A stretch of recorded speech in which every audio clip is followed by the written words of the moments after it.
Mr. Chairman, colleagues, Minister, welcome to you and your staff particularly. Mr. Chair, in relation to the oil and gas sector for natural resources, this is unfortunately, the ministry is quite bare. However, first question on the 6241,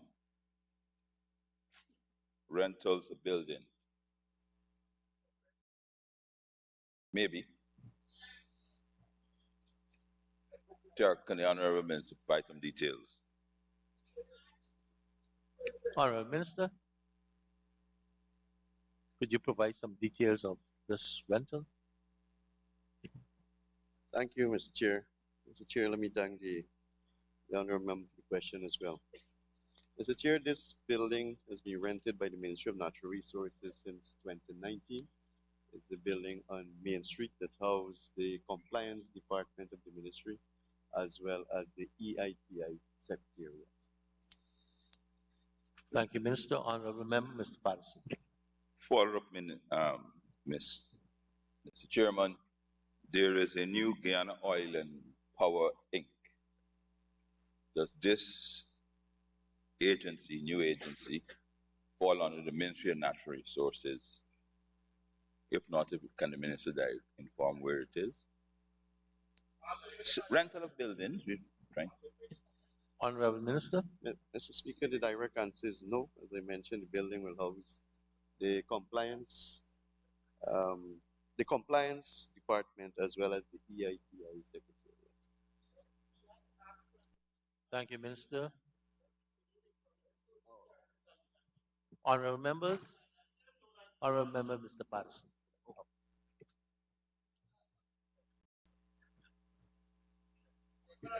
Thank you, Mr.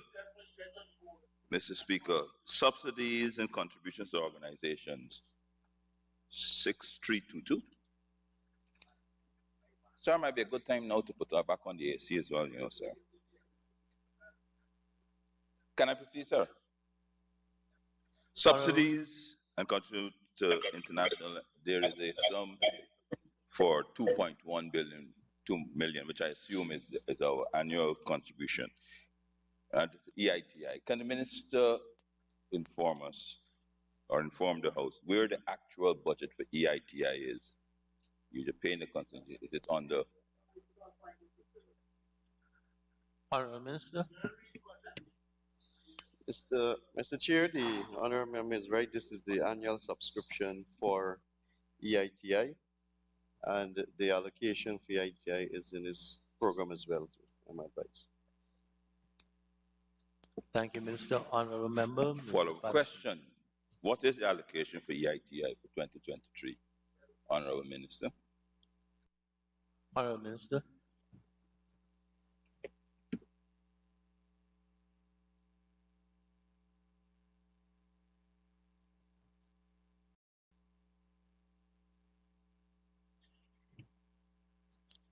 Mr. Speaker, I'm advised that the field activities are covered under the same program, 261, while some of the other activities are supported by the World Bank project.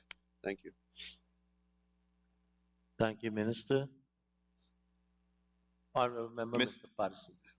Mr. Speaker, 261, did the Honourable Minister say 261, which is land, local travel and subsistence? No, program 261. The program. Program 261.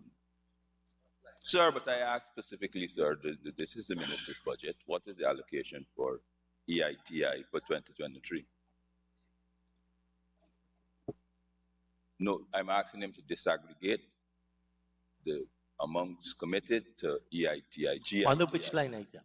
Sorry, says the Minister. No, under which line item first? Let's come back to the line item. Sir, I was started off on 6322, right? And he said that this is the international contribution, international fees for EITI. I then subsequently asked a follow-up question, what is the allocation for EITI on this? And the Minister responded on the program, this program. So no, he was talking about other programs. if I heard him correctly. No, he did say Did I hear other programs? 261, he said, sir. Okay. Honorable member, on the subsidies to local organization or international organizations, there is a table at the back, right? And uh, if I'm educating the members and under the line item, if we check and a particular agency is not there, we have to look for the line item where it is to ask the question. But to come and ask a general policy, where is this, where is that? You know, the document that we have before us has a lot of information. So is the question really, is ETI, Extractive Industry Transparent Index, catered for under this? I don't know. Honorable Minister, I'm just trying to bring some clarity so that the questions can be very focused on the line item. Thank you, Mr. Chair. Mr. Chair, as I mentioned, the expenses or the allocation for EITI is catered for in this program 261. And if I can just give an example for clarity for the honorable member, for example, 6284, there's an allocation of $56,280,000. Part of that allocation, Mr. Speaker, caters for the systematic disclosure for EITI, the beneficial ownership register, for example. It is catered for under the 6284, while other expenses cater for admin expenses are catered for under the other heads, and a few other expenses will fall under the World Bank project, as it has always been the common practice since EITI has been established in Guyana. Thank you. Thank you. Honorable Minister Patterson. Thank Sorry, you. Honorable Member, Mr. Patterson. That's okay, sir. Yeah, Forward but thinking. once you're a minister, for me, you're always a minister. Forward thinking anyway. Things to come. Sir, I thank the Honorable Minister because I did highlight, and I was going on to 6284, but I wanted to ensure. You're in the right track. And sir, I'm very, very well acquainted with Appendix T and the other appendices where the organizations are. But thanks for the reminder. Sir, can the Welcome. Honorable Minister disaggregate this 56.280 million allocated for under 6284 order? Thank you, Honorable Minister. Thank you, Mr. Chair. Mr. Chair, systematic disclosures I mentioned, 7 million. Advertisement, 10 million. Design and printing, 4 million. The Youth and Natural Resources Program, 8 million. Legal opinion and consultancies, 25 million for the year 2023. Thank you. Thank you, Minister. Honorable Member, Mr. Patterson. Mr. Speaker, I mean, I don't want to read this point anymore, but I haven't, the Honorable Minister indicated that EITI is dispersed on this, sir. The disaggregation he did, sir, has no mention of EITI, just as a point, sir. Systematic. Honorable Minister, before you speak, you can sit if you so desire and pull the microphone down so we could hear better. Is that available to everyone? Just the person in the well. I will allow you to, yes. Honorable Minister. Thank you, Mr. Chair. Mr. Chair, I did mention the 7 million allocation for the systematic disclosure. That is in regards to EITI. Honorable Member, Mr. Patterson. Thank you, sir. Systematic disclosure, sir. So can I ask the Honorable Minister to further disaggregate the $7 million, sir, including the employment costs, the systematic disclosure for EITI? And can he confirm that the chairman or CEO of EITI has been paid under the $7 million? Thank you. Honorable Minister. Mr. Chair, this 7 million is to cater for a consultancy. The staffing is catered under the different line item and is not catered for in this $7 million. Thank you, Minister. Honorable Member, Mr. Patterson. Thank you, Honorable Member, Mr. Ramsrud. Thank you, Mr. Speaker. 6302, an item. Mr. Speaker, Commissioner, can the Honorable Minister kind enough to say specific as to where this training will be or to what we conducted? Honorable Minister. Thank you, Mr. Chair. Mr. Chair, the following training will be catered for water quality monitoring, GPS mapping and reading, strategic planning, natural resource policy leadership program, forest day training. Thank you, Minister. Honorable Member, Mr. Ramsrud. Thank you, Commissioner. I specifically asked the question, Mr. Speaker, because I want to know if there's any training to be done, or I don't know if the Ministry of Natural Resources have a task force to assist in monitoring the oil and gas sector. So that's basically I was asking where the training would be done. Honorable Minister.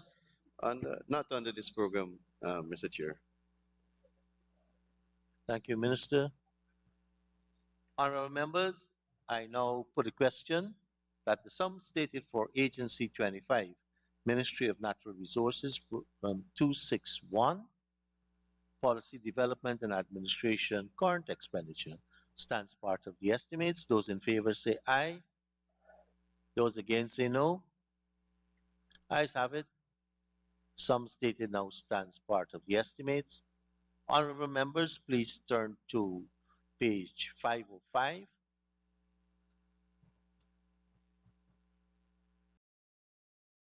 The same agency, 26, Ministry of Natural Resources, Program 261, Policy Development and Administration, Capital Expenditure. And I propose a question that the sum stated stands part of the estimates.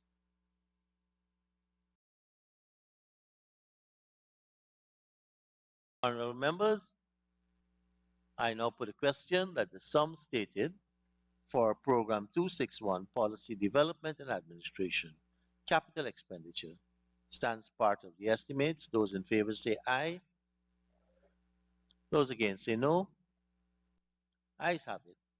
Sum stated now stands part of the estimates. Honorable members, can we turn to pages 164 and 165?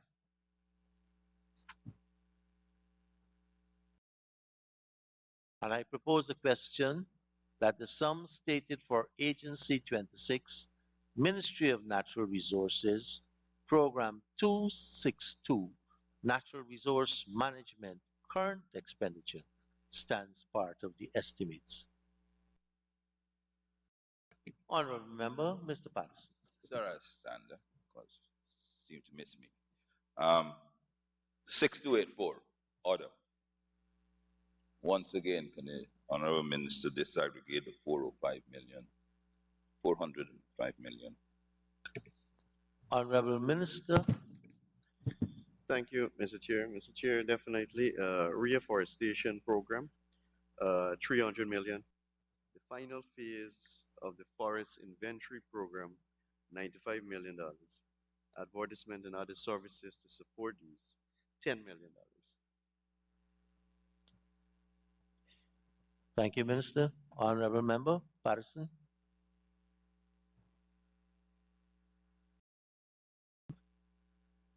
Thank you very much. You're quite good, Minister, the Honorable Member says. Honorable Members, I now put a question that the sum stated for Program 262, Natural Resource Management, current expenditure, stands part of the estimates. Those in favor say aye. Those against say no. Ayes have it. The sum stated now stands part of the estimates. Honorable members, let us turn to page 505. And I propose a question that the sum stated for Program 262, Natural Resource Management, Capital Expenditure, stands part of the estimates. Honorable member, he's quite good.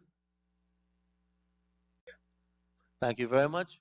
Honorable members, I now put the question that the sum stated for program 262, Natural Resource Management Capital Expenditure, stands part of the estimates. Those in favor say aye.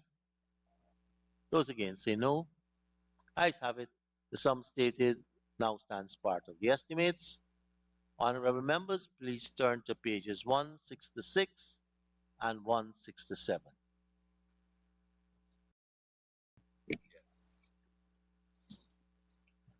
And I propose the question that the sum stated for Agency 26, Ministry of Natural Resources, Program 264, Petroleum Management, current expenditures stands part of the estimates. The Honorable Member, Mr. Patterson.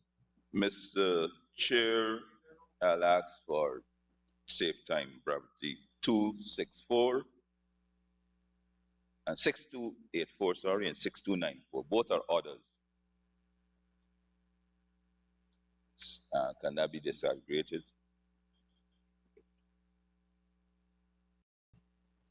Honorable Minister. Thank you, Mr. Chair. Mr. Chair, for 6284, if I may deal with that for us, a total of 204 million. Mr. Chair, 6.3 million will go towards the third-party inspection cost. This is a cost that is attached to the offloading of crude whenever a lift is being done. This has always been a standing agreement between us and the operator. We pay 50%, they pay 50%. So this represents 50% of having a person physically on the FPSO, and this also take into consideration that the third FPSO will become a part of our fleet in 2023. 50 million is being allocated to the newly formed local content secretariat. As you're aware, Mr. Chair, the secretariat was established in 2022. It's mainly supported by the ministry, the 261 program. However, now we would like to formally have an allocation assigned to the local content secretariat so that much more can be done, especially with our promise to review the act in 2023 by way of holding consultation, and also because in the act itself it says that the local content secretariat is responsible for conducting sensitization capacity development programs across the country, and we would like to start that in 2023. 42 million, Mr. Speaker, represent subscription, especially going towards S&P Global Floods and a number of other organizations, for example, the International Energy Agency, the Oracle Crystal Ball, Bloomberg subscription. And these are necessary because it helps our technical team of the ministry to manage the sector in a more prudent manner. As a result of some of these subscription and the knowledge gained from it, we've been able to save significantly on demurrage cost, which has been cut significantly, and you will see in the allocation in this budget, for example, we have only asked for, I think it's 80 something. I'll give you the figures as we go to the other one. 98.5 million demurrage cost. At one time, demurrage cost was almost $500 million, Mr. Speaker. So the subscription has helped our technical team a lot, working with those organizations to cut our demurrage costs by tracking pricing and tracking vessel as they move. The other costs, $5 million, go towards advertisement and brochure and petroleum activities for the public and staff. And $100.7 million, Mr. Speaker, is allocated for the review of the Whiptail FDP, which is our 6th development. There's an indication that that FDP will be submitted to us sometime late 2023. So we are making provision to start the review process of the 6th development. So, Mr. Speaker, that is 6284. I think the honorable member also asked for 6294. 6294 being a total of $156.5 million. 50 million, Mr. Speaker, is going towards GNBS. GNBS is now the agency that has a physical presence on both FPSOs presently, looking into the measurement calibration and also monitoring the daily production and the offloading. 98.5 million, Mr. Speaker, is budgeted for demurrage expenses. And as I mentioned, this has been significantly reduced due to the efficient management of the sector.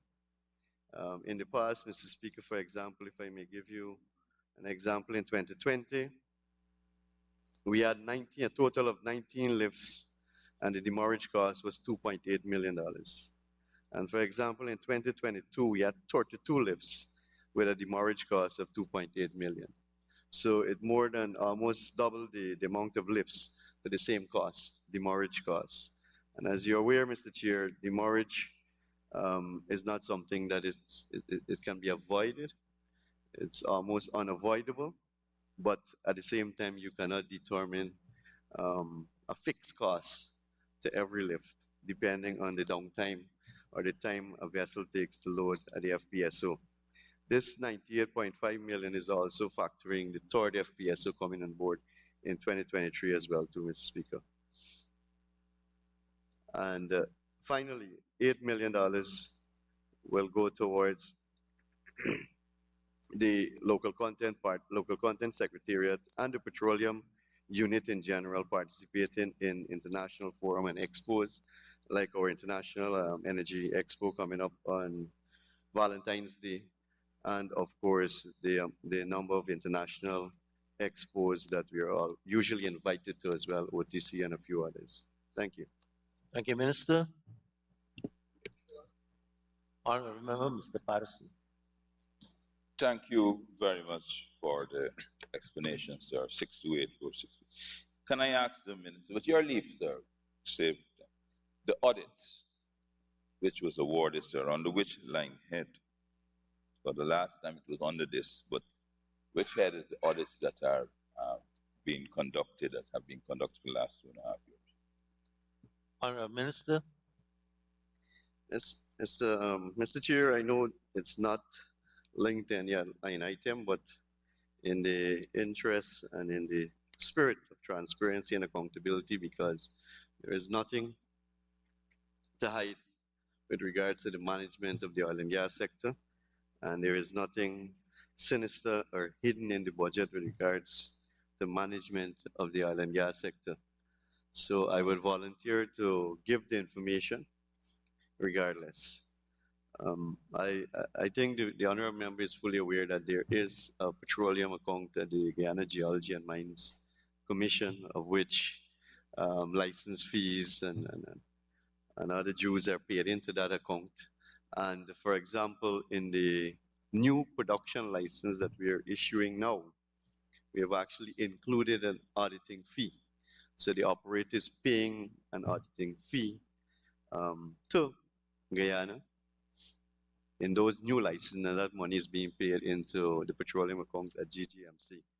So for example, the audit that is being done right now, that is the one involving the local consortium, the 3 local accounting companies participating and partnering with the international company. They're being paid through that mechanism.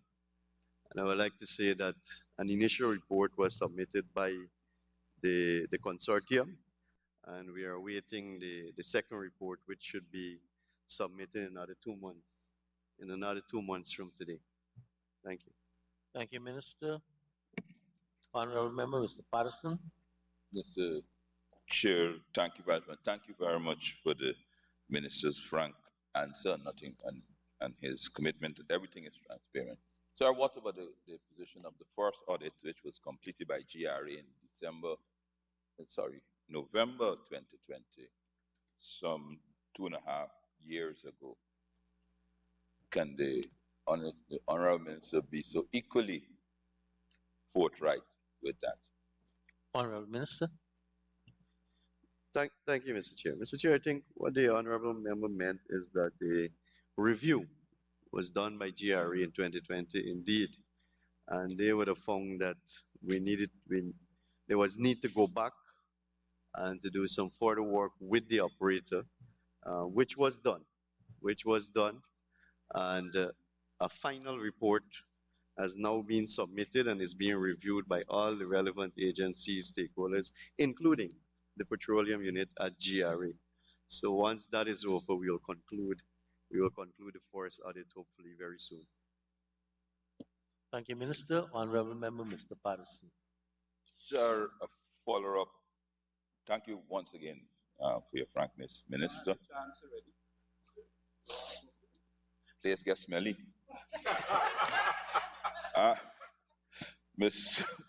My apologies, Chair.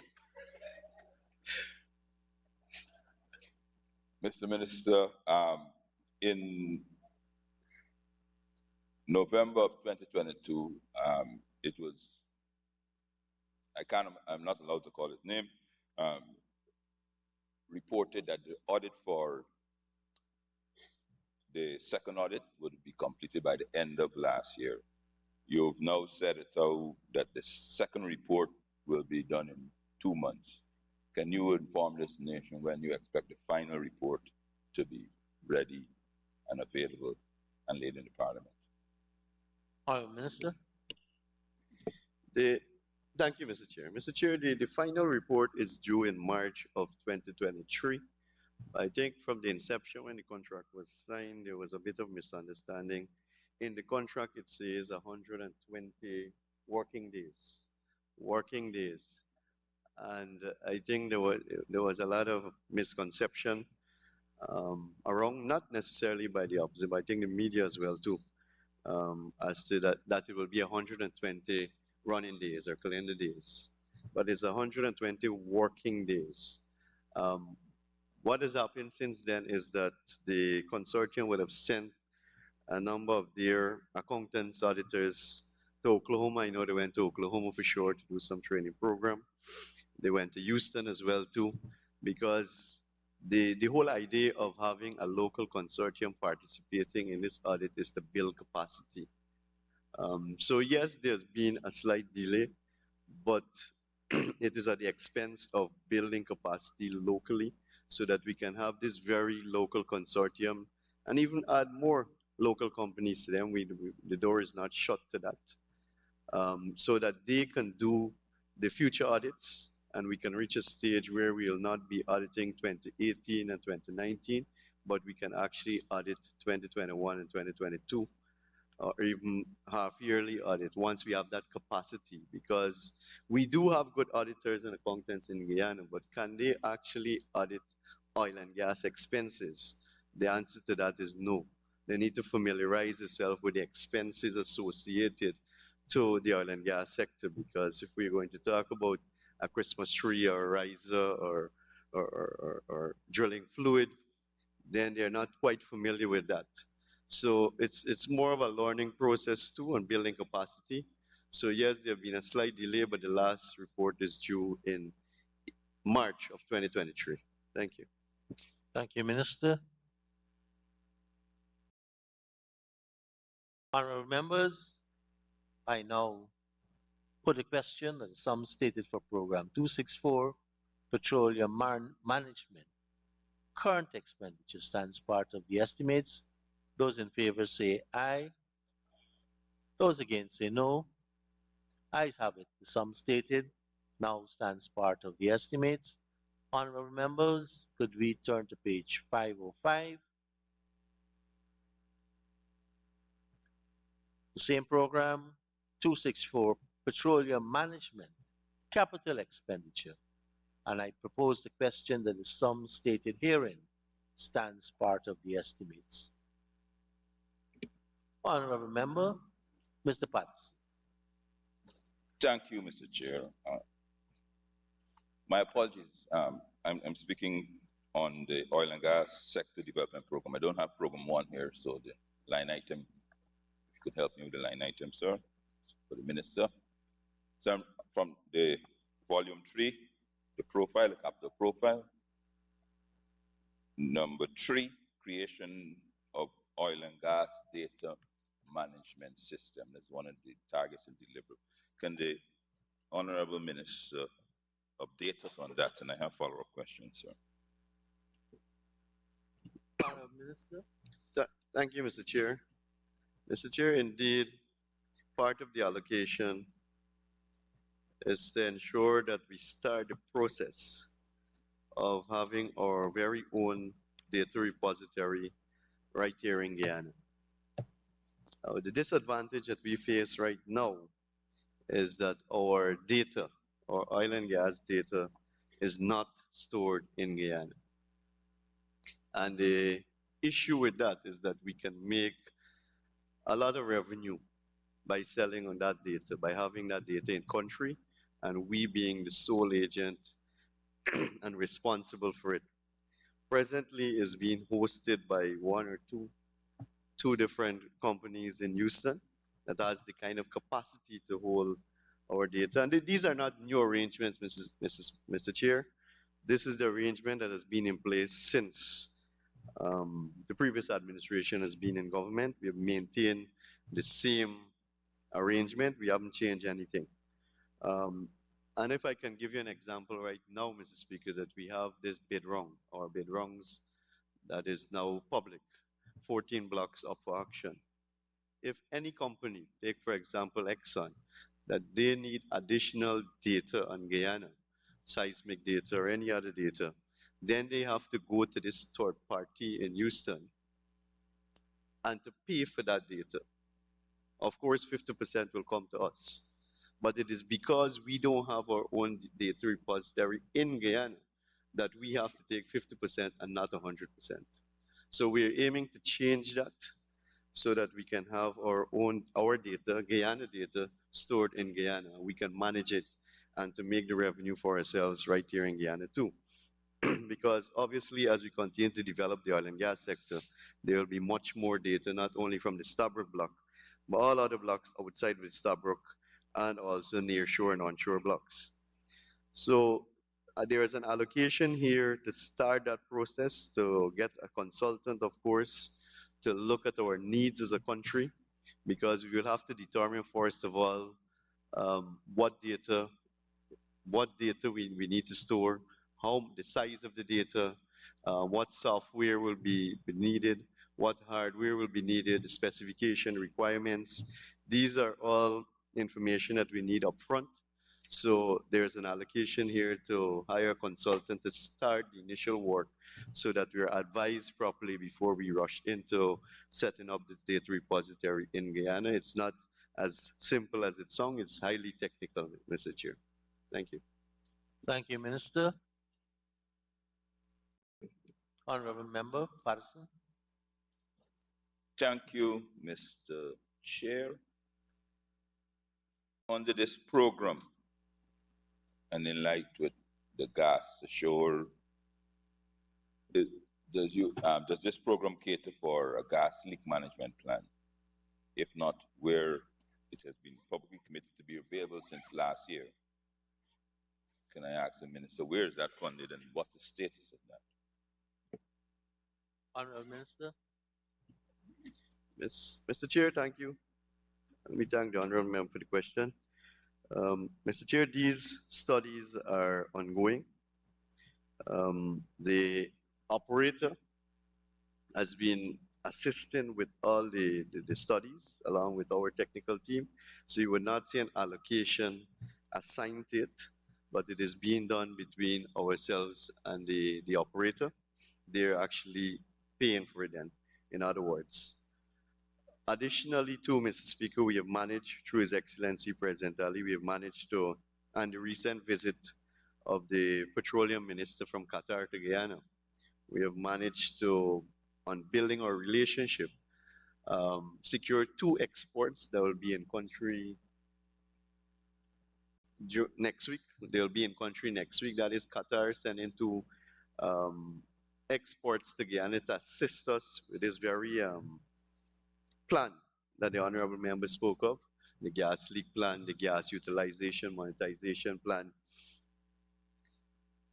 So, and Mr. Speaker, if I may add, at no cost to us. This is Qatar way of showing their appreciation to Guyana. They will be paying for that. Thank you, Minister. Honorable Patterson. Thank you very much. So does the minister think that it is prudent for a country that is in their natural resource fund that has over $1 billion for 2022 only, that the operator, Exxon, should be conducting our gas leak management fund as opposed to us procuring these services independently and separately? Is that the most prudent way within the industry that the ministry is going, that the operator doing their own gas leak management plan? Honorable Minister. Mr. Speaker, based on the new production license that we would have signed, Payara, Yellowtail, we have actually built it into the production license that it becomes a requirement from the operator, but it must be reviewed by the Ministry of Natural Resources, by our technical team. So it's not us accepting what the operator gives to us. It is us reviewing and making our input. But it is built into the license, so it's part of their responsibility. It takes the expense away from us, but we still have a major say in reviewing and putting our inputs into any plan. Thank you, Minister. Honorable Patterson. I see the minister suffering a bit, so I'll speed up. Sir, does this allocation, sir, there is a gas dispersion plan which was promised. There's a wastewater management plan which was promised. There's a fleet efficient stock depletion plan. All of these were promised for 2022. And the natural gas management plan, all were promised to be available by the end of 2022. Can the minister update this assembly on that? Or is that, sir, being done by the operator as well? Honorable Minister. Mr. Chair, let me just correct the honorable member. I can't really recall. I don't think it's accurate that I said that all these studies would be completed by the ending of 2022. However, I have a list here of all the studies that are ongoing. I can probably go through. For example, conducting the produce water study, conducting the block seismic activity study, conducted effective drilling production activity in marine environment. So there are a number of studies being done by independent consultants, and the ministry is reviewing all these studies and making our input. So I can't recall making the promise that it will be concluded by the ending of 2022. But what I can say presently is that all of these studies are currently ongoing, and we have an active say. So I don't want it to look in any way as if the operator is doing the studies for the government, because I want to share the same point as the honorable member mentioned, that as a country and as the ministry responsible for the sector, we cannot have an operator doing the studies and preparing the report, and we are accepting it as it is. So I want to assure the honorable member and everybody that the study is being done, but the ministry is reviewing, and that is why we have, I think I went through it, $25 million to consultancies, because what we're doing too is to employ or contract independent consultants so that they can assist us with reviewing some of these reports, because some of these reports, as the honorable member would agree, are very technical reports. So we need experts in those fields. And that is why there's an allocation of 25 million for consultancies. So that is being done. And it's not that the report from or the study from the operator is being accepted by government. I just wanted to make that point. Thank you. Thank you, Minister. Uh, Honorable Patterson. Mr. Speaker, my final question for the minister, so we can get on with the business. In particular, sir, the natural resources stock, in particular the fishing stock, right? And that is a report to give us a baseline study of what our, I don't want to fishing, etc., are at present. So therefore, should there be any peril, God forbid, that we can say, oh, this is the damage and it's the long-term damage and those things like that.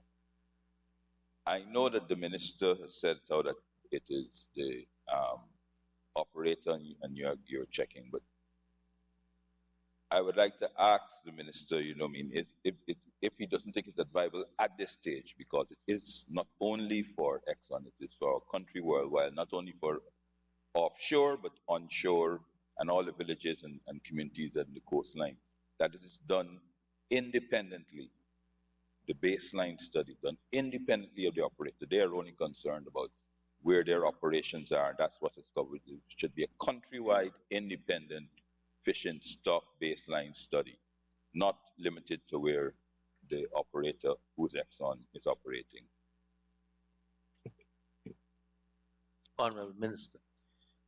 Thank you, Mr. Chair. Mr. Chair, I advise that EPA is currently conducting a study of that nature,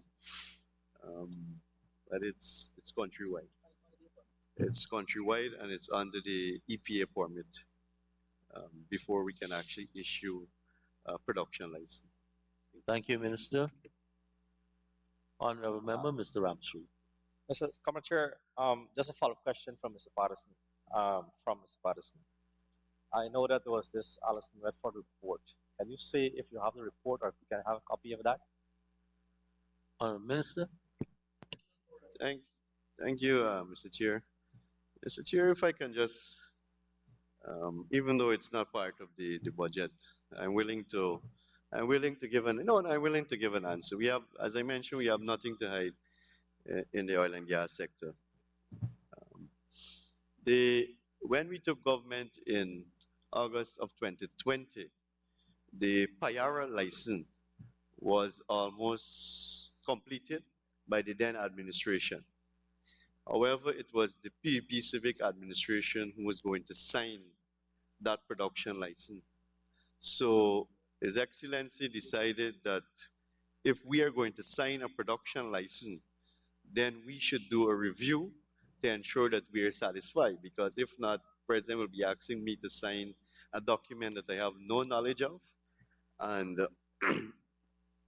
that we should look at the conditions and to see how we can improve on them too.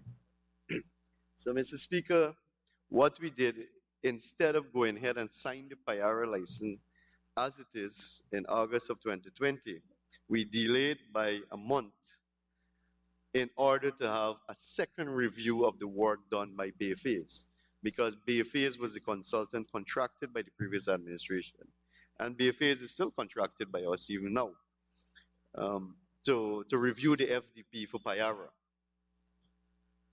and negotiate also the terms.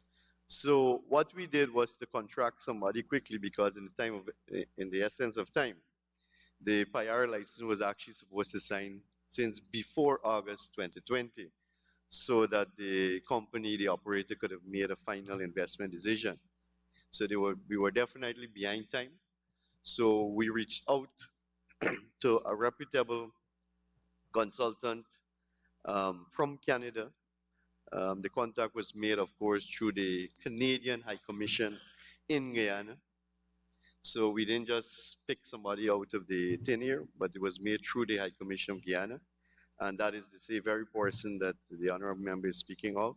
So we contracted that person to do a quick review of the work that Payara did on the work that BFAs did, on the Payara license.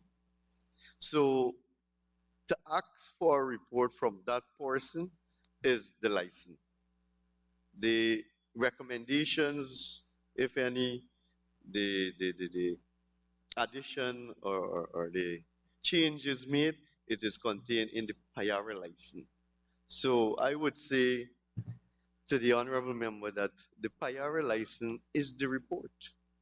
If you want a report from the consultant, then we have BFA's report because BFA's was the original consultant for the prior license. So the recommendation made by the third party consultant is considered contained in the license. So the prior license, which is public, it is on the ministry's website. I can point the honorable member to that license. So the information is contained there. Thank you. Thank you, Minister. Honorable Member, Ms. Amanzo Walton, this year. Mr. Speaker, I have a follow-up. I'm having some trouble understanding. Is there or is there not a report? Because, I mean, I understand how these things work, and I'm sure that somewhere there is, whether it be in the form of a memo, correspondence, where this individual would have said, these are my recommendations. Because she would have had a deliverable to be paid against. So my question to the minister is, where is that memo, document, whatever it is, in which she would have indicated that these are my recommendations? Because I do not believe that you could be saying to this honorable house that she more or less prepared that license. So I'm very, very sure that there's that document somewhere. And what we want to know is where it is, and if this house could be given a copy of that document. Honorable Minister. Mr. Chair, the position remains the same. The license is the report. The license was signed between the government of Guyana and EPGL, and it's public. I have a follow-up, Mr. Speaker, so that if I, as a member of the National Assembly, were to say that Ms. Redford would have prepared that license, would I be factually correct in saying that? Honorable Minister. Mr. Chair, as I mentioned before, the field development plan was reviewed by BFAs, a license was prepared. The consultant in question was asked to review the license and to make recommendation of which it is contained in the license. Thank you. Thank you, Minister. Honorable members, I now put a question that the sum stated for Program 264 Petroleum Management Capital Expenditure stands part of the estimates. Those in favor say aye. Those against say no. Ayes have it. The sum stated now stands part of the estimates. Let us thank the Honorable Minister and the staff for taking us through that agency. Thank you very much, Minister.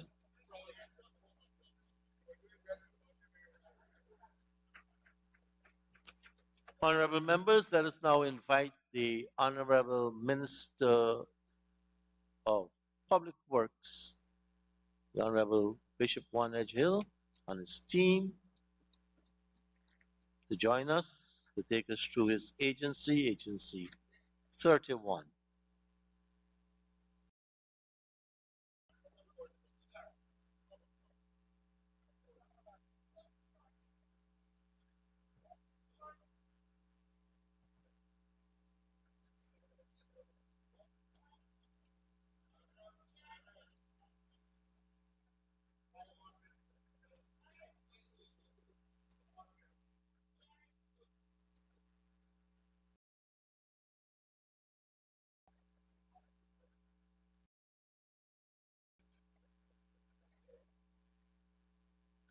Minister, you want to use the other desk? Allow this one to try. Thank you. Honorable members, can we turn to pages 172 and 173?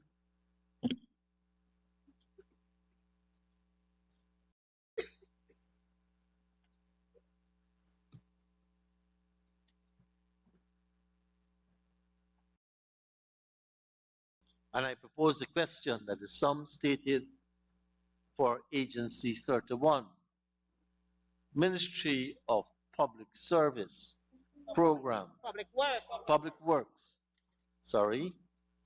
Ministry of Public Works, Program 311, Policy Development and Administration, current expenditure stands part of the estimates.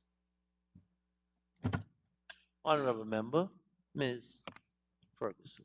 Thank you very much, Mr. Chair. Mr. Chair, may I turn the honorable member attention to line item 6272, electricity charges.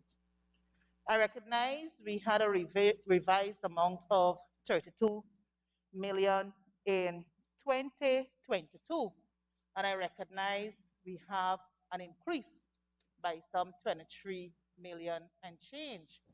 Can the honorable member explain to the people of Guyana and to the National Assembly what would have caused this increase? Because we heard yesterday from the Honorable Prime Minister that, fuel will not increase. So therefore, we ought not to see an increase in electricity charges. So can the honorable member, Mr. Chairman, explain to the House the reason for the 23 million plus increase? Honorable Minister of Public Works.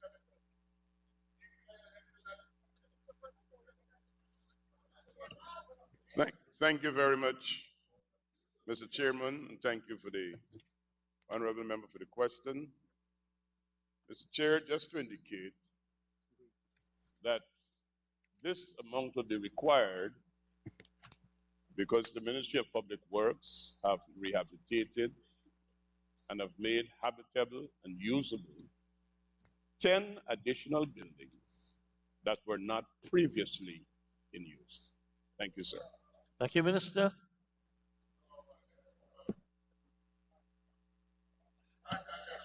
Honorable Member. Thank you very much, Mr. Chair. Thank you very much to the honorable member. Can I turn our attention to 6281, security services? I recognize we have a vast increase from 187 to 225 million. Can the honorable member explain to the National Assembly, one, who is providing security services and which locations are benefiting from such services and why the increase? Thank you. Minister. Thank you very much, Mr. Chairman. We are considering budget 2023, and we are asking that monies be appropriated for security. It simply means that we intend to go to the procurement process to be able to have in place a security firm to execute this contract. So I can't name the firm that will be utilizing this money. If they'd like to know the firm who was there for 2022, it's a different matter. Secondly, sir, you'll recall that we came to this house for a supplementary provision because of the increase of rates, one being that the government did increase the minimum wage rates, and that was a supplementary that was passed across the board for all sectors as it relates to security. So this number takes into account the new minimum wage and an extrapolation of the figures as going out for tender. Thank you, sir. Thank you, Minister. Honorable Ferguson. Thank you very much, Mr. Speaker. Sorry, Mr. Chair. A follow-up to the very line item. Can the honorable member explain to us here whether, I understand that you'll be tendering and what's not for these services, but can the House be advised whether the services of security is done annually or biannually? Honorable Minister. Mr. Chairman, we come to this house for appropriations on a yearly basis, and I'm aware that it is no knowledge that government don't go into credit. We ask for money for an annual contract. Thank you, Minister.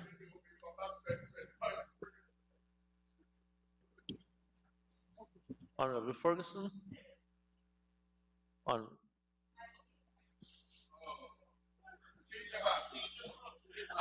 Patterson.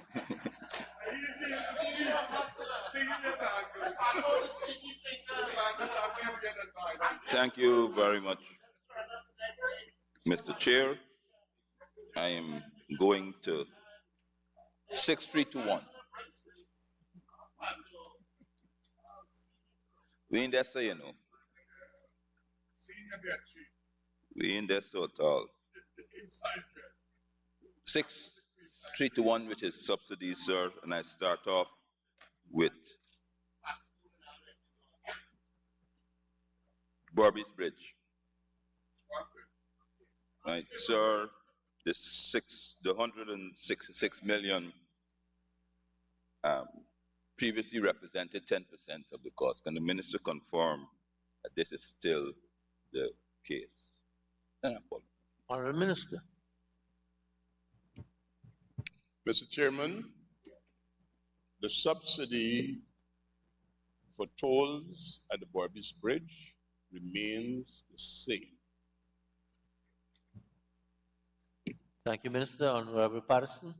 Is the minister, so it remains the same, so is the minister contemplating, as the ministry contemplated, asking on behalf of the people of Barby 5 and 6 for increased subsidy to this toll? Honorable Minister. Mr. Chairman, the Ministry of Public Works have requested a subsidy that has been appropriated here. You're asking the House to approve this subsidy. Thank you. Thank you, Minister. Thank Honorable you. Patterson. Thank you, Mr. Chair. Obviously, nothing for the Barbicians on the bridge toll.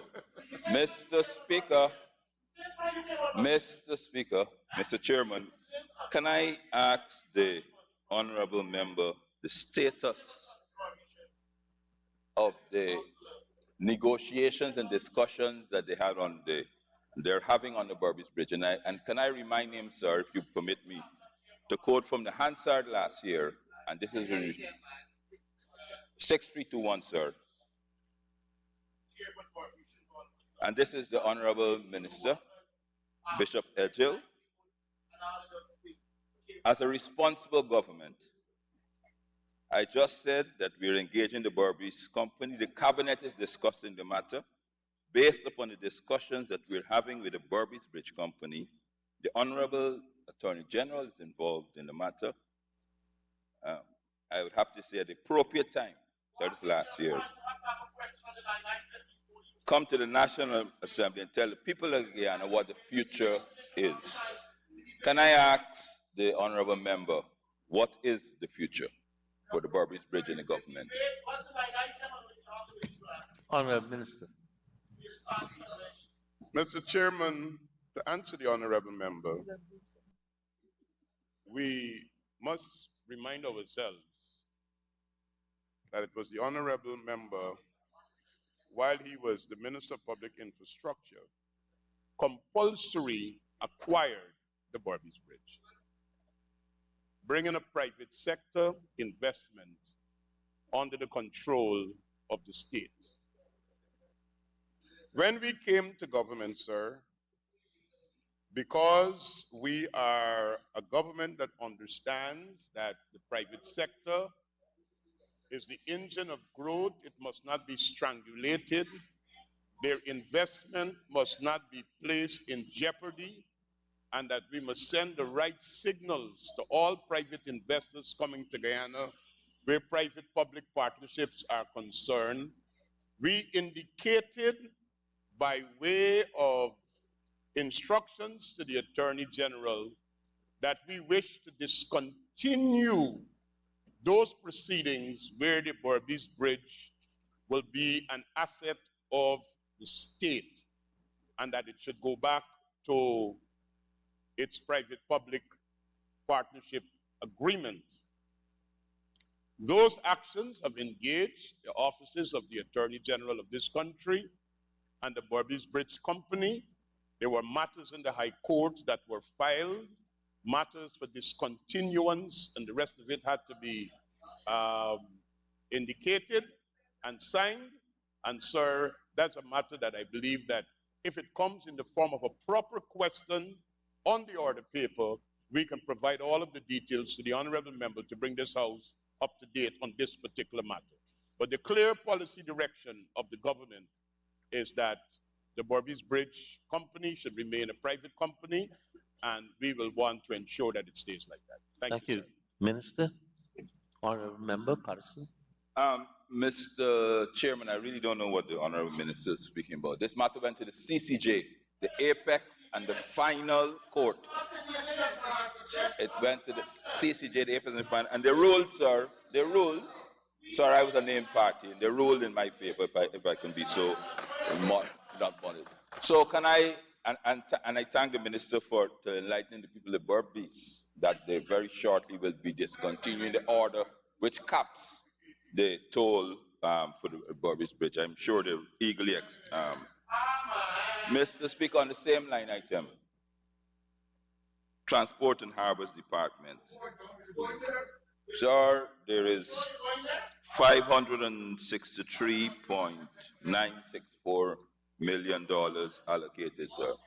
So that's the exact same amount that was exact same amount that was budgeted for in 2022. So there was a revised thing.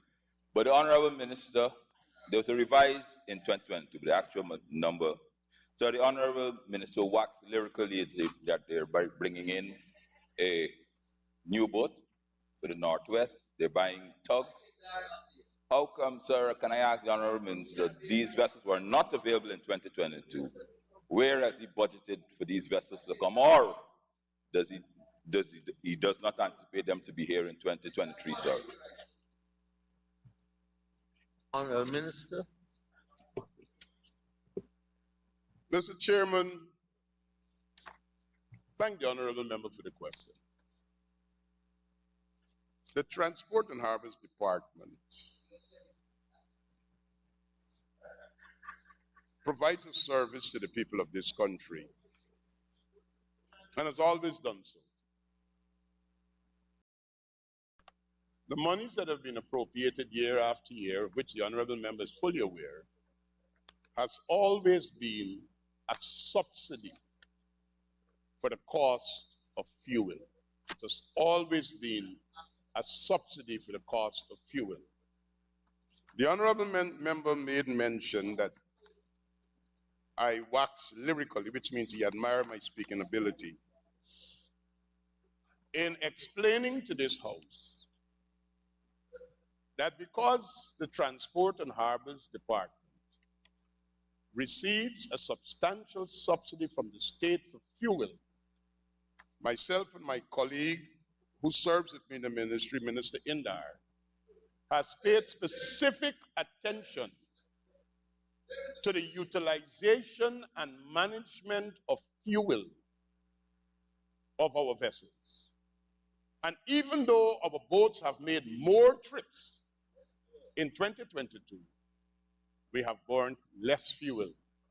A magic that we're still trying to ascertain.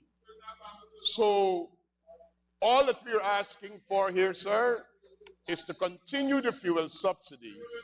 And I could give you the assurance with policy direction from myself and my colleague, the board of the Transport and Harbors Department and the management, we intend to ensure that whatever subsidy we receive from the state is properly utilized, and we tighten up on the management and controls that exist at that department.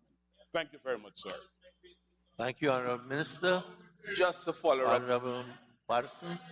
Just to follow up, Mr. Chair, is the Honorable Minister confirming, and I like this, the Honorable Minister confirming, sir, that the new vessels that he waxed lyrically about, the fuel for them, which they will come on track, has been included in this allocation for any new vessels coming on stream. Honorable Minister. Mr. Chairman, the new vessel that is expected to come on stream would be the MV Militia, which is en route to Guyana. It has left Port Calcutta and it's coming to Guyana. That boat will service the Georgetown Region 1 route, making stops at Mabaruma, Marijuana, Port Kaituma. And that will replace the MV Barima and the MV Kimbia that presently traverse those routes. This boat is supposed to provide some amount of fuel efficiency. We'll have to look because both the MV Barima and the MV Kimbia have been recently dry docked and refurbished. Perhaps we will look at introducing other routes or replacing some of the routes that used to be in place before with the development of that is taking place in agriculture down the Berbice River. It has been a long call for people of the Berbice River to have a vessel go down. The minister is building a wharf and a stelling down that river. But as it is right now, what we're asking for is what we envisage would be utilized. Because this is not paying for all the fuel that the boats use, this is just a subsidy. And if there is need to be, we will come back candidly to the House to say with additional routes and what is happening, what will be required, sir. So thank you. Thank you, Minister. Honorable Member Ferguson. Thank you very much, Mr. Chair. Mr. Chair, may I turn our attention to line item 6302, training including scholarship. Honorable Member, I notice we have a reduction for 2023. Can you advise reason for the reduction as one? What the training entails and who are the likely beneficiaries for the training and the areas for the training? Thank you. Honorable Minister. Mr. Chairman, thank the Honorable Member for the question. This is basically staff development training.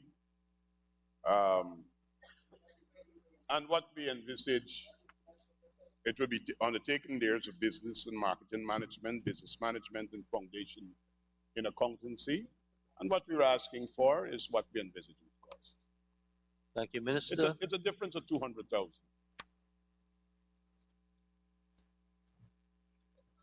Honorable members,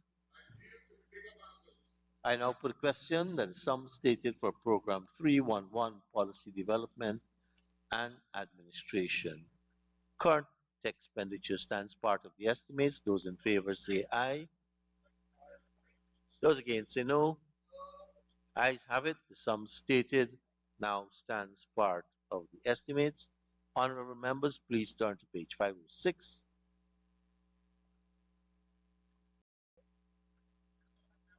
And I propose the question that is sum stated for Agency 31, Ministry of Public Works, Program 311, Policy Development and Administration, Capital Expenditure, stands part of the estimates.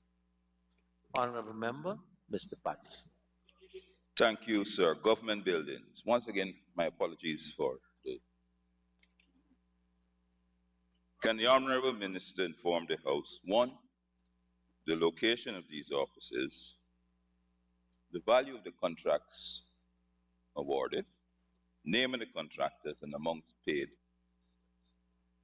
Contractors, not the individuals. Honorable Minister.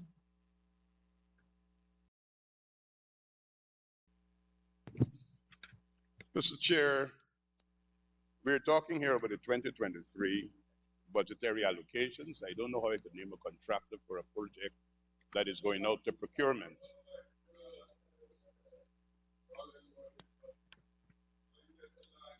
But as it relates to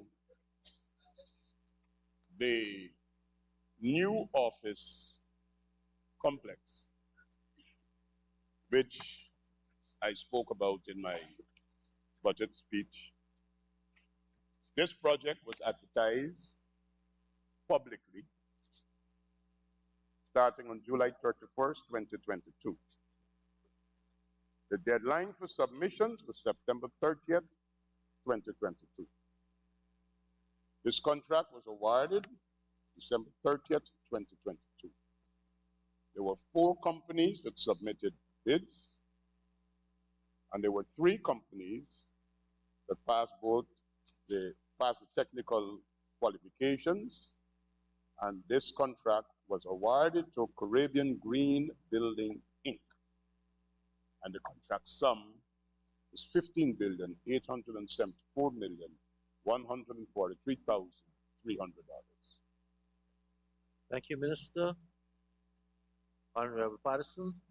Mr. Chair, just to clarify something for me, sir. These are ongoing rollover projects, which means that even though they were awarded in 2022, the monies allocated in 2023 are there for their payments, sir. So there's nothing wrong or inappropriate for me to ask, who are the contractors who will be paid in 2023 and the amounts allocated for them, sir? So can I repeat my question to the minister? The values of the contracts, the contractors, because they will be paid out to this disbursement, the amount paid. And sir, I asked the location of these office complex.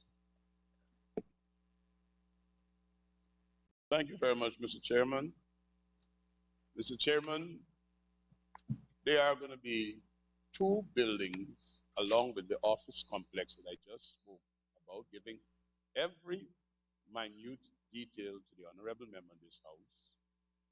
The other 2 buildings would be one at Caldergen and one at Bacanal. The contracts have not been awarded. We are seeking the money in the 2023 budget, just like we are asking for the monies to continue what was started on the 2022 budget for this office. Thank you, sir. Thank you, Minister. Honorable Patterson. Mr. Chair, I'm seeking your assistance. You're a long-standing member here. Sir, government buildings under policy development and administration is some expended in 2022, sir. Here, it's $2.654 billion. 2023, we have budgeted $4.045 billion. Sir, I'm simply asking, and when the Honorable Minister spoke during his budget speech, you could recall, he did say that they awarded contracts for these office complexes. And you can record it. I'm simply asking, what's the location, sir? At least let's start there. What is the location of the new office complex? Honorable Minister, fair question. Thank you, sir. For the avoidance of doubt, sir, the sums quoted by the honorable member, $2.5+ billion, was paid to the contractor, Caribbean Green Building, Inc., as the mobilization advance for the office towers. The location of this office complex is, if you travel the Mandela Eccles Interlink Road, which is what is the gazetted name of the road, on the left-hand side in the Houston plot, that's where these buildings will be. Thank you, Minister. Honorable Patterson. Follow up, sir, if you don't mind, if you permit me.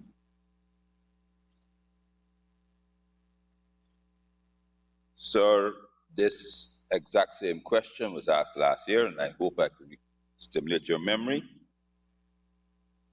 Last year, and I quote from page 67. Of the Hansard. Sir, and this is it. We're improving that facility, which is, I'm starting. We used and we budgeted 30 million, this was last year, of the port to the college inn for a fence, guard hut, living quarters, and the construction of office complexes at $2 billion. So the intent, and this is where you can recall,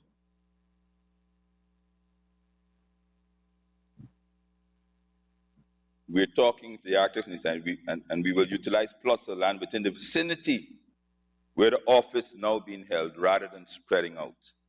We will go up and free up space for other activities that will take place in that area. It will be the vicinity of the present offices, sir. And you had a follow-up question on the parking and those things like that. Mr. Speaker, last year, the honorable member came for $2.6 billion under this head, sir.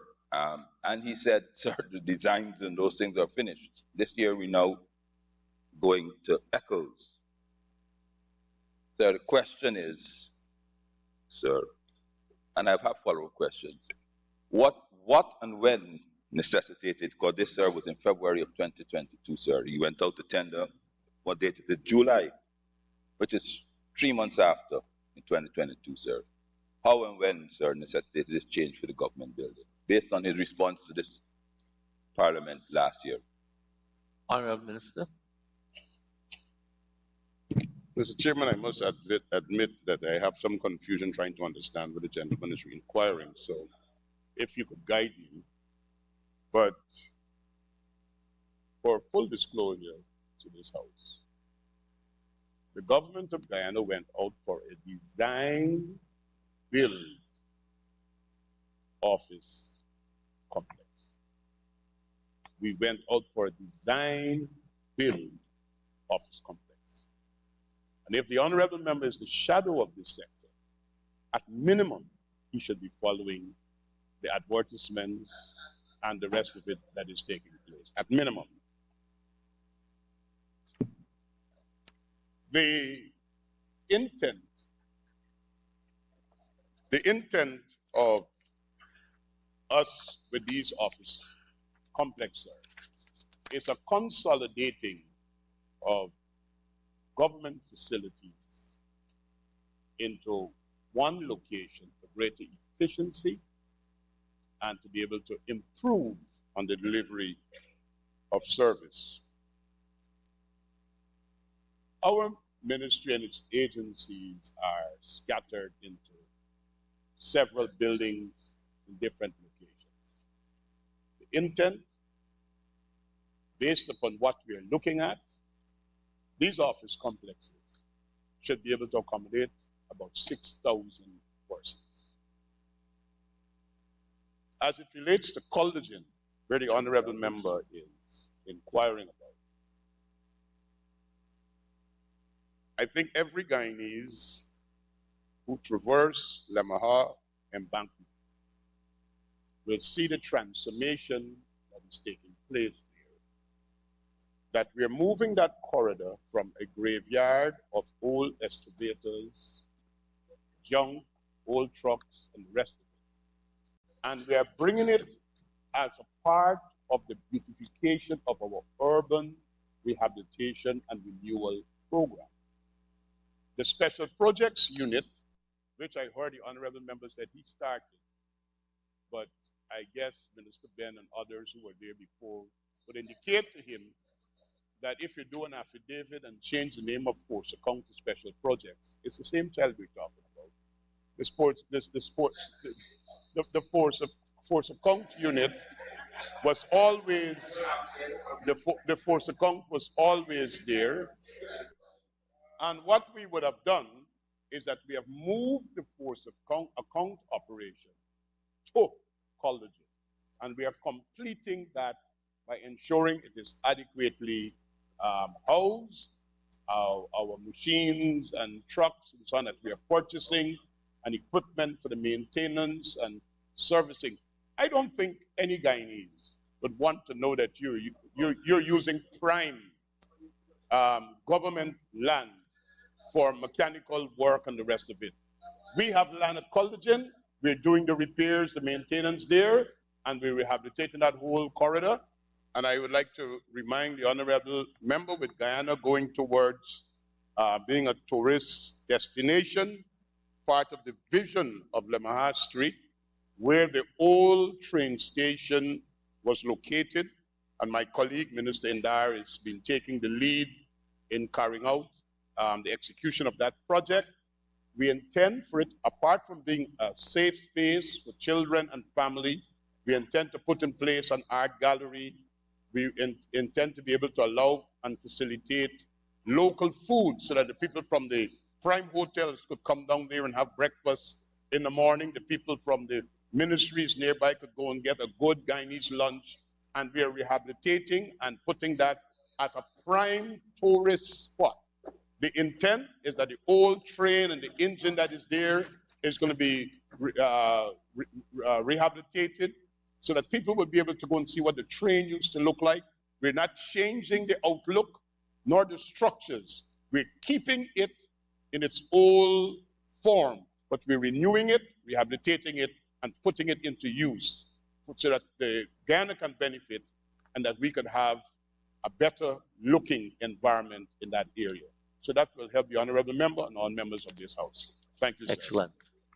Thank you very much, Honorable Minister. Sir, did I hear you say excellent, sir? Because you never answered the question. But, sir, Honorable Patterson, you have the floor. sir, Mr. Chair, can I once again quote, because obviously, sir, that when you come to this house, sir, and we can't use the word mislead, right? But we will hope that out of the answers we get can guide the country and the nation going forward. So can I have the opportunity once again? Because he waxed lyrically about the boats and trains and those things like that. Let me quote the Honorable Minister in February, sir, of 2022. And sir, we are doing geotechnical studies. This is when we ask the same question. Then we have to do the designs. We have to get the supervisory services and ultimately the advance payment for the civil. Can I ask the honorable member, sir, what was the, can he provide us with the details of the geotechnical study and those things like that? That he was designing, sir, as you remember and recall correctly, he was going up. He wanted to get closer to the Lord, so he was going up. Before I invite the Honorable Minister to respond, I said excellent because I think Guyana was the first railway in South America ever built, starting with that location. And the history behind the terminal itself is amazing. Honorable Minister.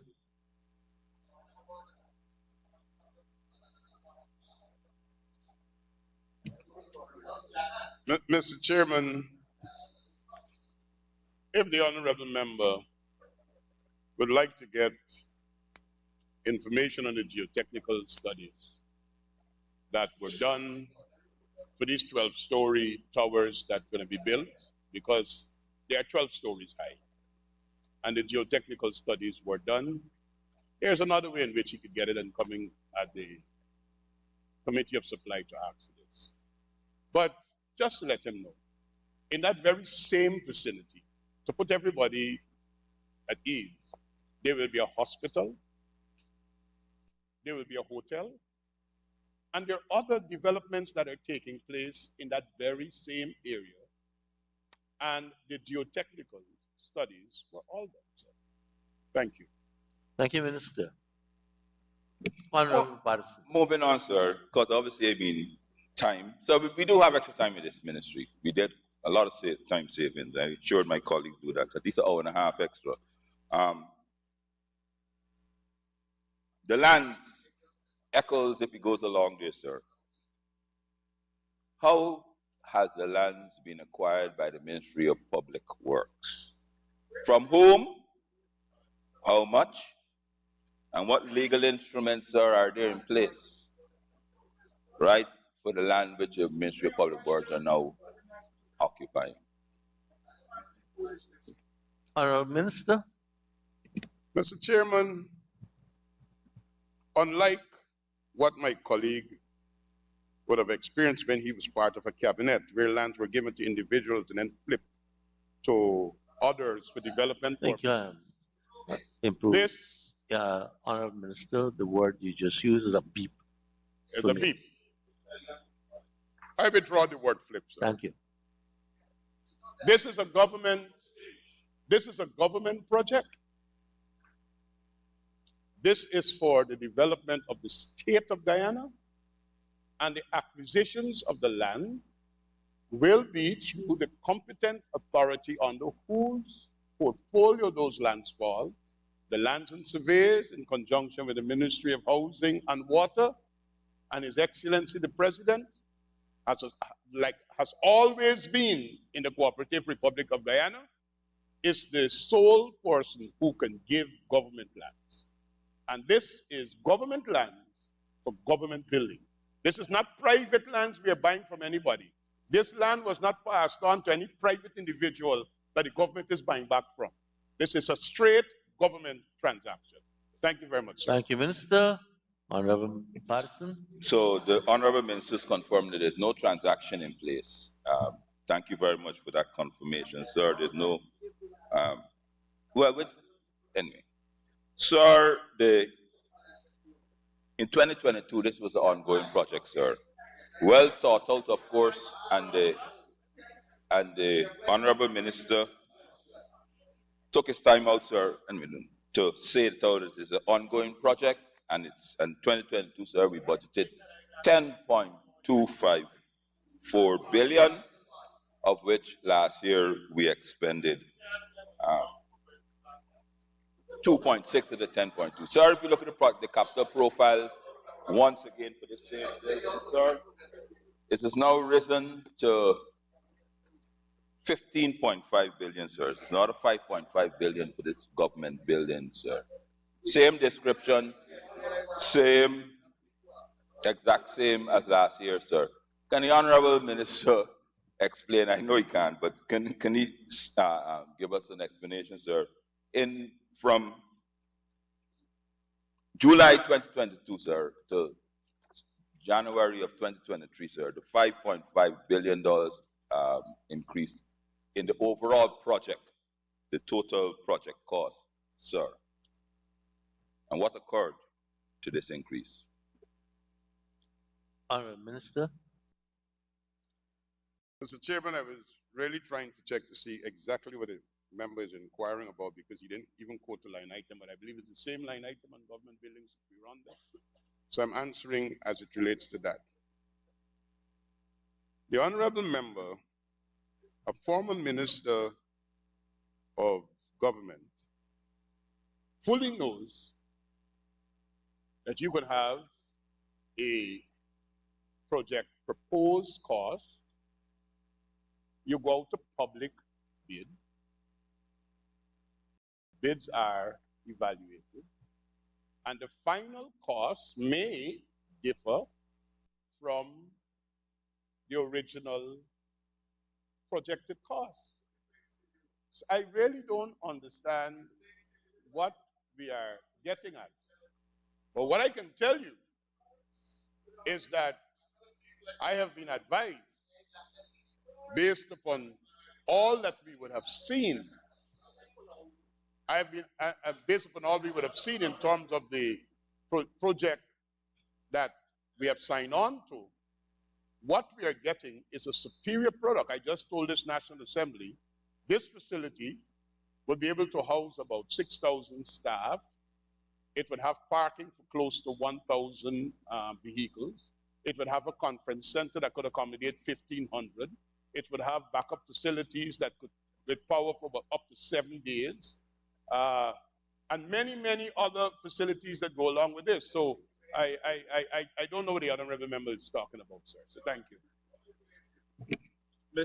Thank you, Mr. Chair, Mr. Chair, wouldn't even indulge the minister. I would like to say to this assembly, when you put up a project proposal to the Ministry of Finance, you have a full project development document, sir, which highlights what is your proposed project. That was done in 2022. What we have here, sir, in 2022, the minister, sir, looked within his crystal ball, and it was 10.524 billion, an ongoing project. And in 2022 was the planned duration was January 2022 to December 2024, sir. A year after, and that's the question I'm asking the minister, a year after, that same project that he designed and conceptualized in 2022 has now risen overall to $15.5 billion. And he is now saying that that is because of the tenders that he received. I'm asking the Honorable Minister, if you actually did some work in 2022, what has occasioned the rise? $5.5 billion, 25 million US dollars. Is he saying that how he was so wrong, far off by 25 million US dollars in 2022? Honorable Minister.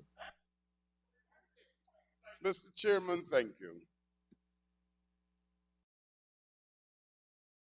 I often wonder why every time something major is about to happen, we have to see a jumbie behind every bush. It is a recurring decimal in this parliament. Every time something good is about to happen, we have a jumbie behind the bush. Mr. Speaker, I will take time to give you the scope of this project and put it on the record of the National Assembly. Mr. Speaker, Mr. Chairman, we had an idea of an office complex that we were looking at. And we made certain projections. We went out for a design build project. In that design build project, the various bidders were allowed to submit a design and pricing. This product that we have signed on to was considered by the evaluators as the superior of the bids that came in.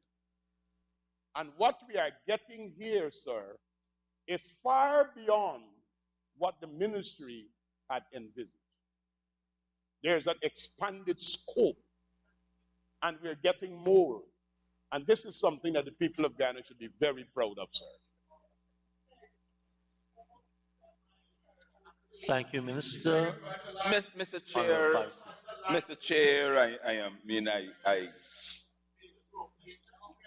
the minister said how there's one contract, Caribbean Green something company for 15 point something million dollars, sir. That is $4 billion. This, sir, is $15 billion. He is now coming and tell this assembly, based on the design, he is based on, I'm seeking clarification with the people in the country, sir. Right. Sir, I am asking the minister. He's just said based on the submission he got, they've increased it by their budget by 5.5 billion. Did I not hear that correctly? But he's only announced one contract, sir, $15 million. That's what I was asking. So I'm occasionally, if the minister could be very, very specific. Honorable Minister, I'll take this as the final question here. Mr. Chair, I did indicate that we went out for a design build facility. We received 3 submissions, and I would like to tell the House that this contract that we have entered into went to the lowest responsive bidder. The others had higher prices. And I'm saying even though it is over 10 billion than what we would have anticipated, we're getting a superior product. We're getting more. The design entitled us to have more. Thank you, sir. Thank you very much. Honorable Member, Ms. Ferguson. Mr. Chair, thank you very much. May I, on the same line item, sir, government buildings. Last year, we had a budgeted amount of $2.6 billion. And when the honorable member was asked to provide a disaggregation of the government buildings, the information in the answer on page 65 is very clear. Is it that I heard, because the final response, he said, and construction of office complexes with $2.6 billion, right? Prior to that, he gave a disaggregated sum of what, like for kitchen, the building at Caldergen and all manner of things. Earlier, in response to a question asked by my colleague, Honorable David Patterson, when he was asked the cost for the project, the Honorable Minister responded, if my memory serves me accurate, that the cost is $2.5 billion was paid. But if you're to add, sir, the 2.5 with 3 million, with 15 million, 30 million, you go way above the $2.6 billion that was actually approved by the National Assembly last year. The question I need to ask the Honorable Minister, how much money was paid to the green something construction company that was awarded the contract last year? So can he provide Caribbean Green? If he can provide the amount paid to the company last year. Thank you.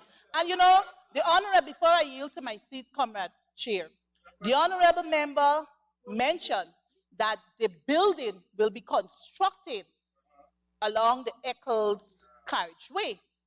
But when you pass there, you're not seeing a depiction of what the complexes would look like or anything. What you're seeing is a depiction of what the hospital would look like and what the hotel would look like. So I would love to see the depiction of what this complex would look like. Thank you. Thank you, Honorable Member, Honorable Minister.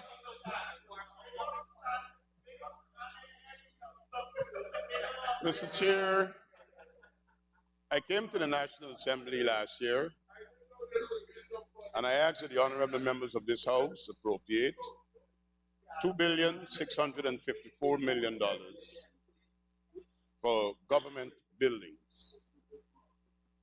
As of the 31st of December 2022, $2.6 billion was paid as the mobilization advance for the building of the office complex that the Honorable Member Patterson was asking questions about. And the $54 million that remained was spent on works that were done at Caldergen, New Market Street, Ichibar Villas, West Demerara, where we have other smaller projects where we had to do work on government buildings. 54 million and 2.6 went as mobilization advance. I think this is enough to put this matter to rest. Thank you. Thank you very much, Honorable Minister. Mr. Chair, I did take the request of the honorable member about the billboard depicting the building, and I will have a discussion with my project engineers and the contractor that we should get that up as soon as possible, because I guess many, apart from the honorable member Ferguson, a lot of others may want to see what is being put up, and it's a fair request. Thank you very much, Honorable Minister. Honorable members, I now put a question that the sum stated for Agency 31, Ministry of Public Works Program 311 policy development and administration. Capital expenditure stands part of the estimates. Those in favor say aye. Those against say no. Ayes have it. The sum stated now stands part of the estimates. Honorable members, the business subcommittee had looked at the allocation of time. And we had said that if there is time savings from one head, we will carry it over to the next head, which is a system that has happened for a long time. I just want to bring our attention to the timekeeping. Now, for all the heads yesterday, they would have totaled 740 minutes. Yesterday, we actually spent, as some people say, this very biased speakers, spent 798 minutes. We allowed 58 minutes more for yesterday. Today, right, we started well. We only went 3 minutes over the time allocated the prior lunch period. So yours truly will be invoking the time limit set by the business subcommittee, and all of us agreed to in the assembly. So we now continue on. Mr. Chairman, Yes. can I just bring to you, I thought that the business subcommittee said that if we exceed our time on any particular agency, we will lose it. You can lose it because we're taking the time as block on block. No, we had it on block For the day. Hold on 1 second, honorable member. We had on block for the constitutional agencies. Yes. Sir, Thank you very much. Sir, just for clarification, we said, it was my impression that if we allocated 780 minutes for day number 2, can I, sir, 740 minutes for day number 2, right? We have that, sir. If we exceed it on one agency, at the end of the 742nd minute, at the end of the day, we will put, as we agreed, we will put what the outstanding immediately. That, sir, was the understanding of the opposition. Well, honorable member, I don't know about the understanding of one person or a group of persons, but I know what the principle is if you have savings on a head, that is carried over to the next head. And so in order for us to deal with the constitutional agency to accommodate, we had a special dispensation for that block. After it will revert. If there is savings, then the saving in time goes to a next, because it's unfair for us to usurp the time allocated for a particular agency by over-examining, or, as one speaker said one time, badgering, right, questions. So I will stick to the principle that I know, and which has always been in the books. If there is savings, and the clerk is here, if there is savings, we can allocate that to the next head, and so forth. Not that we can go over our time and deduct from the next head. Okay, so let's continue. We will, noting that, we will try to pull ourselves back on track, and I will allow the complete examination of the Ministry of Public Works, and then we will proceed as I understand it. Honorable members, let's turn to pages 174 and 175.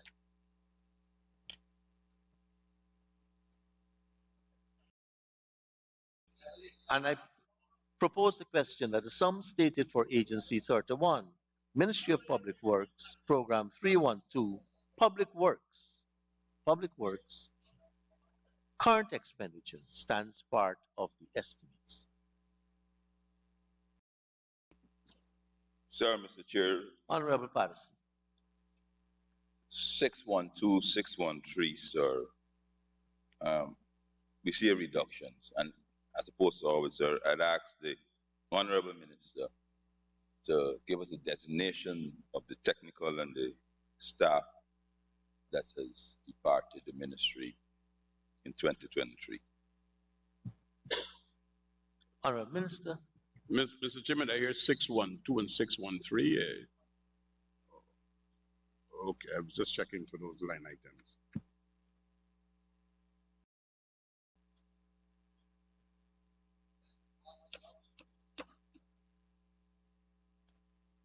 Sir, and Mr. Chair, and to save time, sir, the contracted employees has similar reduction. I'd ask him to lay that over so we could speed up. Sir, but just the oral response for 6113, 611. Honorable Minister. 6112, which speaks to senior technical, and 6113, which deals with other technical and craft skills. The question is, he wants to know who departed.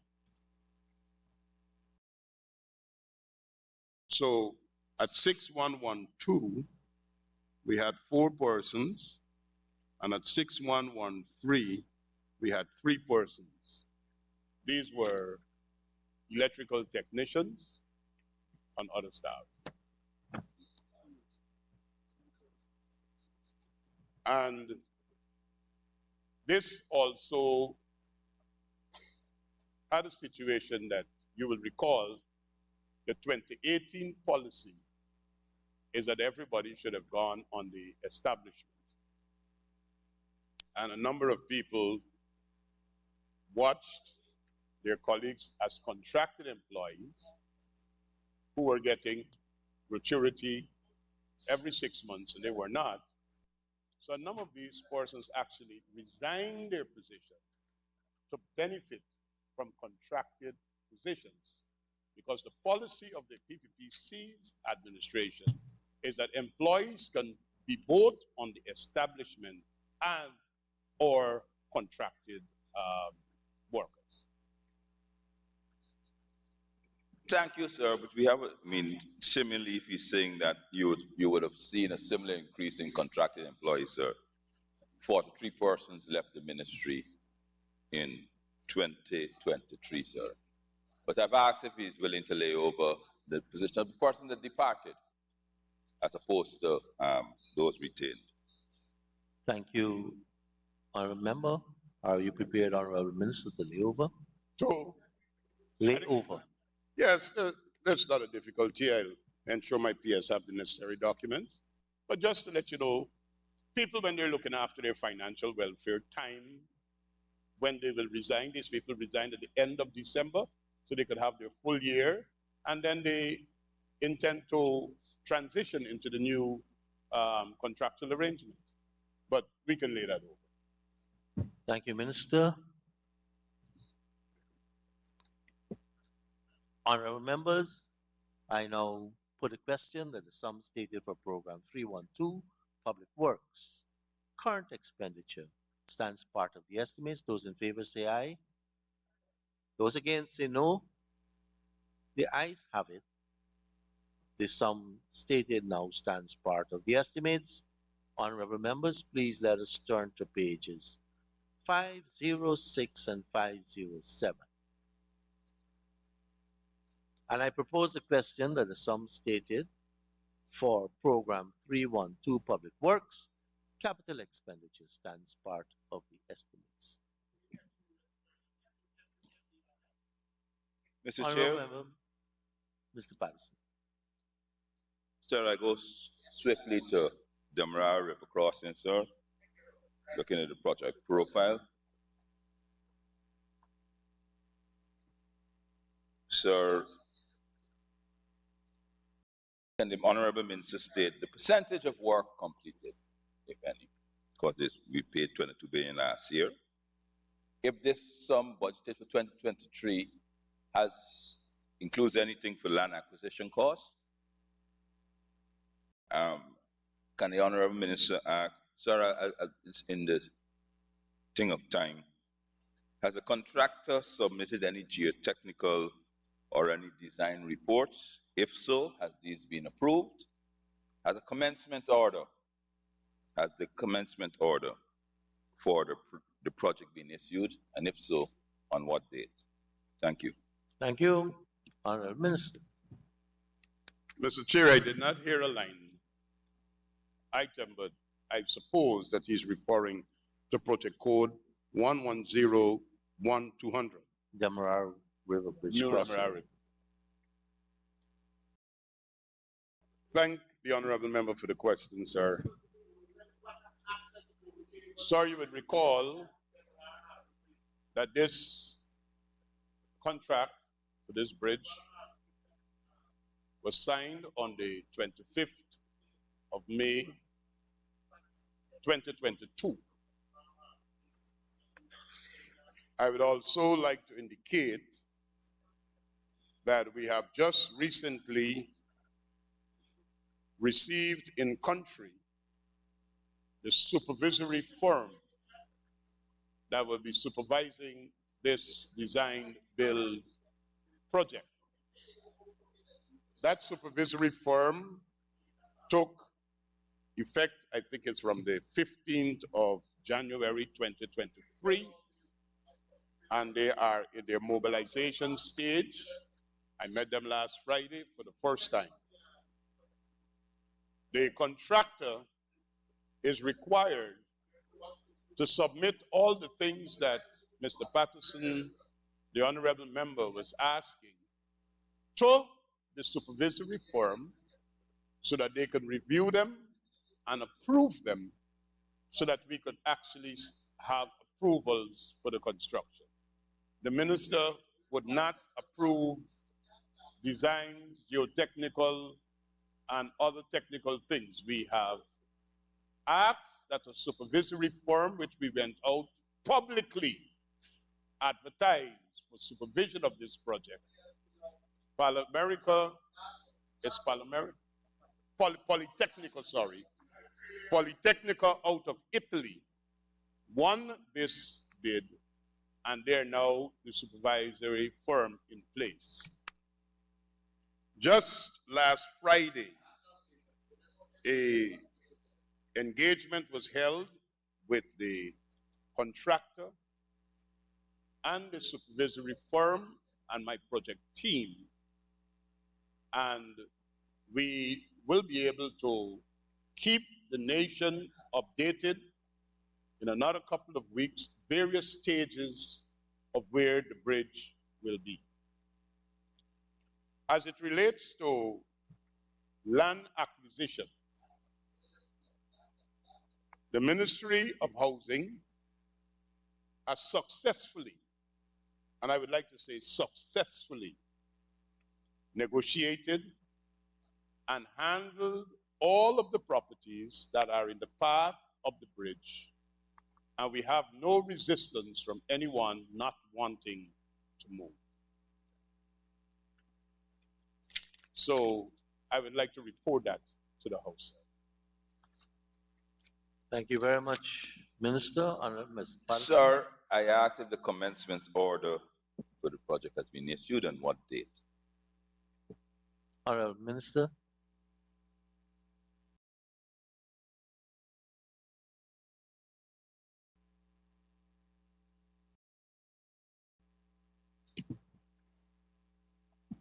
Sir, I'm advised that the actual commencement order, which is a letter officially to begin, has not been issued because they are tidying up arrangements between the supervisory firm and the contractor.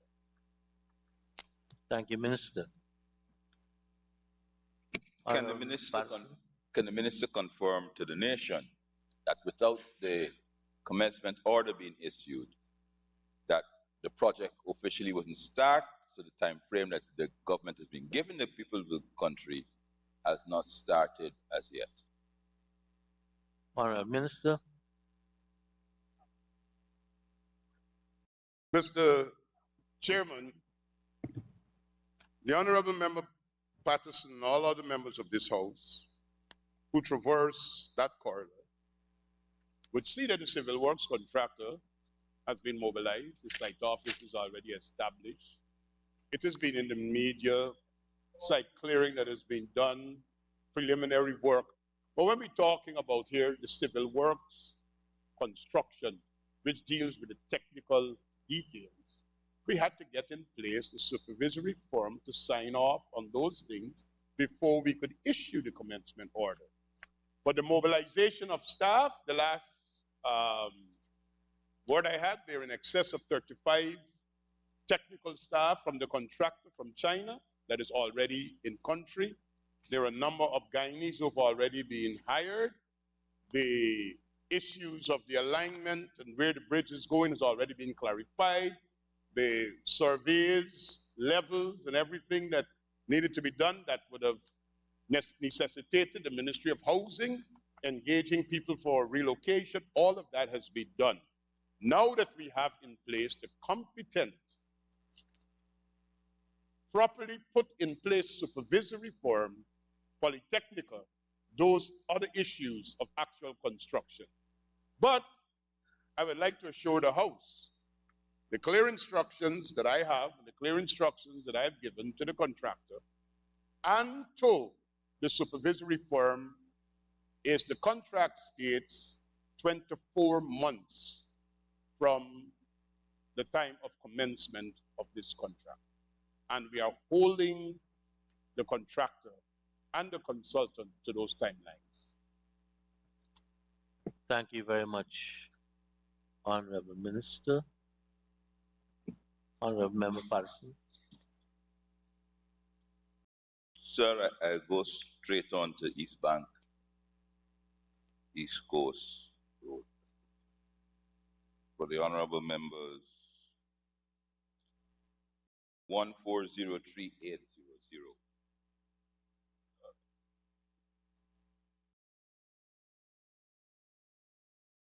Can I ask the honorable minister, sir? The project is now risen to 22.783 billion. The government of Guyana is now be putting in $12 billion. The loan from the Indian Bank is 10.4, remains at 10.4 billion. Previously, the government of Guyana would have only been required to pay $365 million, sir. So we're funding we're funding 65%, 55% of this project.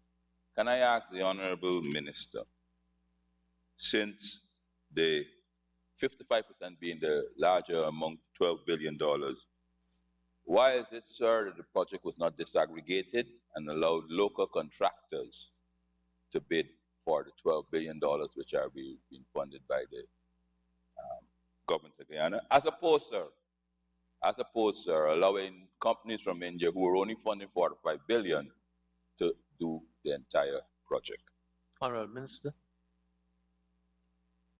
Mr. Chairman, I must admit to you that I'm extremely baffled by this question coming from the Honorable Minister, for the simple reason that this was a project that was in the pipeline as of May 2015, when the APNU AFC took office, and they did nothing for 5 years. Nothing for 5 years. We came back into government in August of 2020. And one of the first projects that was resuscitated because of its importance was this East Bank, East Coast Link Road. $50 million was available to the government of Guyana based upon a line of credit that was negotiated since 2014. It is in that same line of credit, sir, that $18 million was also available for the ferry for the Northwest District, of which nothing was done as well. This National Assembly would be pleased to know, sir, that because of the interventions that were made, we have the ferry that is coming in less than the 18 million. And this road that we're now undertaking, This went out to bidding, public bidding. It is being financed by the India Exim Bank. And the lowest responsive bid came in at 106,383,954.92, which was above the money that was available at the line of credit. But that's not a surprise, because if you have a line of credit with figures of 2014 and you're issuing a contract in 2020, the cost of materials, the cost of labor, with all that would have happened in the world, prices would have changed. So the government of Guyana, we are funding 54.24% of the contract. And India, through the Indian Exim Bank, is funding 45.76% of the contract. The question that the honorable member is asking is not if the Indian government will give subcontractors from Guyana work. He is asking why Guyana don't give India 45.76% of the work, and the 54.24% must go to Guyanese contract. It's the same road, the same culvert, the same bridges, and everything. I don't know what we're asking for. Somebody got to be responsible for the executing of the contract. And in the executing of this contract, it is a bilateral arrangement through the line of credit with the government of India. We have an Indian contractor which has been properly mobilized. The contract has been signed since the 24th of June 2022. The actual commencement date of work was the 7th of October 2022. The contract period is 24 months. And we are building a number of culverts and structures to facilitate this road. The Indian contractor, and we have said that to them, they can and should engage Guyanese subcontractors. But of course, in the engagement of those subcontractors, it is the contractor that will be held accountable for the delivery of this road at a particular price in a particular time frame. Thank you very much, sir. Thank you, Honorable Minister. Thank you. Patterson. Thank you very much, Mr. Chair. I mean, you accidentally never explained it, but time is going. Miscellaneous roads, sir. You have quite a bit of time. Sir, The savings on the previous head was 40 minutes. thank you very much, sir. So I can slow down. Like, sir, so I go back to, I skipped in infrastructure development, sir. Sir, first and foremost, can the honorable member disaggregate the budgeted sum of 3.65 billion for 2023? Sir, and just confirm before I go and sleep, sir, we have hour and a half plus 40 minutes. Well, I seem to getting things mixed up. Is that correct, sir? Thank you.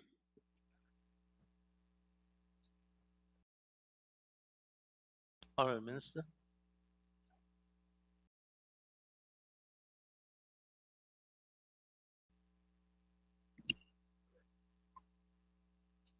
Mr. Chairman, if you'll permit me, my able and efficient technical staff reminded me that I omitted to tell the House that on the project that the honorable gentleman inquired about, which is the Ogle, Eccles, East Coast, East Bank link, the contract caters for 40% local content. So 40% local content is enshrined in the contract. As it relates to the breakdown for the expenditure, there are 3 areas that payments will be made, and these are all in US dollars. For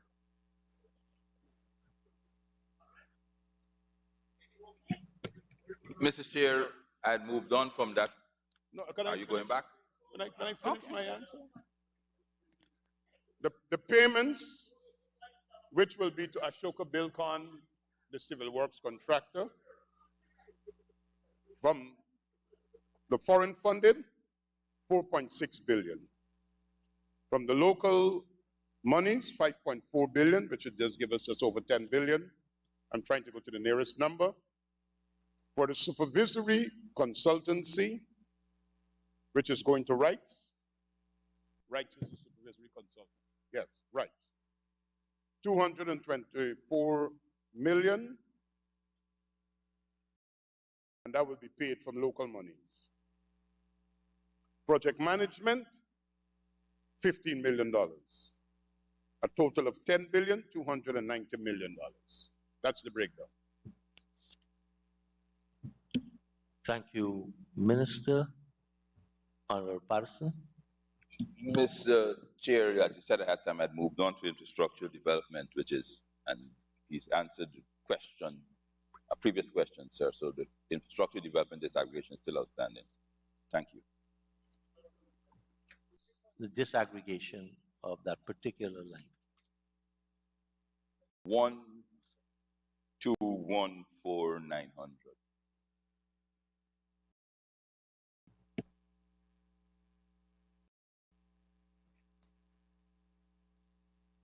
Just one moment, Mr. Chair.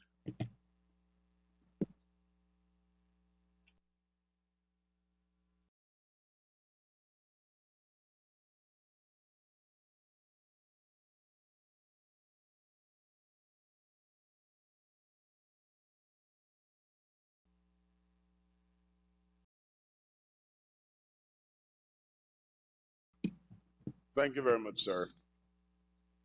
So we have for infrastructural development a total of $3,655,000,000. $1,138,724,000 will be used to pay projects that have been rolled over. As it relates to new programs, which includes installation of highway lights on the UG Access Road, 13.5 billion. Construction of access road into Diamond Housing Scheme, 80 million. Construction of pedestrian sidewalk on West Bank Demerara, which is at Lagrange, 104 million. Construction of pedestrian sidewalk along Monrepo Access Road, 33 million. Construction of pedestrian sidewalk along LBI Access Road, 33 million. Construction of pedestrian sidewalk at Tushin Access Road, West Coast Demerara, 88 million. Construction of pedestrian walkway along Maikoni Branch Road, 22 million. Geometric upgrade and enhancement of a section of Diamond Access Road, 400 million. Geometrical improvements to Providence Main Access Road, 400 million. Construction of pedestrian sidewalks at Suddy, 44 million. As it relates to the urban enhancement, construction of pedestrian sidewalks along Main Street, that's New Amsterdam. Geometric improvement of St. and Regent Street. Construction of pedestrian sidewalk along the Brigham, Phase 1. Geometric upgrade of Aubrey Barker Road, Phase 1. Enhancement of avenues in Georgetown, Carmichael Street, Middle Street to Church Street. Enhancement of avenues East Street, Middle Street to Church Street. Geometric upgrade and enhancement of Camp Street, Lemaha to Church Street. Geometric upgrade and enhancement of the St. John Road and Irving Street, Lamaha to Homestretch Avenue. Those are some of the items that we are listed here that will come up to 2.516 billion with a rollover of 1.138 billion, sir. Thank you, Minister. Honorable Patterson. I would be grateful if the Honorable Minister lay over that document on completion, sir. It's in the hand, sir.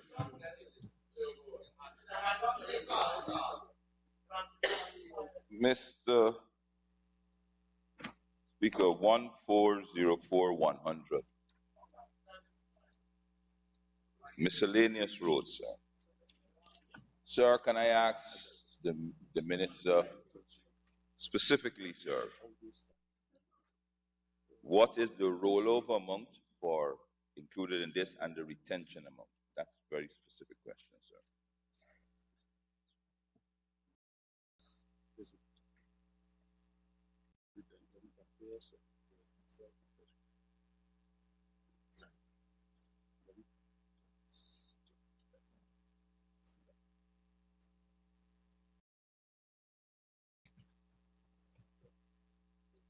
Honorable Minister. Thank you very much, Mr. Chairman. Mr. Chairman, you will be reminded that we came to this House for a supplementary, and I told the House that through the Ministry of Public Works, in collaboration with the Ministry of Housing and Water and the Ministry of Local Government and Regional Development, we'll be undertaking a number of projects across the country. I'm happy to report to you, sir, that in excess of 700 contracts were signed, which will see the rehabilitation of close to 1,085 roads. And the rollover amount to continue those works are $14,785 million. We have an additional $2.7 billion, which would cater for retention and other amounts on ongoing projects. For new works for 2023, we have an allocated sum of almost $14.5 billion, $14.463 billion for new works in this year's budget. Thank you very much, sir. Thank you, Minister. Honorable Member Ferguson. Thank you very much, Mr. Chair. Mr. Chair, through you to the honorable member on the very line item.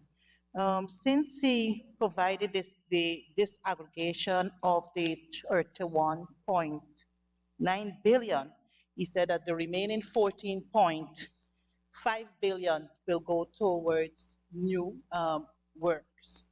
So can the honorable member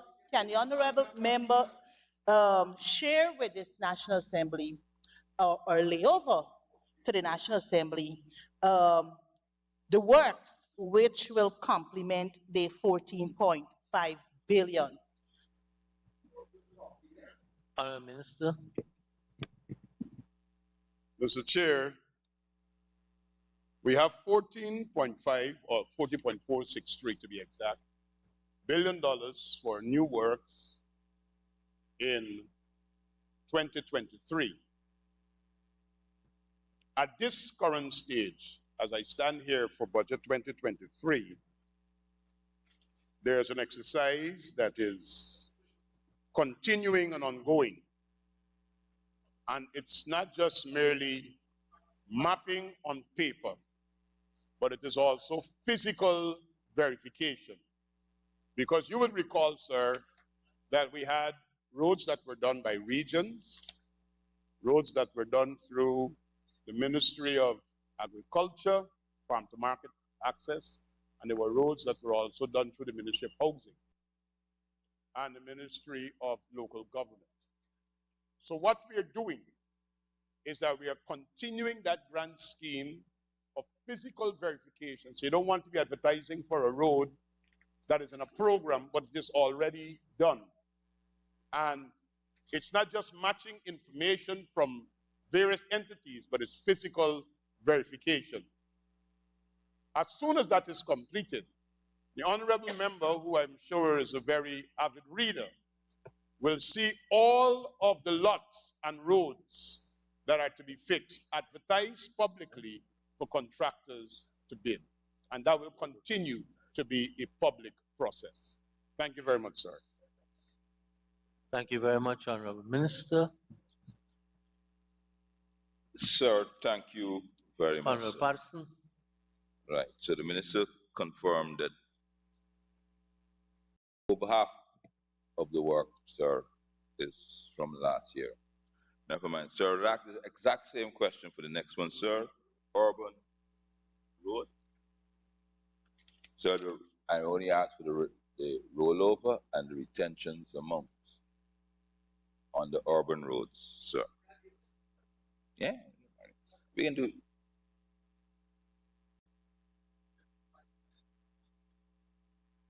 Honorable Minister. Mr. Chairman, I'd like to correct the honorable member with what he just said. A rollover is not as a result of failure to implement. A rollover is as a result of works having to be continued from 1 year into a next year. That's why it's a rollover. And you could only roll over a project with the permission of the Ministry of Finance. We came to this house in November, and we have said that we would like to have additional monies because there was fiscal space for more monies to be made available for us to continue to bring roads to the people. And we are up in our game. Rather than waiting for March of 2023 to start advertising and implementing projects, we did that since last year, and that is why in the collaborative effort of housing and water, local government and regional development, I just said to this house, we signed 700 plus contracts, which will see 1,085 roads awarded and currently being implemented as a result of 2022 allocations, final payments and the rest of it to be paid in a rollover manner from 2023 allocations. As it relates to urban roads, sir, the total rollover from 2022 is 104,131,000. As it relates to new projects for urban roads, is $1,395,869,000. Thank you, sir. Thank you, Minister. Honorable Member Patterson.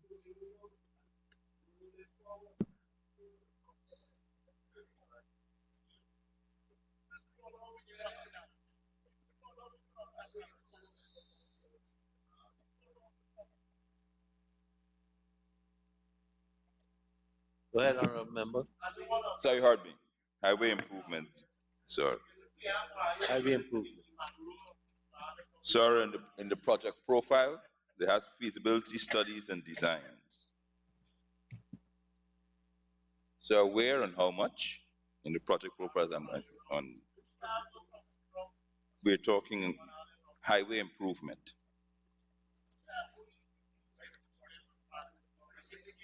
Sir, as I said, sir, and sir, where is the feasibility studies, designs, where and how much, sir?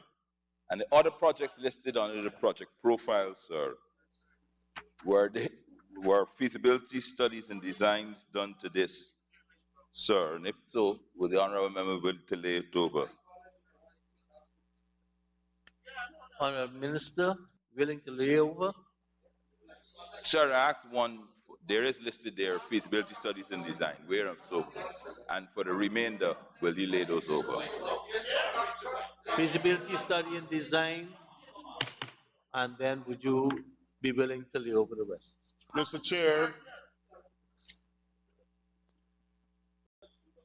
this project went out by way of public advertising for a design build project.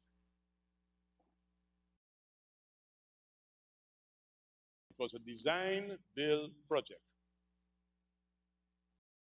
We are currently at the concluding stage of the procurement of the supervisory firm which will be supervising this project. So at the procurement of the civil works, all of the companies provided their designs and their studies and methodology and the rest of it to be evaluated. So the ministry then engaged to design and do studies.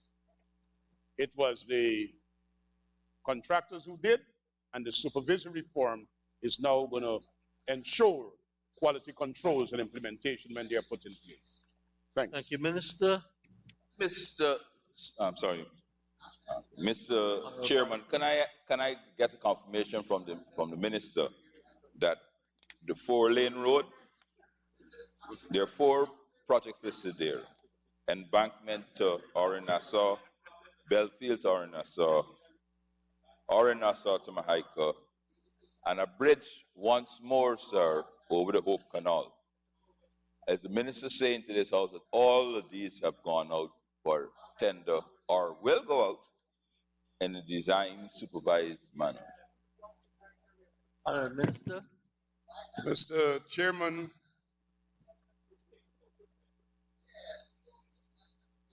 it was one package that entails all the structures from Sheriff Street to Orange-Nassau on the railway embankment, including the bridge over the Hope Canal, as well as the upgrade of the road from Belfield on the front to Orange-Nassau. It's one contract that we have gone out for a design and build. I need to also inform you, sir, in the House, that as it relates to the upgrade of the road from Mahaica to Rosignol, $200 million have been allocated in this year's budget for studies to facilitate the upgrade of the road from Mahaica to Rosignol. But the contract for Sheriff Street to Orange-Nassau, with all of the structures and the bridge across the Hope Canal, and the upgrade from Belfield to Orange-Nassau, is what is involved in this design build contract that we awarded. Thank you, Minister.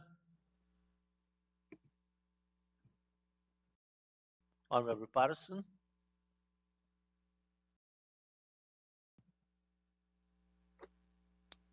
Thank you, Mr. Chair. Sir, we're talking about rehabilitations of public and main access roads, sir.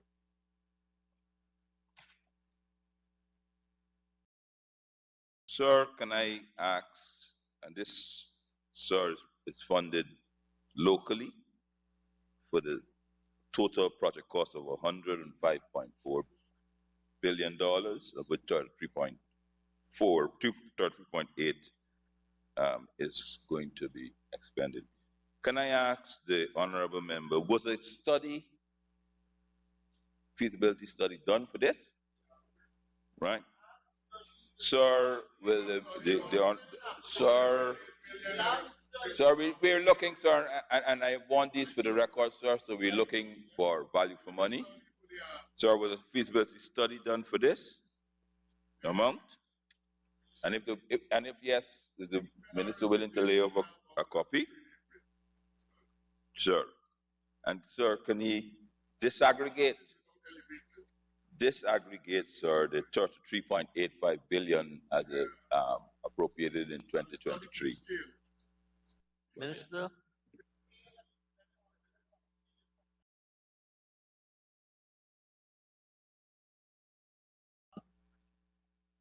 Mr. Chairman, out of this sum of $33 billion, $850 million, $10,185,3 sorry, 10,185,216,000 are for rollover projects. And let me tell the House what are the rollover projects. The continuation of the work at Lima Sands in Region 2. Canal number 1, Canal number 2, D Hoop Access Road, Burma Road, Myconi Branch Road, Les Beholden and Mybicuri Blackbush Polder Roads, Johanna Blackbush Polder, structures, New Amsterdam to Brighton, Region 6, and structures, Brighton to Molson Creek. And let me explain these structures. We are expanding the road from Molson Creek, from Palmyra all the way to Molson Creek. There are 99 structures along that road, and contracts have already been awarded and work has begun for the expansion of all 99 structures. That was done on the 2022 budget, and we have rollover sums to continue that work. We also have to remove the utilities. Because, sir, if we're going to talk about the development that will take place at Palmyra, where we have gone out for public interest for an oil refinery,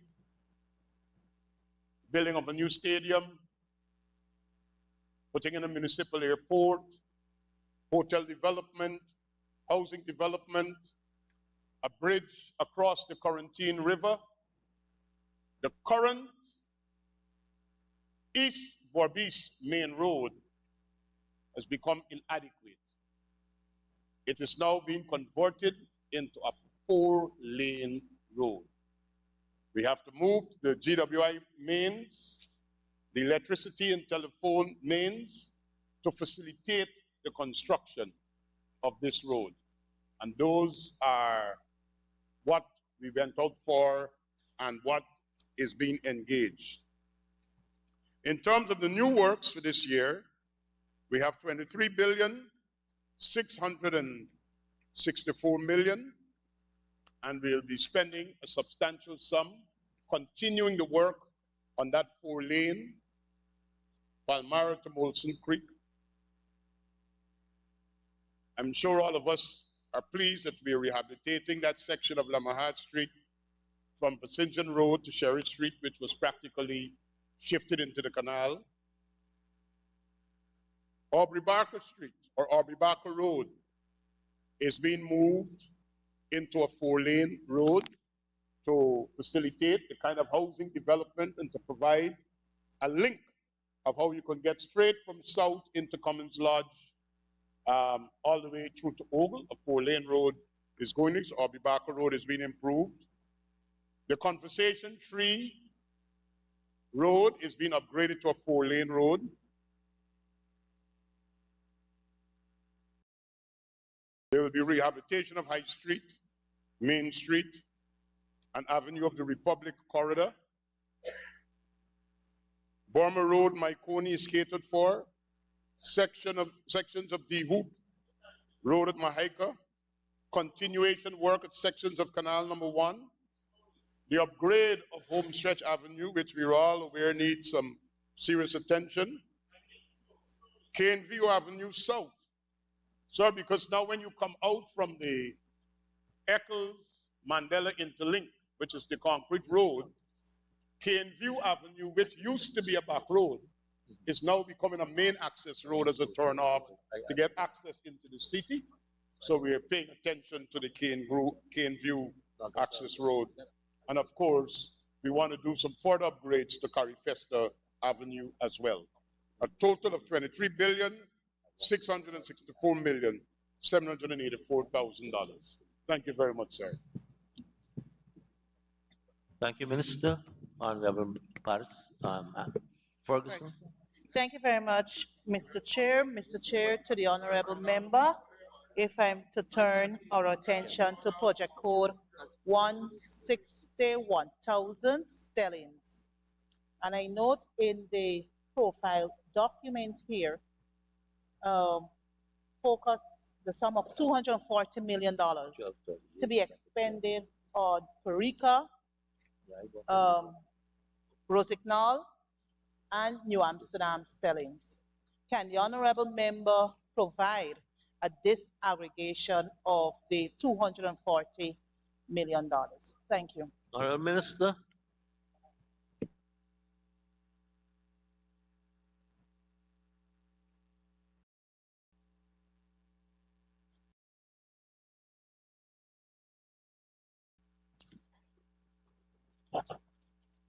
Mr. Chair, the intent is that we have budgeted to do about $80 million of work at Parika,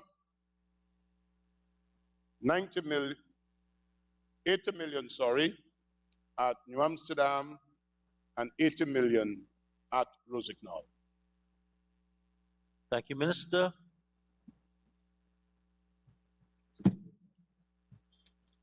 Honorable members. Aye.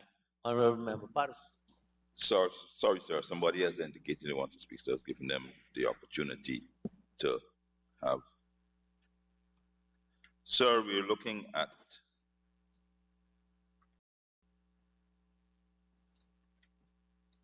farm access roads, which is Parika to Macquarie. I mean, obviously I know this well. It was a brainchild of the AP and UAFC, which was a brainchild, and obviously I spoke about it extensively in my budget, and I questioned the minister if he has any similar document to what we have. Of course, we know not, sir. Sir, can the minister disaggregate? No, we didn't build it, but we thought about it. As I said then, sir, there's an organism called parasites that suck from the host. Yes. Can the minister disaggregate, sir, the 3 different projects included in budget 2023? Minister. Thank you very much, Mr. Chairman. We have 4 projects that will be addressed on this allocation. The Parika to Goshen Macquarie link, we are spending about $274 million. To Mary to Sand Hills, to Macquarie, Bartica, $250 million. IR3 to Abari, $150 million. And Molson Creek to El Dorado, $200 million. Mr. Chair, what we are doing currently with the Parika Goshen Macquarie link and the Tamari Sand Hills Macquarie link is that with the allocation that is being made here, which will be just over $500 million in these 2, we want to be able to see vehicles being able to get through. Last year, we ensured that the entire alignment was cleared. So if you are a tough jungle or interior driver, you could get there right now because the entire alignment is clear.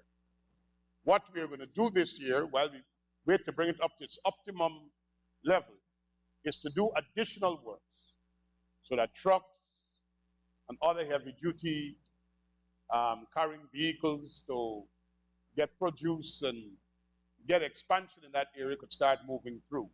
So we'll be spending some money in that region to make these carriageways or these thoroughfares usable. And that's what we're seeking here, along with what will be done at Molson Creek El Dorado, as well as IR3 Abari. Thank you, sir. Thank you, Minister.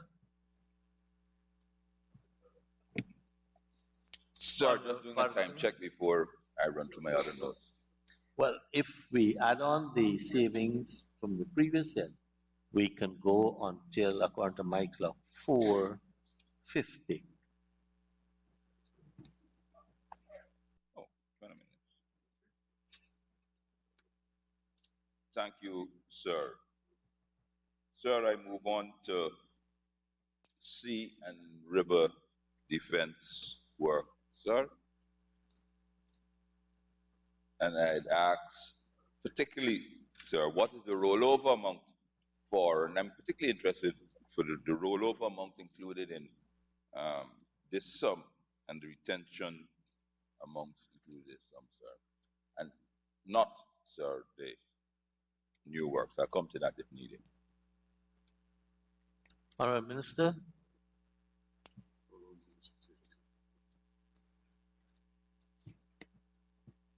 Mr. Chair, the rollover amount, and this is the results of works ongoing, 688,578,000.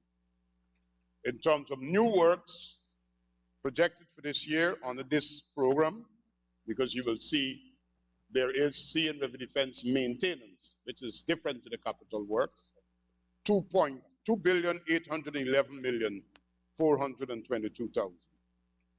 Thank you, sir. Thank you, Minister.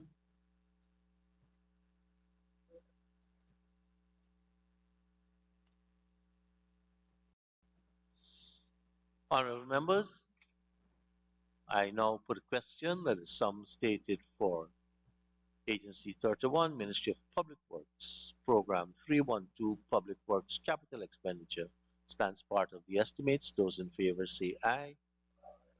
Those against say no. Ayes have it. The amount stated now stands part of the estimates. Honorable members, let us turn to pages 176, 177.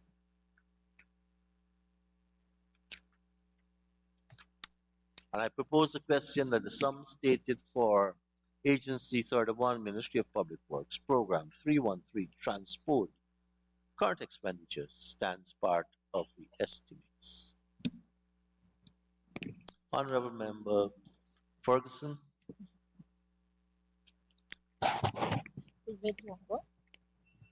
Thank you very much, Mr. Chair. Mr. Chair, if I can turn our attention to line item 6265, other transport, travel, and postage. I note a revised sum of 9.5 for 2022, and we're now seeking a 10 million for 2023. Can the honorable member explain the purpose or reason for the increase? Thank you. Honorable Minister. Mr. Chair, it is from this line item that the officers of the ministry receive funding to travel to do monitoring and inspections across the country. And this just merely caters for increased activity, knowing that we will have more capital works and improved monitoring. Thank you. Thank you, Minister. Honorable Member Patterson. Thank you, Mr. Chair. Sir, the one employee 6116, sir, is no longer there. There's actually no employees under this program. Can the minister say to this National Assembly, sir, having lost almost 50 employees under the public works and other programs, how is this particular short staff, and he already admitted it, he's short staff, how will this particular program be administered, sir? Honorable Minister. Thank you, Mr. Chairman. Mr. Chairman, the distinguished and knowledgeable gentleman who worked and was paid under this line item has reached the age of retirement. He has been re-engaged on a month-to-month basis, and he is being paid under a different heading. Thank you. Thank you, Minister.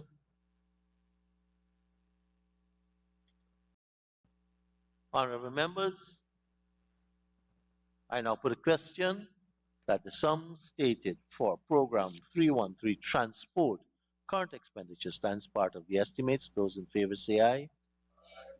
Those against say no. Ayes have it. Sum stated now stands part of the estimates. Honorable members, can we move to page 507 and 508? And I propose the question that the sum stated for Agency 313 Capital Expenditure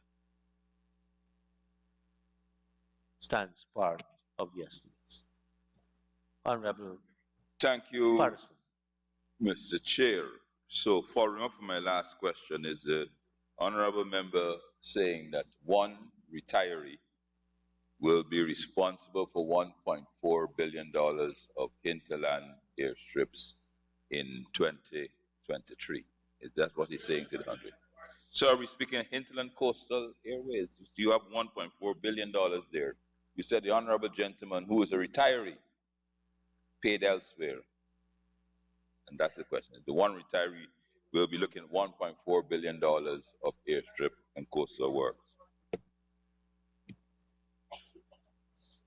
Honorable Minister. Mr.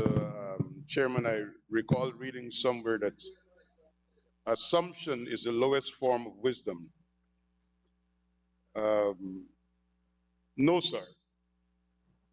There are engineers from the work services group that are also engaged in these projects that these capital sums are going to be involved in. And I must also indicate to this House, because sometimes the people of Guyana are not fully apprised, the Guyana Defense Force Engineering Battalion is also engaged with the Ministry of Public Works in helping with some of the construction for hinterland airstrip. They are currently doing the extension to Kaichor, and they're also engaged in civil works at Ittering Bank. So there is other personnel from the work services group, as well as there are engineers from the Guyana Defense Force that are also engaged in these projects. Thank you, sir. Thank you very much, Honorable Minister. Honorable Ferguson. Thank you very much, Mr. Chair. Mr. Chair, if I'm to turn our attention to project code 1601400, Central Transport Planning. I note a provision of 100 million here, and the explanation given is for the provision of consultancy services. But when I go to the project file, it's very vague. So can the honorable member state what consultancy services this provision will cater for? Thank you. Honorable Minister. Mr. Chairman, the consultancy services that are at the procurement stage at this time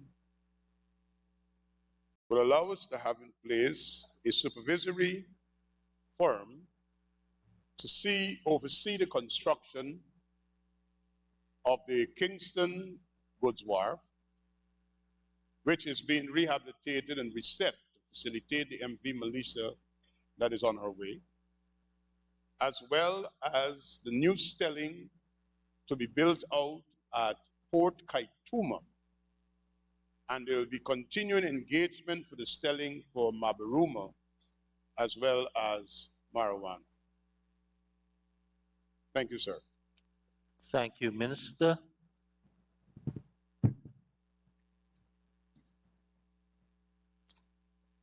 Honorable Patterson.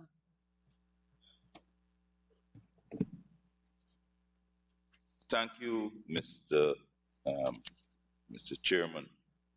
Sir, with the question of hinterland and coastal airstrips, sir, in the 2020 budget and the 2021 budget, sir, there was provisions for the upgrade of Lethem Airport to international, into international regional airport, sir. Sir, can I ask the Honorable Minister if that project is catered for under this line enter, and if not, sir, has the government abandoned it or is it catered for elsewhere? Honorable Minister. Mr. Chairman, the Lethem Aerodrome continues to be a priority for the government of Guyana, especially with us believing that we will become ultimately that link and that air link and hub between South America and the Caribbean, with us attracting the long hauls. The work to be done now at Lethem is the terminal building, the facilities for check-in and immigration and the rest of it.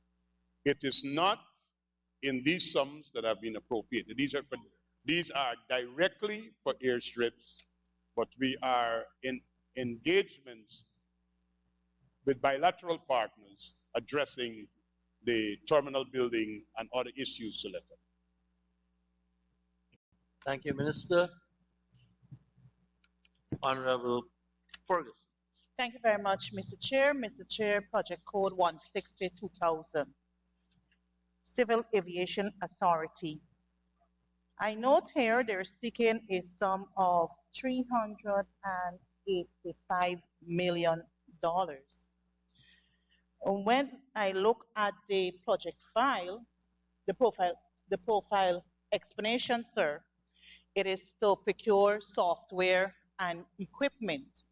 Can the honorable member give a brief explanation of what the software and equipment entails, and also provide us with a disaggregation for the software and equipment to be procured? Thank you.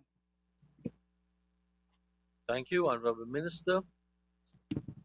Mr. Chairman, I thank the honorable member for her question. Traditionally, when we talk about our operations in terms of aviation, we address either flights into the interior or international flights to other destinations. But in Guyana, we have a new reality. We have the Steel City, that is 270 kilometers plus in our EEZ, where we have FPSOs operating. Our air navigational services must be able to track what is happening out there. We must see the helicopters when they're landing, enhancing safety and search and rescue. So the allocations that are there, just the two items. It's for CNS ATM equipment replacement, and that is to replace what is at Tamiri for a higher category, 260 million, and it's for search and rescue software and hardware. The hardware is SAR Master, 125 million. A total of 385 million, and this is all to enhance efficiency and the capability and the capacity for the Civil Aviation Authority and our air navigational services. Thank you, sir. Thank you, Minister. Follow up on the same line item, sir. Eugene Correa International Airport, Ogle, sir. The security systems are not working. The baggage handling systems are working. None of the systems that you would expect in international are functioning. Thus jeopardizing the entire ratings of Guyana, our category ratings, sir. We are judged not only by Chedi Jagan Airport. Can the Honorable Minister inform us if under this provision on the Civil Aviation Authority, any provision is included for the upgrade and the maintenance to maintain in light of those services, baggage handling, etc., for the Eugene Correa Airport? If not, sir, where can the government, where can the minister direct us that these important facilities can be found? Honorable Minister. Mr. Chairman, I thank the honorable member for the question. But Mr. Chairman, the honorable member asking the question was the gazetted officer 2015 to 2020 that was responsible for this sector. And he ought to be fully aware that the Eugene Correa International Airport, which was renamed under his tenure, is an airport that is in a private-public partnership of where private investors run that airport. The Civil Aviation Authority is the regulator to ensure that standards are met. But for the benefit of the distinguished gentleman asking the question, as it relates to the scanner that is inoperable, we're not sitting on our hands. There is correspondence from the Eugene Correa International Airport to the Chedijagan International Airport, of which this minister would have seen, requesting assistance that available assets that are at Tamiri be loaned to them to ensure that our national security and our architecture is adequately maintained. And those discussions for that facilitation is going to be completed shortly. Thank you, sir. Thank you very much, Minister.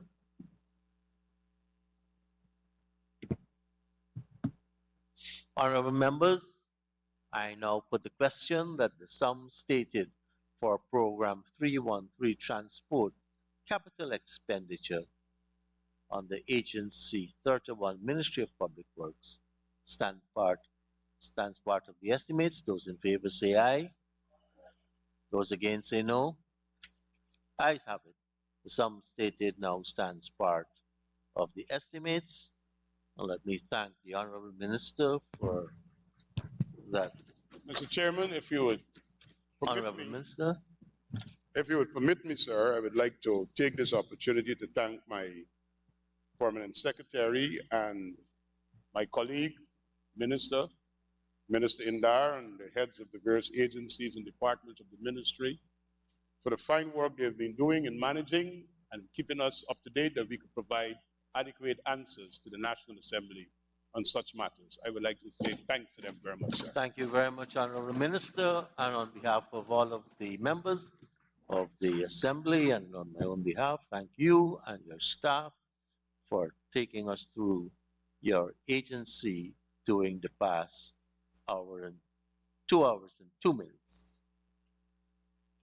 And now let us invite the Honorable Minister of Labor, the Honorable Joseph Hamilton, and his team from the Ministry of Labor to join us for his agency.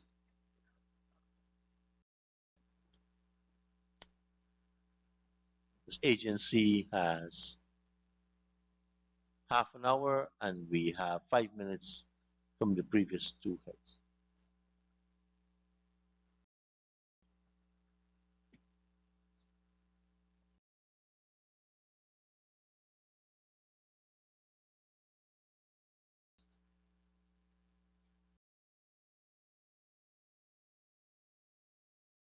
Thank you very much. We turn now to pages 182 and 183.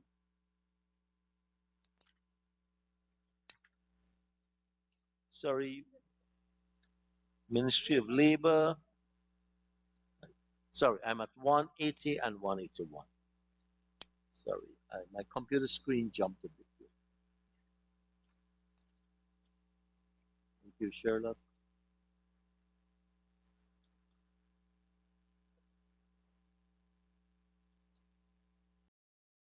Honorable members, I now propose the question that the sum stated for Agency 38, Ministry of Labor, Program 381, Policy Development and Administration, current expenditure, stands part of the estimates. The honorable member, Ms. Tabitha Sarabu Hali. Thank you, Mr. Chair. Mr. Chair, I start off with 6116. The contracted workers have reduced by about 11, and I am not seeing that reduction in the numbers. So can the minister please state the designation of those persons? I'm guessing that are no longer with the ministry, and if you intend to find new persons for those particular designations this year. Thank you very much, Mr. Chairman, honorable member. Just to say that these positions are in the administration. Most of the people here, if not all, they have resigned over the period. And what I know is that the personnel has interviewed persons, and we have made recommendations to the public service for the employment to fill the vacancies that you have. Thank you, Minister. Honorable member, Ms. Hali. Mr. Chair, I requested the designations of those persons. Honorable Minister. Okay, one office assistant, one PR, yes, one confidential secretary, a legal officer. In the case of the legal officer, we had just that vacancy has just been filled by the PSM. So one typist clerk, one receptionist, two drivers, and a store clerk. Thank you, Minister. Honorable member, Ms. Hali. Thank you, Mr. Chair. Mr. Chair, can the Honorable Minister please disaggregate 9 items 6284? There's almost a 500% increase in the amount allotted there between 2022 and 2023. Honorable Minister.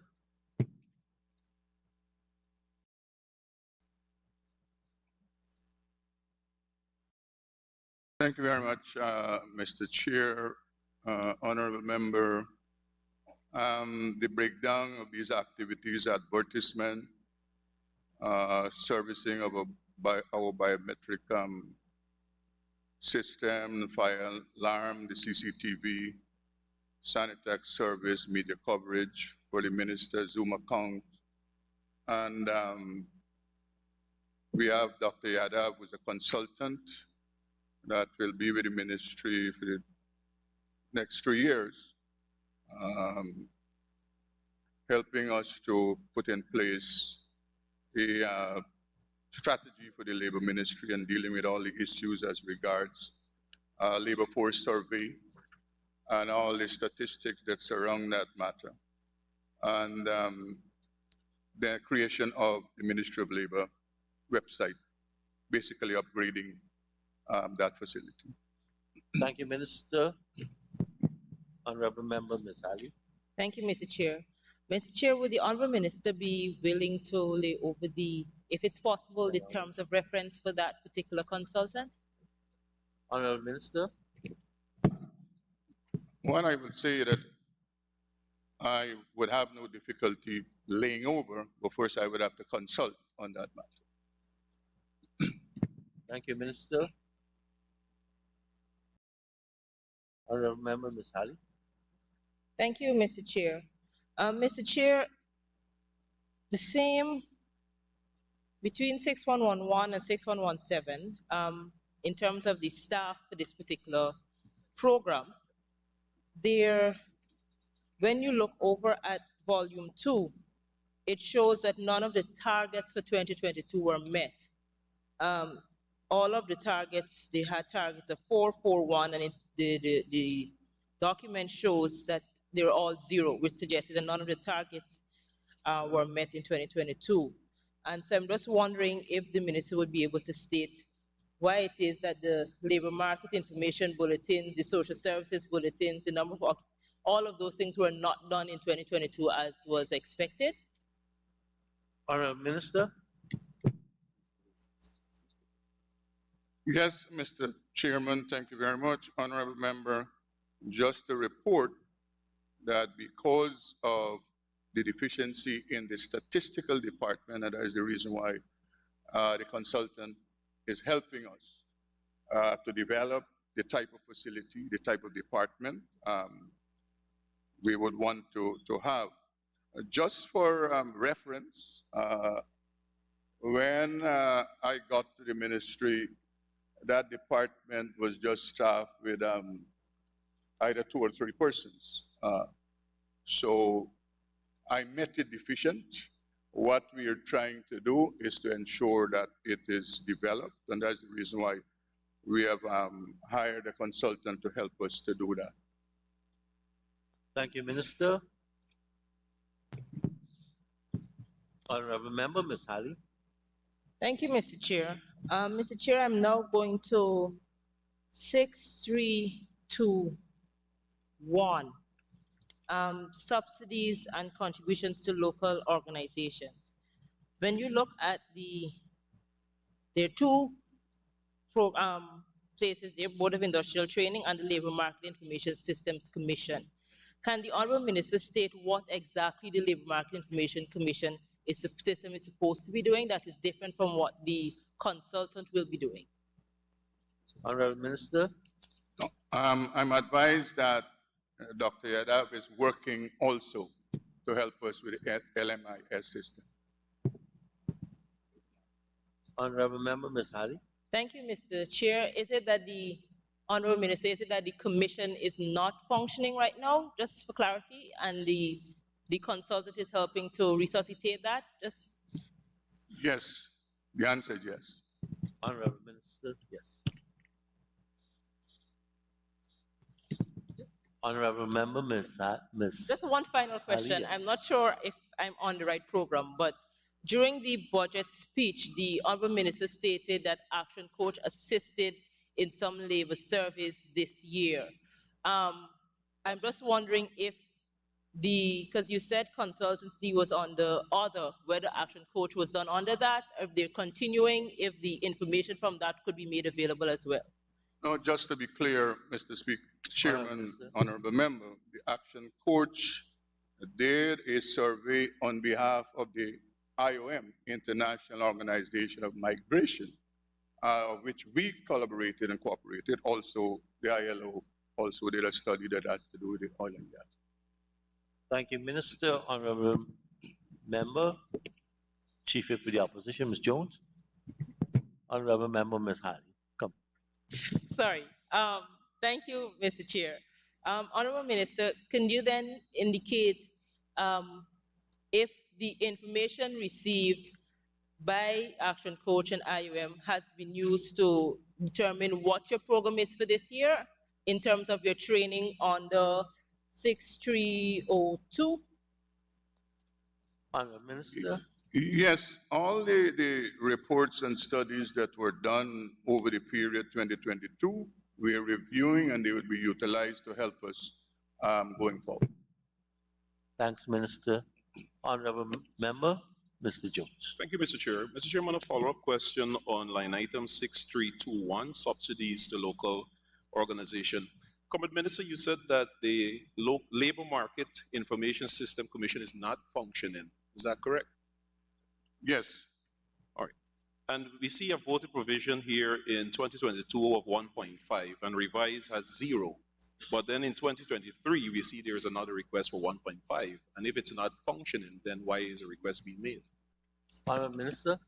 Because, as I indicated, and if you follow since last year budget speech, Dr. Yadav is here with us about several months now. He has come here since 22. So they worked, and the funds that were made available and requested were utilized during 2022, and now we're asking for more funds 2023 to continue.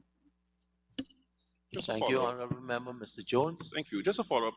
Comrade Minister, you said the funds were utilized, but here in the revised 2022, it has 0. Which is an indication no money was used. Okay, I'm advised, I stand corrected by the Permanent Secretary that the funds was not utilized in 2022. Thanks. Minister, Honorable Member Ms. Halley. Mr. Speaker, I'd like to turn to 6281, Security Service. There is a significant increase in that line item. Can the Honorable Minister state whether another security firm has been hired? Is it the intent to hire? And if it has been hired, who that security firm is? Honorable Minister. Just to say the increase has to do with the fact that in 2022, you know, the minimum wage was increased, and therefore that's a reflection regarding security providers. What I know is that a couple of weeks ago, a security provider via open tender will be, from tomorrow, I'm told, will start as the security provider of the ministry. So there was an open tender, and a security provider won that some weeks ago. And so you have this new contract with this provision. Thank you, Minister. Honorable Member Ms. Halley. Would the Honorable Minister be able to state the name of that security provider? Honorable Minister. Strategic Action Security. Thank you, Minister. Honorable Member Mr. Mahipur. Thank you, Comrade Chairman. Comrade Chairman, 6321. Can the Honorable Minister say on the Board of Industrial Training, what are the expected expansion for the program in terms of meeting all across Guyana in communities that they may have not touched as yet? Honorable Minister. Mr. Chairman, honorable members, Mr. Mike Paul caused me to chuckle. Just for reference, I'm taking up from where he left off. When we got into government, the Board of Industrial Training was primarily a coastal operation.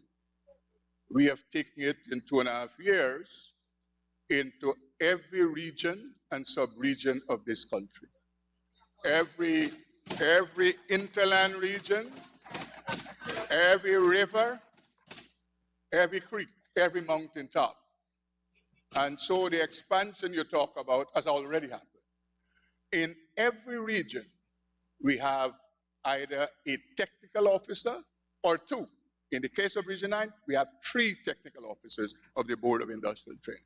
So the expansion you seek, my good friend, in 2023 started since August of 2020. Thank you, Honorable Minister. Honorable Thank you Mahipur. very much, Mr. Chairman. I know that the APNU AFC began to expand it, and I'm happy that the minister expanded it further. So that's very good. I mean, Board of Industrial Training was there long before 20. Okay, Honorable Member, ask the question because I may know differently, you know. As a former minister? No, I actually served under a particular board during your period. Thank you, sir. Sir, I know that the Board of Industrial Training is doing a lot of work to bring our young people especially. So I'm asking if there is plan to go into other communities that we did not go into to further enhance young people especially. And if there is, would the Honorable Minister please indicate? Honorable Minister. Mr. Chairman, honorable members, Mr. Mike Paul, just to say that we have gone beyond what you're thinking about. Let me put the context here. The Board of Industrial Training in 2022, never before, has trained nearly 50% of the sum total as females in what you call hard skills, if you follow. As I speak to you, we have 40 persons being trained in Region 10, heavy duty equipment operators. 50% of those are females. So, to answer your question, whether we will go into other areas, yes, we are collaborating with several organizations. If you follow, we have signed several memorandum of agreements with several agencies and organizations, whether it's private sector or public sector. And that work will continue. And so the expansion will continue. The other important task we have taken on, and we have started in 2021, is paying some attention to retirees. And we have done some successful training programs to reskill retirees to go back out into the world of work. So yes, we will continue to expand. Yes, we will continue to collaborate with all and sundry to effect the programs. Thank you very much, Minister.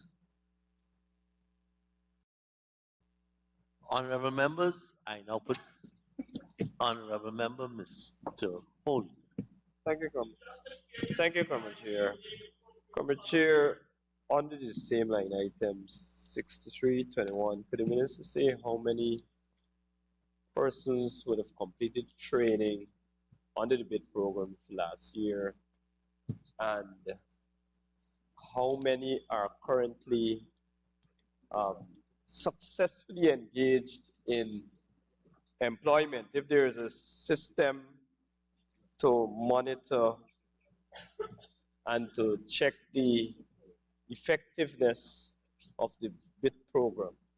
I heard a little of it in the budget speech, but it's not clear, so I'm asking the minister to expand. Could you, I'm hardly hearing what you're saying. Minister probably need a hearing aid. No, I'm hardly hearing what you're saying. Minister, Comrade Chair, I'm asking the minister how many persons were trained under the BID program for last year. First question. And how many of them are employed? How many of them are employed?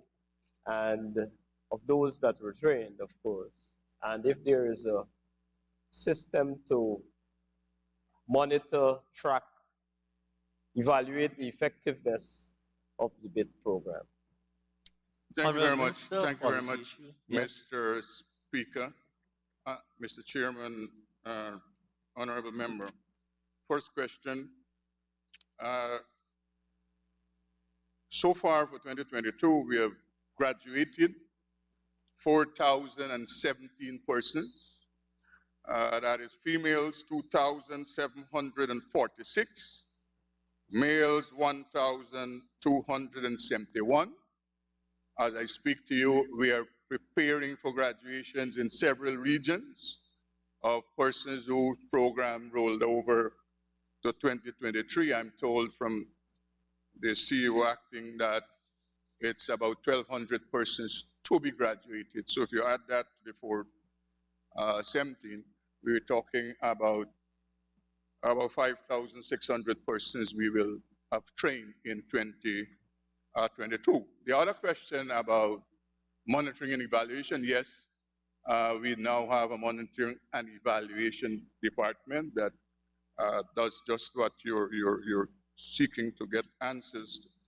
As regards 2022, you would appreciate that these persons were just graduated, and therefore what we have, and I indicated during the budget presentation, is the statistics from the 2021 trainees that indicated about 70% of the persons are employed, and I think some 15% are still being trained in other areas or going to school. So the tracer study will continue and will happen for 2022. Thank you, Minister. Honorable members, I now put a question that is some stated for Agency 38, Ministry of Labor, Program 381, Policy Development and Administration, current expenditure. Stands part of the estimates. Those in favor say aye. Those against say no. The ayes have it. The sum stated stands part of the estimates. Honorable members, let us turn to page 509. And I propose a question that the sum stated for program 381, Policy Development and Administration, capital expenditure, stands part of the estimates.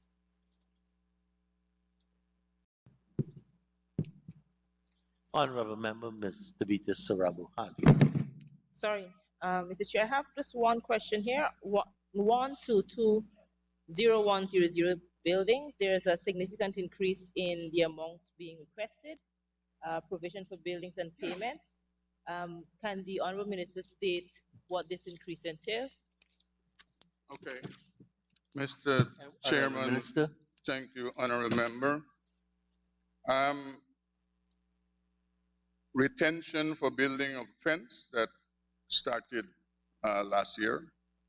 Retention for the main building at Atfield Street. Retention for joining of the two buildings. That project is ongoing.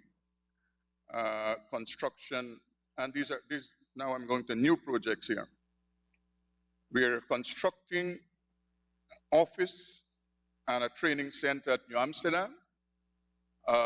We were gifted a plot of land by the New Amsterdam Town Council.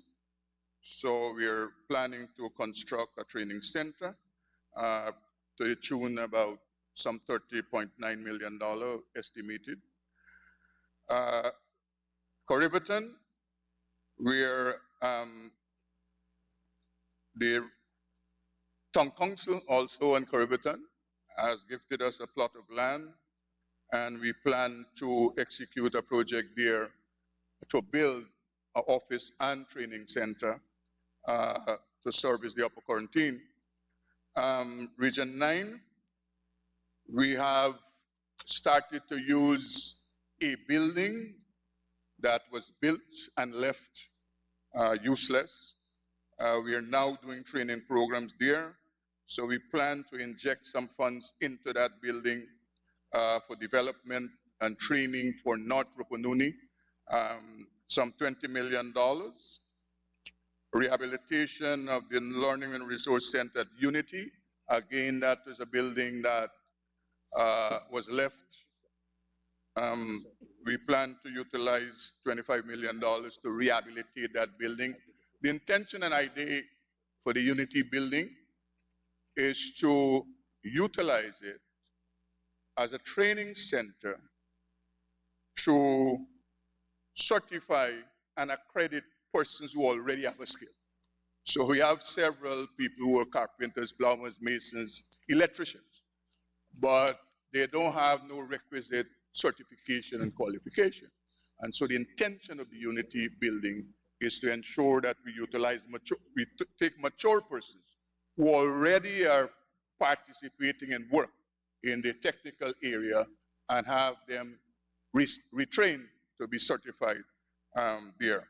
And then we have Bartica, Rehabilitation of the Learning Resource Center at the top of Mount Gripper Hill. And that is a building that was not as useful as it should have been over the years.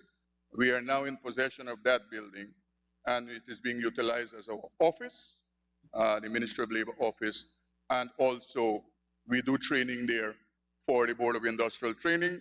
We plan to utilize about $10 million to bring that building up to speed with AC and all the necessary things. So there's some total to be expended in capital here is $138,500,000. Thank you very much, Honorable Minister. I hear some unparliamentary words. Honorable members, I now put a question that the sum stated for Program 381, Policy Development and Administration, Capital Expenditure, stands part of the estimates. Those in favor say aye. Those against say no. Ayes have it. Sum stated now stands part of the estimates. Honorable members, let's turn to pages 182 and 183. And I propose the question that the sum stated for Agency 38, Ministry of Labor, Program 382, Labor Administration Services, current expenditure, stands part of the estimates. The Honorable Member, Ms. Tabitha Sarabo Ali.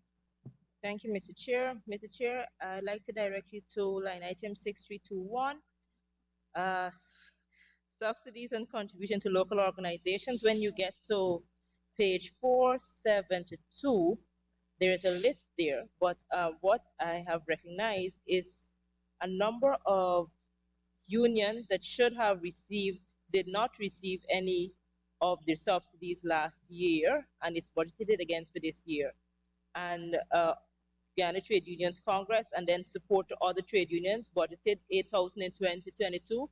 Only 1,297,000 was received by unions, and then it's budgeted again for 2023. So can Honorable Minister state why this difference for Guyana Trade Unions Congress and the other trade unions that they intend to give but they weren't able to in 2022 that they will support now in 2023? Thank you very much, Mr. Chairman, Honorable Member. Just to say that the one union that you note received their subvention is the only union that complied with giving us a report as to what they used the money for or what they will use the money for. And all the other unions, they were written to several times. Simple question, simple request. Give us a financial statement of how you expended the money. And they have refused, and therefore, I'm duty bound that until and unless they do like Gawu did, that the monies will not be released to the union. We want to do it tomorrow. Thank you, Honorable Minister. Honorable members, I now put a question that the sum stated for Agency 38, Ministry of Labor, Program 382, Labor Administration Services, current expenditure stands part of the estimates. Those in favor say aye. Those against say no. The ayes have it. The sum stated now stands part of the estimates. Honorable members, let's turn to page 509. And I propose the question that the sum stated for program 382, Labor Administration Services capital expenditure, stands part of the estimates. Thank you very much, honorable members. I now put a question that the sum stated for program 382, Labor Administration Services capital expenditure, stands part of the estimates. Those in favor say aye. Those against say no. Ayes have it. The sum stated now stands part of the estimates. Me thank on your behalf and my own the Honorable Minister and his staff of the Ministry of Labor for taking us through his agency. Thank you very much, Mr. Chair.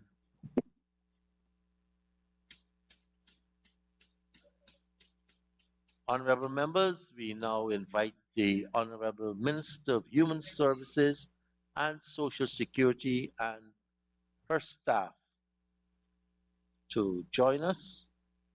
And I invite you to turn to pages 188 and 189.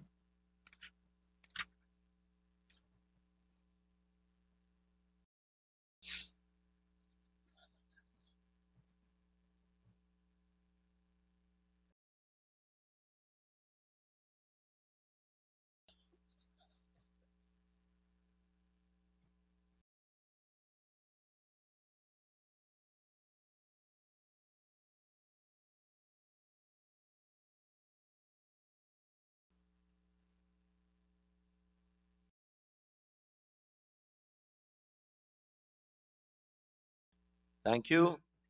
Honorable members,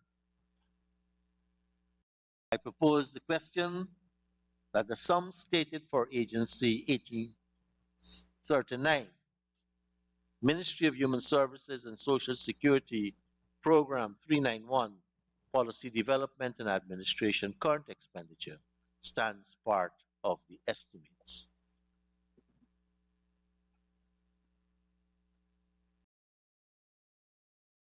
Honorable Member, Ms. Vala Lawrence. Thank you, Mr. Chair. Mr. Chair, to the Honorable Minister, line 6111. The number of employees has declined from 10 in 2022 to 7 in 2023, yet the budget for 2023 has increased by $38 million. Over the revised 2022, I know that the 8% is there, but could you kindly explain this discrepancy? Honorable Minister. Thank you, Mr. Speaker. Thank you, Honorable Member. In fact, there's been a decrease. So the increase within that overall decrease caters for the 8% salary, and we have had a resignation there as well. So I'm not sure, because the numbers are 17,561,000 for 2022, and budget 2023 is 14,359,009. Yes, that's the overall figure. 6111, that's what you're asking.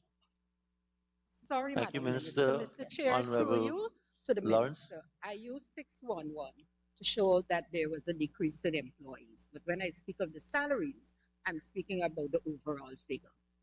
So you move from 181,922 to 219,913. Honorable Minister.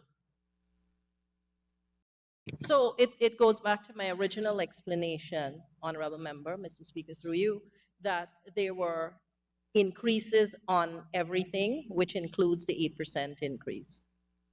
Thank you, Minister.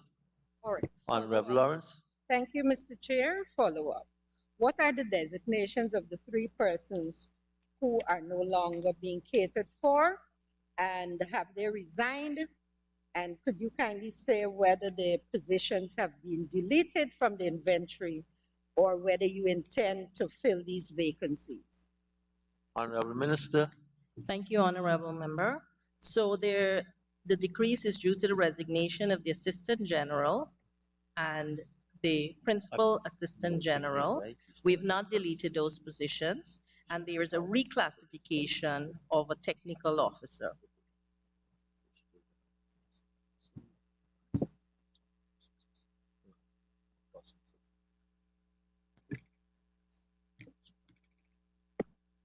Yes, Honorable Member, you can ask the question.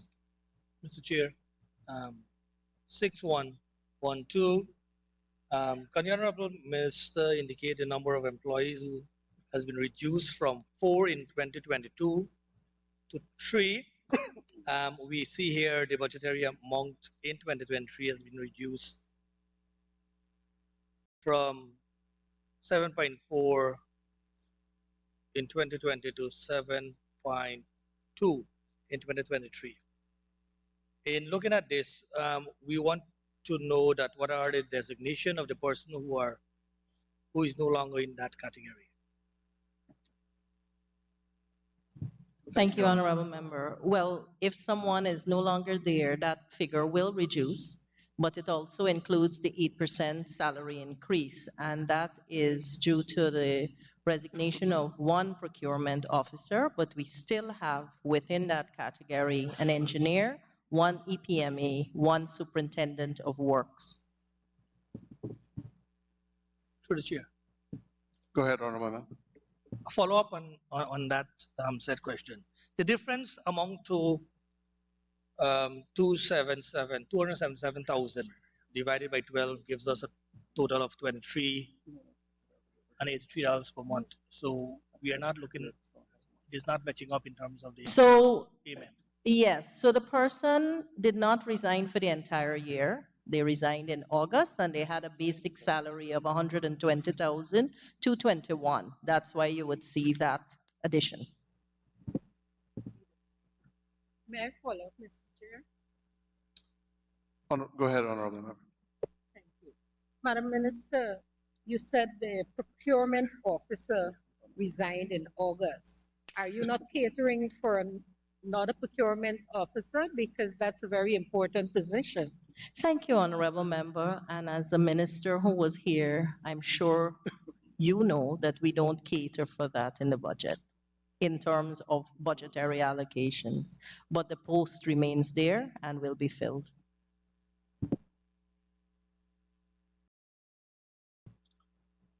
Mr. Speaker, I'll move on. Go ahead, 6113. There is no change in the staffing number of 2.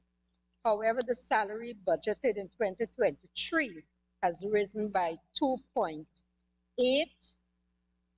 has risen to $2.825 million from the revised 2.291. It has gone down. So if the minister can kindly explain to us why we see this difference in terms of the figures. Thank you, Honorable Member. There has actually been an increase, and it's from 2.2 to 2.8 at a variance of 533,375, and that caters for an 8% salary increase.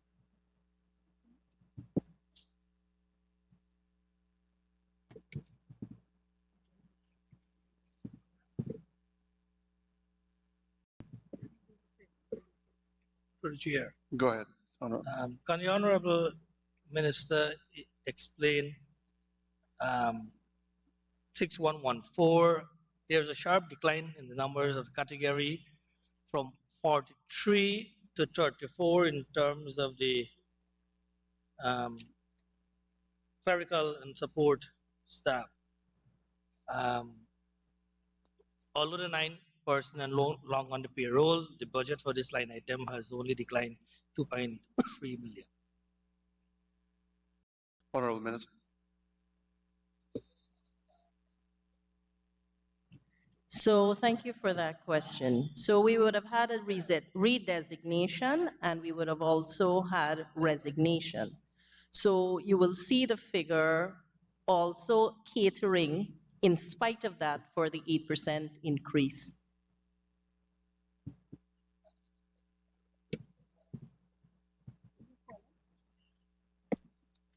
Mr. Honorable Member. 6116, contracted employees, has risen significantly, Madam Minister, from 32 to 51, increase of 19 persons. What are the designations and emoluments of the 19 persons?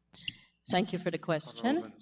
And they include a technical officer with a salary of $319,645, gratuity of $863,042, civil engineer, salary $276,536, EPMA 2, $19,878, one project officer, $205,200, one project officer, $177,797, one project officer, $177,797,000, one transport officer, $90,630, one clerk 2 general, $87,960, one clerk 2 general, $84,821, one data entry clerk. In fact, 3 of them, each receiving $84,662, one driver, $80,892, one cleaner, $80,892, one office assistant, $80,892, one driver, $80,892, one typist clerk, $80,892, one driver, $80,892,000, and one more driver at $80,892,000. That's all the new recruits. Thank you. Thank you, Madam Minister. Mr. Chair, could the minister indicate whether there is a policy for contracted employees replacing PSC appointed public servants? Honorable Minister. I am sure the Public Service Ministry would have given you that policy direction as it comes from the Public Service Ministry, but we, as you know, with this government, we have both the fixed establishment and the contractual workers.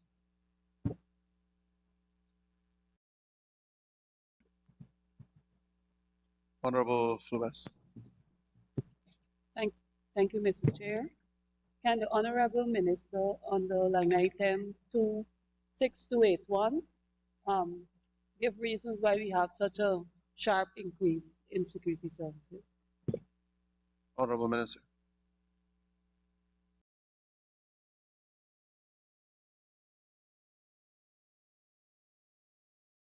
Thank you for the question, Honorable Member. Provision is made for security at the main office and the PS's residence, but inadvertently, the rental of 4.5 million was placed here mistakenly. So glad that you asked so that I could provide clarity to you on that.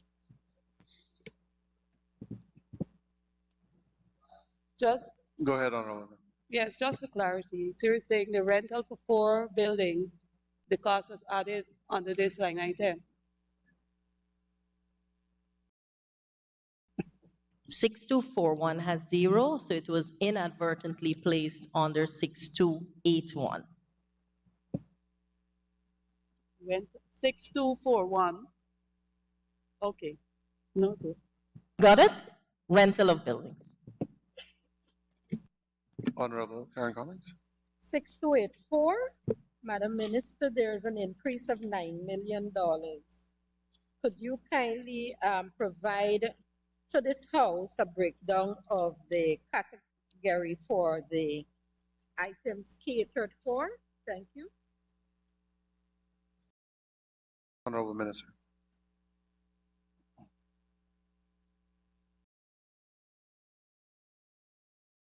(6284), you've moved from 8.5 to 8.6. So I'm not sure if you're telling me the right line, Honorable Member.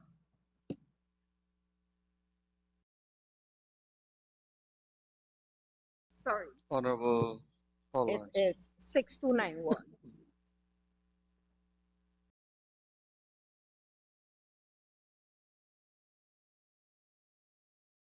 So thank you for the question. We do have a number of activities and events that the ministry hosts, usually Easter, Pagwa, Emancipation, Mashramani, Deepavali, Eid al-Adha, Christmas, and Heritage Month for the ministry. But this year we are hoping to we will be hosting a conference to share on some of the more outstanding programs of the ministry, where we will be sharing nationally and regionally the work we would have done on gender-based violence. And we are the country with one of the most exemplary records under Spotlight, and it is the Spotlight team's expectation that Guyana leads this discussion, because we have a comprehensive program that focuses on strategies to tackle gender-based violence as different from every other country in the region, which includes Latin America and the Caribbean. And we will also be speaking on a number of innovations and initiatives that would have been achieved by Guyana, including the 914 24-hour hotline. We would have also managed to have a survivors advocates program, which is new to the region. We also have the iMatter app, which has a series of resources that people can access using IT, and that app also has a 914 panic button, and that app is expected to expand. So this is the kind of sharing we will do. We've also developed a referral pathway that links all of our regions through the police, healthcare, and the Ministry of Human Services and Social Security's program. We've trained 1,400 policemen through the Cop Squad 2000 initiative. We also offer to persons who are in need safe voucher, and we also are able to provide shelters through our shelter expansion program. And in addition to that initiative, we'll also be speaking to some of our other noteworthy initiatives like the WIN program, which is one of the most impressive programs of the ministry and would have seen thousands of people trained across the country. And it is a program that my Caribbean counterparts, those in Latin America, and those beyond the shores of Guyana, all the way in the UK, would like to have access to. So it gives us an opportunity to share the work that Guyana is doing, to present the Guyana model for these things. And so we will be engaging so many people to share the level of work that we are doing in the ministry this way.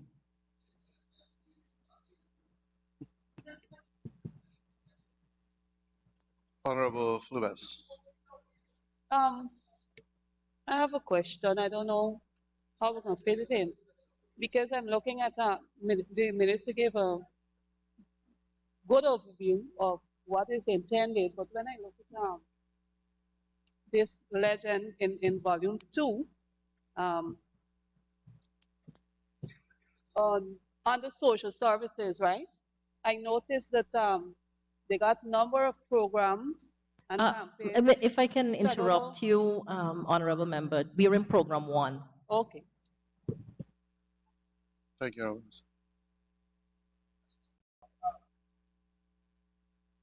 Honorable members, I now put the question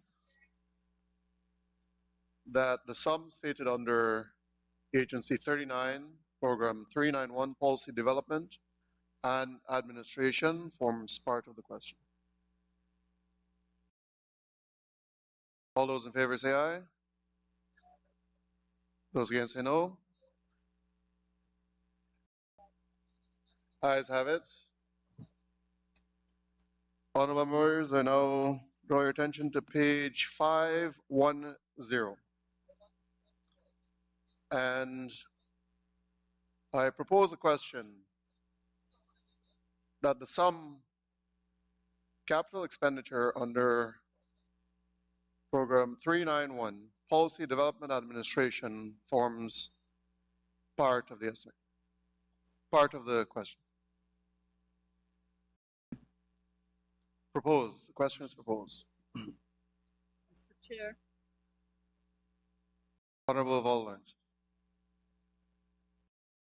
Thank you, Mr. Chair. Madam Minister, line item 12-2200. Could you kindly state for us what is the status of the building on High Street and when will the ministry be utilizing that building? Thank you, Honorable Minister. We are not utilizing that building.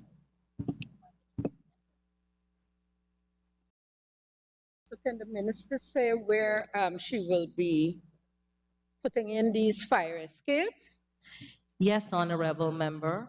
I think if you try to open the door of your office at one time and step out there, you would have fallen, so it's in a bad state.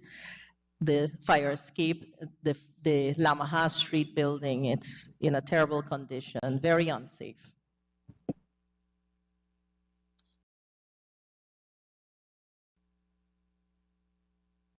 Honorable Volland. Thank you, Mr. Chair. 12-20200. Could the minister indicate where on Brickdam this juvenile center will be and give us a description of the project profile? Thank you, Honorable Member. I'll be happy to do so when we get to Program 2. So that's it. Honorable members, I now put the question that the sum stated capital expenditure Program 391 Policy and Development forms part of the question, part of the estimate. Those in favor say aye. Those against say no. The ayes have it.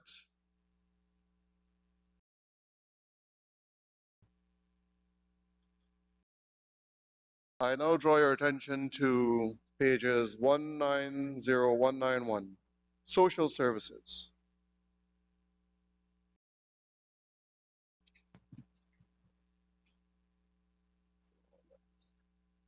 And I propose the question that the sum stated under Agency 39, Program 392, Social Services, forms part of the estimate. Go ahead, Honorable Member. Mr. Chair, I would like to ask the minister some questions and some clarification on her performance statements in volume 2, page 161.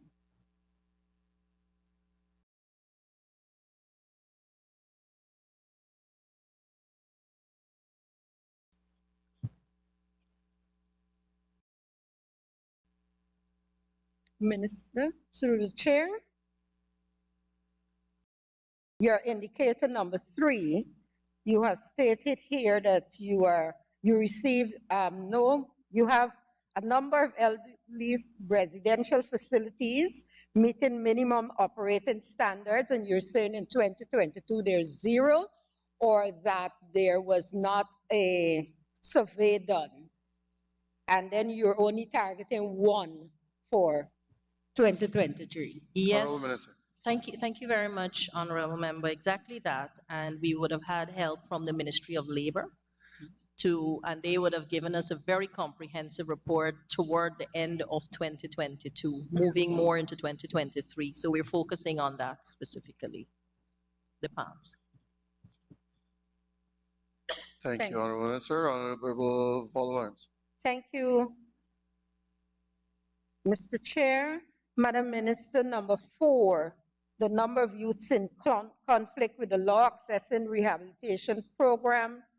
I note you have 12 and 25. Kindly give us an explanation as to what you're referring to. Are these reports, or is this the figure from a survey that was done? What it represents? Honorable Minister. Thank you, Honorable Member. This is something that is of a troubling nature in the sense that we would have had the Juvenile Justice Act passed and amended, and what we have been finding is that the juveniles are not going to court because there seems to be some misunderstanding of the legislation and what it entails. And your question that you asked me earlier that I said I will explain will attempt to deal with some of that. So this is what we were able to do, and we are hoping to have done in 2023 and probably exceed that target, but we are being very conservative with the number. Thank you, Honorable Minister. Honorable members, my apologies. Honorable Paul-Lawrence. Thank you, Mr. Chair. Mr. Chair, to the Honorable Minister, indicator number 5, I note the number in terms of women benefiting from empowerment programs. You have put it now to 6,000 from 4,000. I applaud you for that, but I would like you to know this is just a statement that there are many women who are saying that they're not being allowed to access, because when they go to the office, that they're asked so many questions and then they're told to come back today, come back tomorrow, and so on. So I just want to bring that to your attention. But my question really is on number 8. I'm worried about number 8, Madam Minister, through the chair. The number of persons accessing our shelters. And I'm wondering whether in all of the programs that you outlined earlier, whether there is anything to work with homes, families, especially with their family members who are either on some drugs or something, or people who are suffering from dementia. We have a lot of problem with that, where people don't understand and their elderly persons are on the streets. So I wonder if you have a program presently, or you're going to put one in place for 2023 so that we can keep our people in the homes and not have them in shelters. Thank you, Honorable Member, both for your comment and question. With regard to the comment, we had a deluge of applications last year. It was out of the park, if I say it that way, from 2,140 persons that we trained in 2021. We had 10,000 applicants in 2022, and we were able to train this much. So we are increasing, and for example, the first week of WIN registration being open, we got 7,000 applicants. So the enormity of that tells you how tough it is to process everyone at the same time. But we are trying as much as possible to make sure that everyone, or as many of the people that would have applied, giving preference to those who never did any programs with us, the first opportunity so that they can get through WIN. And to your question 8, there are several programs. We would have established the Community Advocate Network last year. And this is a grassroots network where we are doing training in communities on violence of all types, from elder abuse to domestic violence, and or Every Child Safe program for children as well. We deal with child abuse. So we're doing a whole gamut of things to educate and inform communities and ask those persons to volunteer with us. We would have gotten, when we opened that register for the network, over 1,000 volunteers who gave several commitments. One, to be trained, everybody, so that they can do peer education. 2, some offered their home as sanctuaries. 3, some actually wanted to learn more about what they can do in their own situations. And lastly, we had a very good collaboration with the mental health unit of the Ministry of Health, and we are working with them to first target the persons in our homes and shelters. We had an assessment by them of all those persons who are in our homes so that we can filter them for organic mental health illnesses, those who have mental health illnesses as a result of substance abuse, those who are recovering addicts, those who have other complaints, those who are just homeless. So we are looking at the various levels of persons in care. And then from there, we will begin to assess how we can reintegrate some, how we can shift some around so they have the best possible treatment in line with what their conditions are, and how we can work with a wider community to encourage people, like I feel just like you, how we can work with a wider community so that we can educate people on how to care for persons who have special needs.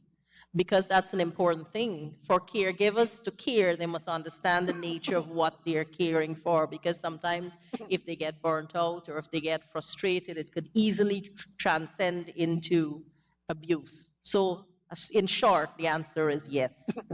But it will take, as you will appreciate, some time to achieve the results we all want. Thank you, Madam Minister. Thank you, Honorable Minister. Honorable Ganesh Mahipal. Thank you, Mr. Chairman. In line with Comrade Lawrence's question and in keeping with Volume 2, I know that the Minister, it was brought to our attention some time back concerning an elderly home at Metamere's-Org, the William Metamere's-Org area, which is in a very deplorable state, and the Minister, I know, visited the area.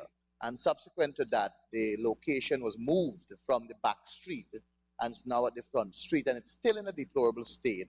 And residents are still complaining about its status and how these senior citizens are being treated. I know it was also brought to the Minister's attention a second time, but the home is still functioning there in a deplorable state, and the senior citizens are in a real terrible state being cared for. What does the Minister plan to do to address this situation? And can the Minister say if she has a monitoring unit that is attending to these kinds of situations? Honorable Minister. Thank you, Honorable Member. But through the Speaker, I'm just kindly asking for the head, subhead under which this falls. And I'll be very happy to answer. Mr. Chairman, Honorable Mahipal. Sorry, I'm asking it under the subsidies and contribution to local organization, where I see a series of... This home is not one. But I will happily accept an answer because it's a situation that is Honorable hampering Member, the senior citizens. Well, Mr. Speaker, I will do so because it is of concern. We would have made several interventions. In fact, the ministry would have established an elderly home visiting committee. This committee visits all homes all year round, and we have reports with recommendations generated. The homes would have to conform to the recommendations and at least let us know what they have done to change the circumstance and situation, and barring which, if we, as the ministry, in the terms of Program 2, the department that deals with it, feel that the home does not satisfy our minimum standards or basic standards, then we would have to take decisive action. And I also want to say that in that particular instance, I am being told that an organization might take charge of that situation. So we are monitoring it closely, and like you, I'm very concerned for the senior citizens as well. So, Mr. Chair, a follow-up. Honorable Ganesh. Thank you, sir. Just to follow up, and my final question on this is, can the minister say when is it that they intend to look into this matter closely, because it's really affecting a number of senior citizens that are there currently? Thank you, Honorable Member. We have looked at it closely. In fact, we have started by removing persons from the home. We've already removed 2. And that is a plan that will perhaps continue. So we removed 2 persons already, and we will perhaps continue to do that until there's no one there if the situation persists. Honorable Jefferson. To the chair. Can the Honorable Minister explain 6111? We have a decline of employees from 8 to 6. What are the designation for these individuals that are no longer catered for? Are they reassigned or? Thank you, Honorable Member. The line caters for an 8% increase and a resignation of 1 director and manager of sexual offenses and domestic violence. And yes, there are plans to have those positions addressed. Honorable Chairperson. Thank you very much, Honorable Minister. 6113, the reduction of staffing to individuals. What are the designation of these individuals? Are they retire or resign? Honorable Minister. Thank you. There is 1 resignation of a probation and social services officer and a staff nurse. So that accounts for your variance. Honorable Jefferson. To the chair. 6115, the category has declined from 156 in 2022 to 148 in 2023. Can the Honorable Minister indicate to us the designation of these 8 individuals who are no longer on the payroll? Honorable Minister. Thank you. 5 patient care assistants and 2 ward maids and 1 porter. 1 ward maid was transferred to Program 1. Follow up, Honorable Minister, to the chair. In spite of the decline in numbers, there is a rise in the payroll of this category, 8.6 million. Can the Honorable Minister please explain? Thank you. It's the 8% increase in salary.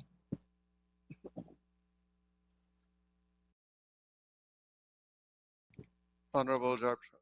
Through the chair. In 2021, the actual cost was 146 million. 2022, 151.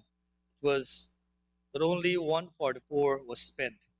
Yet another 152 million is being budgeted for in 2023, in spite of 8 fewer employees. Thank you, Honorable Member. We are on the 2023 budget, and as I mentioned, it includes the 8% salary increase. In 2021, there was another increase. Honorable Jefferson. Through the chair. 6116, contracted employees has risen significantly from 122 in 2022 to 149 in 2023, an increase of 27%. Can the Honorable Minister indicate to the House the designation and emoluments for these 27 new employees? Honorable Minister. Thank you, Honorable Member. A receptionist, 74,900. 2 probation and social services officers, 110,733 each. 4 typist clerks, 70,000 each. 2 probation and social services officers, $110,733. 1 cook, $70,000. 1 clerk 2 general, $78,538. 1 laborer, $70,000. 1 admin assistant, $96,597. 1 senior investigation and liaison officers, $153,000, 815. 1 probation and social services officers at $110,733. 2 probation and social service officers at each receiving $110,733.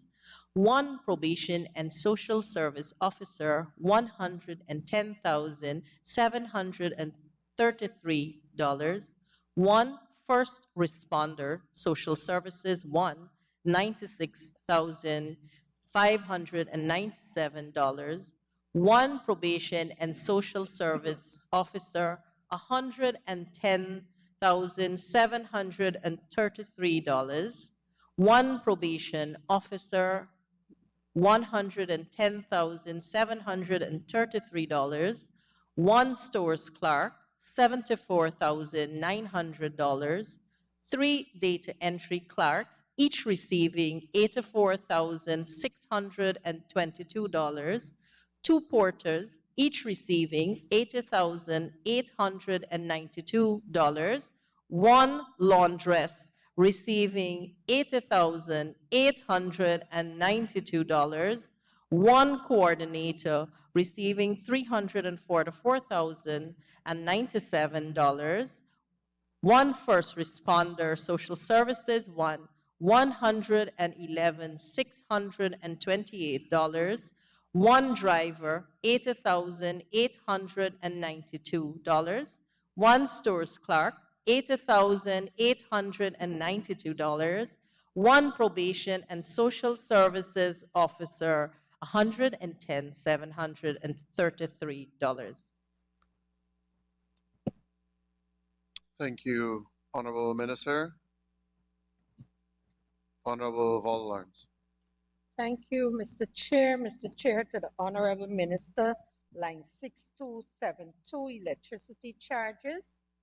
On at least 2 occasions, Madam Minister, the Minister of Finance came to this House for monies to cover debts owed by government and other agencies.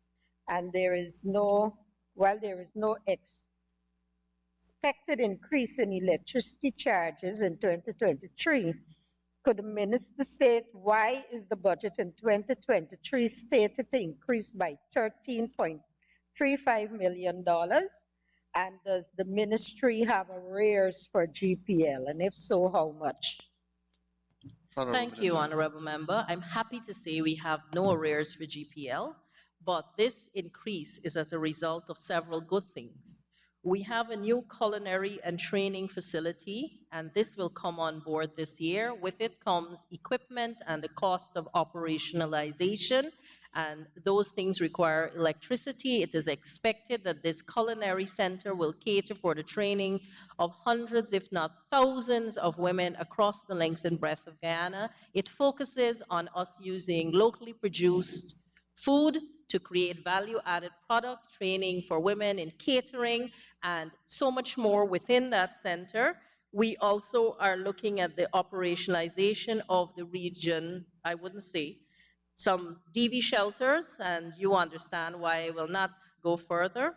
And we're also adding to this lineup a very, very good thing, something called a learning lab. And this is an institution that caters to the training, empowerment, and entrepreneurship activity of persons with disabilities. It is envisaged that this will become the hub of all persons across Guyana. We're catering for persons of all levels of disabilities, giving them an opportunity to have free training and putting them in the stead where they can be financially independent, where they can have the opportunity for self-empowerment, and they can have the opportunity in cases of mobility issues to learn how to use the support aids that we will be providing for them at no cost, so that they can have an improved quality of life. And you will appreciate, Honorable Member, that all of these new locations, new facilities will have equipment costs attached to them. Hence the answer for your electricity costs. yes. Thank you, Honorable Minister. Thank Honorable you, Volvo. Madam Minister. Madam Minister, I want to ask you, when all this training is finished, do you give these women, upon graduating, a kit? Like if they did, they learned to ice cake, do you give them a kit and a startup money to go out there and ply their trade, get into business? And do you do the same for the men who I know also participate in some of these programs? Not many, but we have a few brave ones who come forward. Do you do that? Thank you, Honorable Member. I'm not sure of the line item, but I'm happy to answer, because this program I'm very proud of. In fact, I will tell you, of 3,000 plus women trained, a sample taken, 48% of them are employed, 25% of them own their business, and I'm happy to say the ministry goes further than a kit. We provide seed funding, business stimulus funding to them, and these women are able to start their business with that. We're able to also provide things like appliances. Several women will receive sewing machines, some will receive freezers. So we're going way beyond the kit, and it's directly related, and it's directly related to the kind of training that we're doing. And I'm happy to say there is a percentage of persons who would have been men in all of the programs, in all of the regions, because this program has been, that is the WIN program, has been offered in every region across the length and breadth of Guyana. And the number of beneficiaries for the employment, or not employment, the empowerment grant is a grand total of 4,939. So I hope you were happy to hear that. And this is an institute that was never functional. So I would love for the member to come and visit to see what's happening there. I might very well take you up on that, Madam Honorable Minister. Member, Ms. Lawrence. Thank you, Mr. Chair. Madam Minister, through the chair, could you turn to 242, maintenance of buildings? If we go back from 2021, it would note that we spent some $140 million on the maintenance of building under this program. In 2023, we're estimated to spend some $75 million. Could you kindly lay over those buildings and the amount of money we will be spending for maintenance on each of them? Honorable Minister. Thank you, Mr. Chair and Honorable Member. I think you would want to look back at the line, because there is really no difference in that line. I can read the numbers if you wish. So it's 75, 74, 75. I didn't say it was an increase. I'm looking at over the period how much money we have been spending on maintenance of these buildings. If we look at what we had budgeted from 2021 to 2022, and then now we add in another $75 million in maintenance. It's the same So almost. No, I'm not talking about So yes, the allocation. maintenance, thank you, Thinking in terms of whether we should continue to do all these maintenance in terms of value for money, or whether we need some new buildings. That's what I'm looking at. Honorable Member, if you're giving us new buildings, I'll willingly accept, but not at high rental costs. But we are continuing to maintain what we have to keep them in good order so that they are productive, and whatever we use them for produces the quality of service that we want them to deliver to the people of Guyana. Thank you, Mr. Honorable Chair. Member. Mr. Ms. Chair, Lawrence. so I take it the minister will lay over that for me, and as she spoke of rental costs, if we go to line 6241, there is an increase there from 6.6 to $10.3 million. Are we renting additional buildings, or are we having new contracts done at different rates? Honorable Minister. Thank you. We are having additional buildings for TIP, and you know I can't divulge much more than that. So I will say to you, the buildings of which I speak are mostly sensitive ones. Thank you, Minister.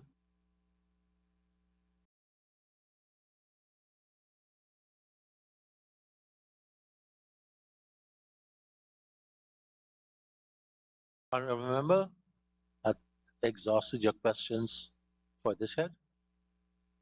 No, I put the orders to the Minister in the House. Thank you very much. We still Honorable have child members, protection. I now put a question that the sum stated for Program 392 Social Services, current expenditure stands part of the estimates. Those in favor say aye. Those against say no. Ayes have it. The sum stated now stands part of the estimates. Honorable members, we can turn to page 510.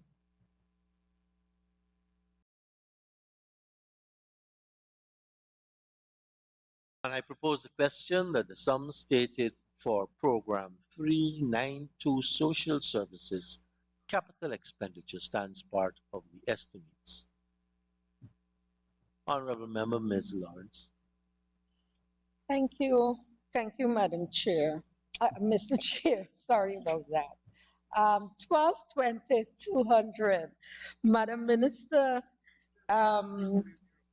you said when we came to this area that you will explain the juvenile center in Brickdam. Honorable Minister. You're on Capitol now, right? Yes. So, yes. So, as I mentioned, the Juvenile Justice Act was passed and amended, and one of the requirements would have been a juvenile processing center. Another one would be a juvenile holding center. And this is to ensure that when young people come into conflict with the law, especially within the age of the Juvenile Justice Act 15, they are treated, while they are not immune from being charged, they are treated in a certain way where all their rights are preserved. So this is the facility that will be a buffer for those young people. And we will also work in tandem with the Ministry of Home Affairs, the Cop and Faith Network, and our ministry services to provide that kind of environment for those young people. So it's like before they get further into the system, so we are able to look at what kind of intervention. We don't want repeat offenders. We want to make sure that if the law is satisfied in its requirement and it is not a case where it is a serious offense, then at least there's someone who can oversee, they can monitor that person, and they can look at rehabilitation and that kind of thing. So that is the initial interface that this juvenile processing center caters for. Thank you, Minister. Honorable Member Ms. Lawrence. Yes, Mr. Chair. Mr. Chair, to the Minister, follow up on the same line item. In the legend, you speak of provision for care center for the elderly. I heard in your budget presentation, you spoke of the care centers for evenings and so for our elderly people. But I would like to know whether a survey was done, because you know old people, they want to sleep in their own bed, in their own house, with their own family. So I want to know whether a survey was done, or whether this is a community project. Will it be done in the community where they're familiar with persons, or are you actually building a center where we're going to take these people in the night? Honorable Minister. Thank you, Honorable Member. I think with the cacophony of noise that they had the day I was presenting, I believe people got a little mixed up between the children and the adults. The day and night care early childhood centers are for children, which I will explain when we get to that program if you are interested. But for this, we're looking at the Palms in particular. It was built in 1874 by a Mr. Castellani, and it has survived to now. I'm sure every Guyanese is au fait with the age of the palms, but we are also looking at a more modern structure with an increased capacity, with the intention over time of moving people to a modern structure. So this $100 million will be the design, will be a lot of things towards starting the construction, because you will appreciate too that that building has several stories, and so it's very difficult, especially when people are bedridden, to move them up and down. We run out of space. The capacity is 240 of the palms. We currently have to date 146 persons there. We would have kept the numbers tight because of COVID-19. And even we are limited because of the ground floor space. We have been expending, and it's back to your original question on the maintenance cost. This is a case like that, where we would have been expending huge sums to refurbish, to rehabilitate the palms. And I think Guyana deserves a state-of-the-art, a new care facility for the elderly. So that is to answer your question. Thank you, Minister. Honorable Lawrence. Thank you, Mr. Chair. And I want to congratulate the minister on moving that forward, our geriatric home, in making it modern, etc., for our senior citizens. I think she needs an applaud for that. Thank you. I want to come back to the night facility for the children, as you spoke of.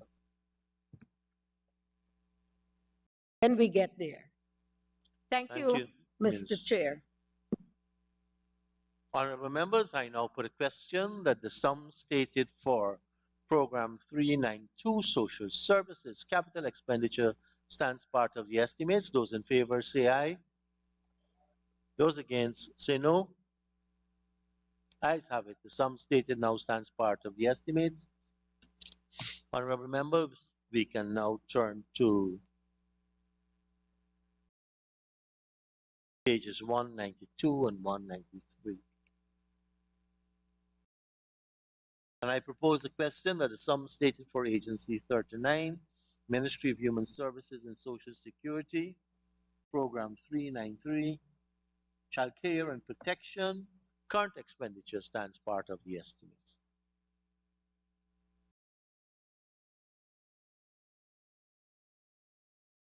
No. Honorable members, I now put a question that the sum stated for Program 393, Child Care and Protection, current expenditure stands part of the estimates. Those in favor say aye. Those against say no. Ayes have it. The sum stated now stands part of the estimates. Honorable members, please turn to page 510. And I propose the question that the sum stated for Program 393, Child Care and Protection, capital expenditure, stands part of the estimates. The Honorable Member, Ms. Lawrence. Thank you, Mr. Chair, Madam Minister. Again, I'm at 12-2200, and my question goes back to the day and night care centers. And I want to know, why is the government taking on this responsibility of day and night care, with all the regulations that you must meet, etc.? When we started a very long time ago, many years ago, encouraging persons to get into the business of daycare facilities for children. And, you know, the ministry trained a lot of people, and also they licensed them to open these facilities. Why don't we try to use the persons in the communities who have gotten into these businesses and so on to provide this upgraded care? Because I know that the night care for children started with the daycare center in North Rhine-Veld. That particular proprietress, she offered night care. She was the first person doing it in the city of Georgetown. So I'm wondering, we have all these people that have all these facilities. Why not let us do something to encourage them to move up? Honorable Minister.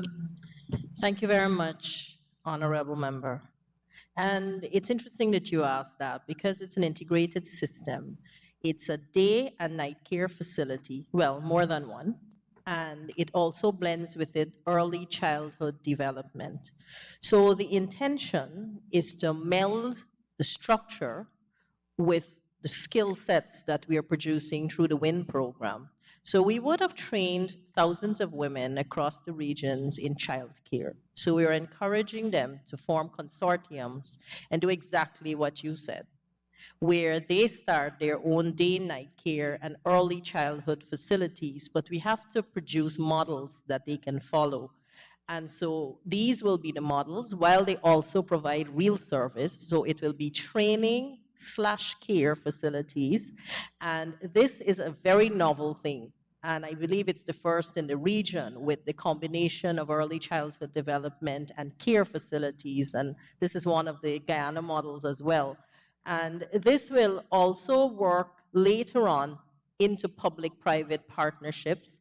And it will also be the grounding for people who would like to start their own. Because if you know, the WIN intention is to create a number of entrepreneurs, whether individually or whether through consortiums. And because we've trained so many people in childcare, the level 1, level 2 childcare, level 3 and 4 will give them special needs education, as well as early childhood development. So when they start their own facility, or if they choose to work with us for a little bit, get some experience, go off to start their own, they're doing so with very firm footing, and they can provide the kind of care that people will want. And the night care component, I think that a lot of women have jobs that take them into the late evenings. Some women work on shifts, and we are very conscious of that as government. In fact, this initiative was one that was so lauded by women and men across the country because a lot of them too are single parents, and they want to have this option. So I think it's one that you will see perhaps expand. It's one that you will see people perhaps clamor for more of, but I think it's one that has very good prospects going forward, Honorable Member. Thank you, Honorable Minister. Honorable Member, Ms. Thank Lawrence. you, Mr. Chair. Mr. Chair, I would just like the minister to know that my questions on the current aspect of child care, I will put them on send them through you, Mr. Speaker. Thank you very much, Honorable Member. Honorable Members, I now put a question that the sum stated for Program 393, Child Care and Protection Capital Expenditure stands part of the estimates. Those in favor say aye. Those against say no. Ayes have it. The sum stated now stands part of the estimates. This brings us to the end of this agency. We thank Honorable Minister and her staff for taking us through the agency. Now invite the Honorable Minister of Housing and Water, the Honorable Colin Crowe, and his staff to join us for his agency.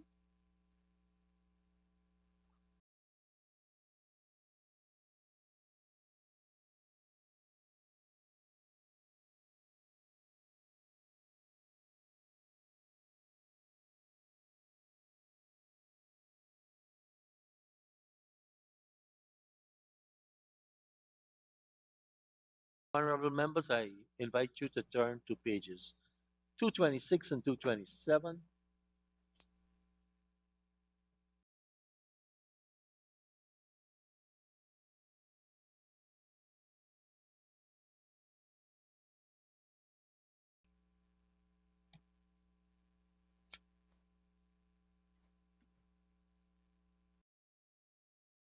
And I propose a question that the sum stated for Agency 45, Ministry of Housing and Water, Program 451, Policy Development and Administration, current expenditure stands part of the estimates.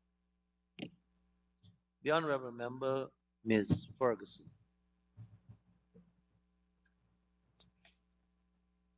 Thank you very much, Mr. Chair. Mr. Chair, if I'm to turn our attention to line item 6254, vehicle spares, and services. Can the honorable member state the number of vehicle fleets in the authority? Honorable Minister.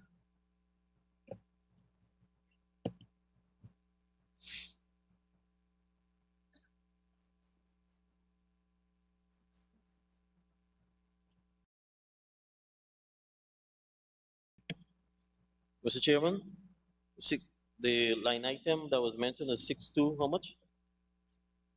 Honorable Member. Sorry, it is 6264. Okay, thank you. There are 10 vehicles assigned to this program. Thank you, Minister. Should I sit first? Honorable Ferguson. Should I sit first? Thank you very much, Mr. Chair.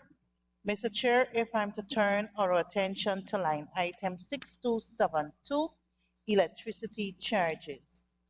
I note for 2022, we had a budgeted amount of 55 million plus, and there was a revised amount of 36 million plus.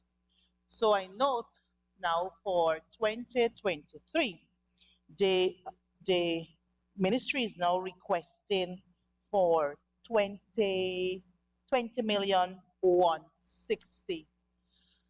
Can the honorable member explain the reason for the decrease in the electricity charges and whether this amount is actually adequate, taking into account what was actually catered for last year and what was revised last year too? Thank you. Honorable Minister, if you choose, you could pull the mic down and sit, and we'll get a better feed from your... Right?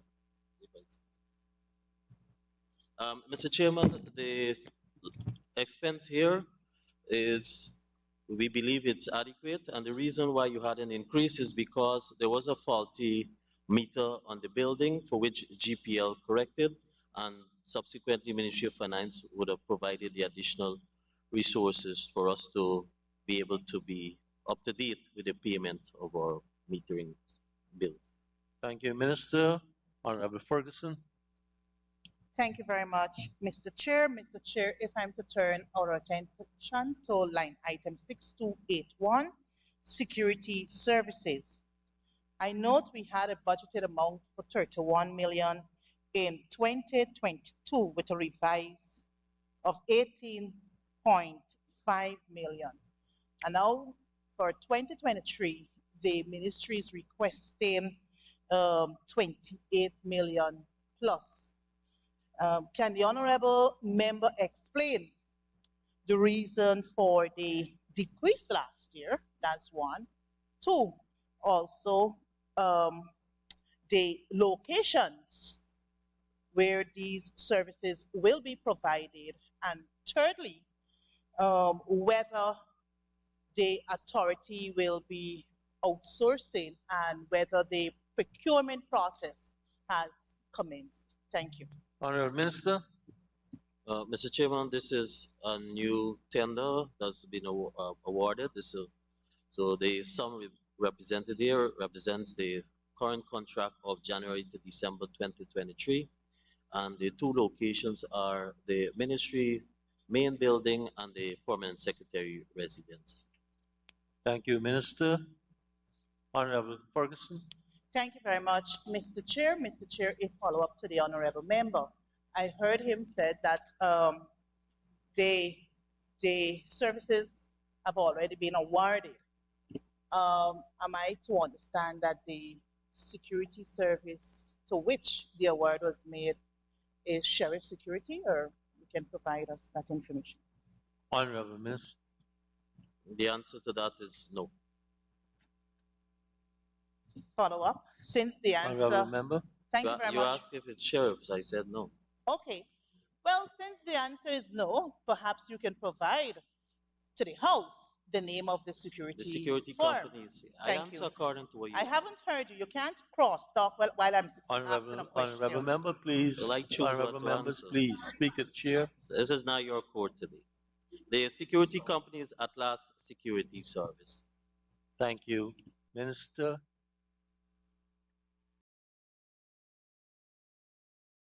Honorable Ferguson. Thank you very much, Mr. Chair. Mr. Chair, if I'm to turn our attention to line item 6284 other, I've noticed a small increase for 2023 as against 2022. Can the honorable member, explain what constitutes other where this line item is concerned? Thank you. And it can provide perhaps a disaggregation of the amount. Honorable Minister. Mr. Chairman, procurement notices, advertisement, need for ID cards for the staff, signs and stamps that you would normally have to do for stationary purpose, marking of these vehicles and assets, notices or domain renewal, that's for internet service provision for homepage, radio and television program airing and billboards. Thank you, Minister. Honorable Ferguson. Thank you very much, Mr. Chair. Mr. Chair, this would be my final question on this particular program. If I'm to turn our attention to line item 6302, training and scholarships. I note for last year, you had a budgeted sum of 800,000 and a revised figure of 799. I note for 2023, you're seeking 850,000. Can you explain the beneficiaries, right? And secondly, what exactly will be the training? Thank you. Honorable Minister. Thank you, Mr. Chairman. The categories of the training will be for leadership development program, human resource management, secretarial studies, advanced certificate in procurement and supply. The persons who will be trained are staff of the ministry. You asked who, so I'm telling you it's the staff of the ministry. Okay, follow Honorable up. Minister. Sorry. Thank you very Honorable much. member. Thank you very much, Mr. Chair. Follow up. How many persons are expected to benefit from this training? Thank you. Honorable Minister. Mr. Chairman, the various persons for the respective training programs that I just identified. For example, secretarial studies will be for secretarial staff of the Minister's Office and the Permanent Secretary Office. For example, human resource. 3, human resource management would be another 4. Leadership development program, these are for the top managers in the management level, roughly about 4, and then you have procurement and supply 2.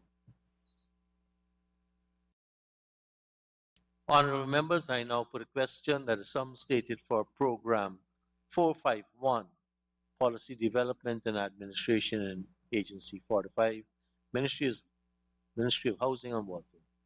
Current expenditure stands part of the estimates. Those in favor say aye. Those against say no. The ayes have it. The sum stated now stands part of the estimates. Honorable members, please turn to page 516. And I propose a question that is sum stated for Agency 25, Ministry of Housing and Water, Program 451, Policy Development and Administration, Capital Expenditure, stands part of the estimates. Honorable Member, Ms. Ferguson. Thank you very much, Mr. Chair. Mr. Chair, if I'm to turn our attention to project code 257,000, furniture and equipment. I note for 2023, the ministry is requesting 3.5 to procure furniture and equipment. Perhaps the honorable member can assist us in disaggregating the sums, what equipment and furniture to be procured, and where these items will be assigned or deployed. Thank you. Honorable Minister. Executive chairs, printer, document binder, filing cabinet.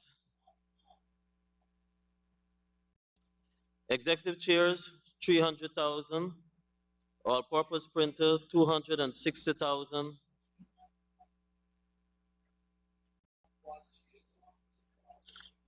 Go ahead, Honorable Minister. Document binder, 300,000. Guillotine, 30,000. Filing cabinets, 140,000. Complete sofa set, 400,000. And I plan to change your green chair finally. Desktop computer, 400,000. Laptops, 360,000. Coffee maker, 45,000. Folding table, 45,000. Typist chair, 140,000. Desks, 160,000. LaserJet printers, 160,000. Backup batteries, 160,000. Cubicles, 200,000. Drone, 300,000. Pocket camera, 200,000. Thank you, Minister.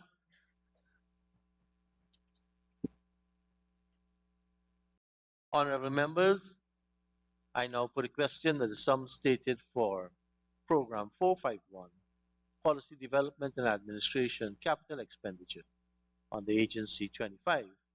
I now put a question that the sum stated stands part of the estimates. Those in favor say aye. Those against say no. Ayes have it. The sum stated now stands part of the estimates.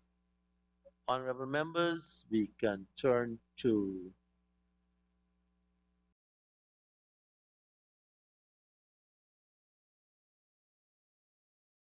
pages 228 and 229.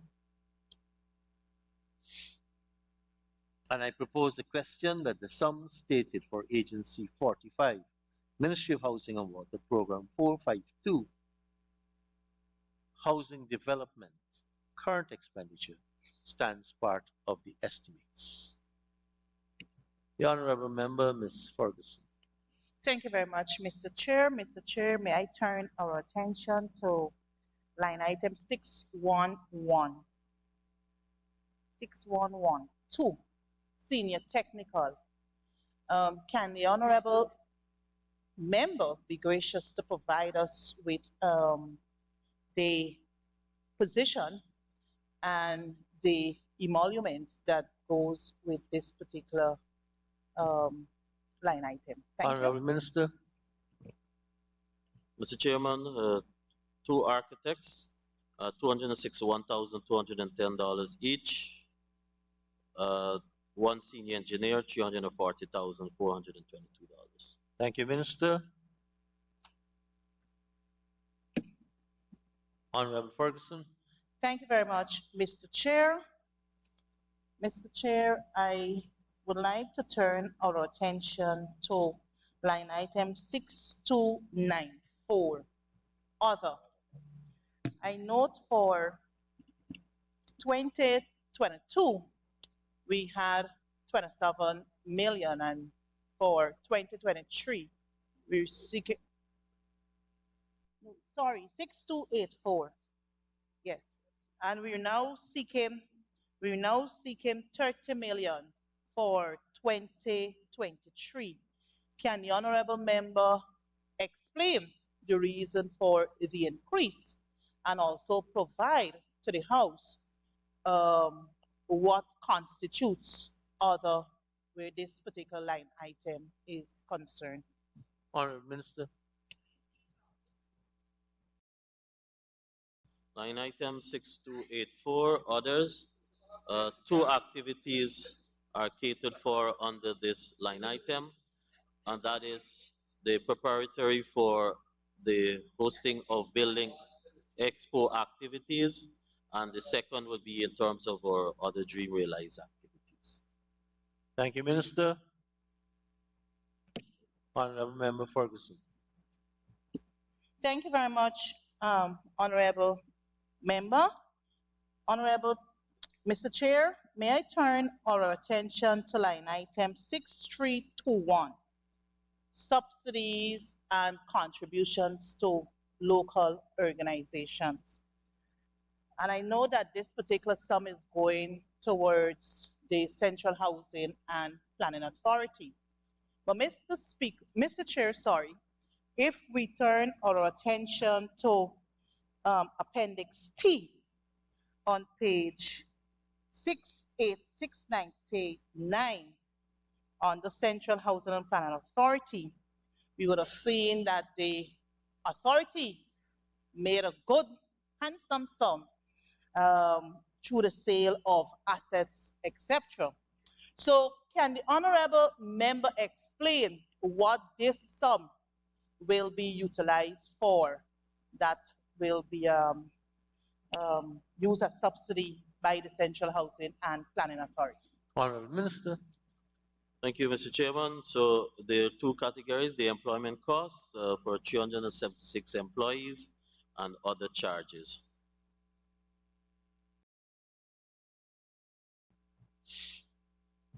Honorable Ferguson. Thank you very much, Mr. Chair. Mr. Chair, I don't know whether the honorable member has the information at his disposal, but I guess his technical staff can be of assistance to him if we turn to page 699. Perhaps sale of assets. I note that for last year, 2022, some 10 billion was actually catered for. So there's a revised sum of 25.9. So perhaps the minister can provide to this assembly what are the assets that would constitute this particular figure of 25.9 million. Honorable Minister. The minister is unaware what line item that falls under. The minister can answer you 6321, what the subsidies to the local organization is, which is the CHP, and I can give you further breakdown from the information I provided just now. So if you want, I can go further. Let me know. Honorable Ferguson. Mr. Chair, I didn't get the honorable member clear. He muzzled a bit, so perhaps he can draw his Mr. Chairman, let's go. Yes. Let me go. The subsidies to local organization of $1.3 billion. First of all, employment costs for 376 employees to the tune of $952 million. The other charges is $411,295,000. The other charges constitute total materials, equipment, and supplies. So that's $12.9 million. Rental and maintenance of buildings, that's $75 million. Fuel and lubricants, that's $41.6 million. Total transport, travel, and postage, $92.8 million. Utility charges, $27.8 million. Other goods and services purchased, this will include security too, $119 million. Other operating expenses, $38.9 million. Educational subventions and training, $2.9 million. That will give you a total of $1,364 million. Thank you, Minister. Honorable Ferguson. Thank you very much, honorable member. Mr. Chair, can a follow-up? I heard the honorable member stated rental of buildings. Is it building or buildings? And where are these building or buildings located? Thank you. Honorable Minister. Buildings, Mr. Chairman, 2. Location. But location, sublet. I have every available information you need. Just calm down, calm down. Sublot Y of lot 42 Starbrook and lot 46 Brickdam and Austin, please. Thank you very much, honorable members. Honorable members, I now put a question that the sum stated for Program 452, Housing Development Current Expenditure, stands part of the estimates. Those in favor say aye. Those against say no. Ayes have it. Sum stated now stands part of the estimates. Honorable members, turn to page 516, please.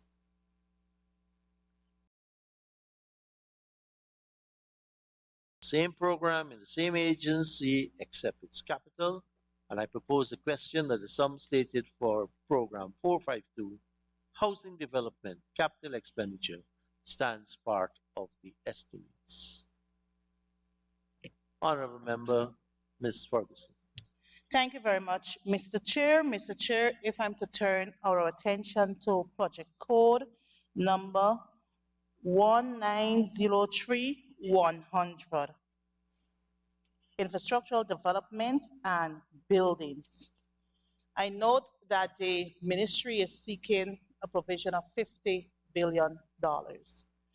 And based on the explanation in the legend here, provision for access road, building and infrastructure works in new and existing housing schemes. When I turn my attention to the project or the project profile here, I note there are several activities listed here. Provision of building, construction of highway, that's from Eccles to Diamond. And then we have Marysorgan to Schoonard and Schoonard to Crane. We also have provision for infrastructural works, including construction of roads, bridges, water distribution and electrical network, and land preparation in new and existing housing schemes. My question to the honorable member, my first question, that is, Mr. Chair, can the honorable member provide a disaggregated sum for the varying activities listed therein that represents this $50 billion? That's my first question. Honorable Minister, you can answer the first question. Allow me to go lengthy, Mr. Chairman. Let's go. The activities for the 50 billion rollover, one, take notes. The 4-lane highway continuation from 4-lane highway for Eccles to Diamond. Mr. Chairman, this sum represented of $7.3 billion is to complete the 4-lane. Activity 2, the construction of roads, drainage structures for new areas. Some of these new areas include Metaberzark, Stroudville, Lenora, the Entract, Hope, Success, Enterprise, Plantation, Nonpareil, Great Diamond, Blocks 3, 7, 11, 13, Silica City, Burma, Baltiac, Shieldstone, Prospect, Palmyra. Mabruma, Wales, Lusignan, Good Hope, Amelia's Ward, and Conception at Region 10. Activity 3, construction.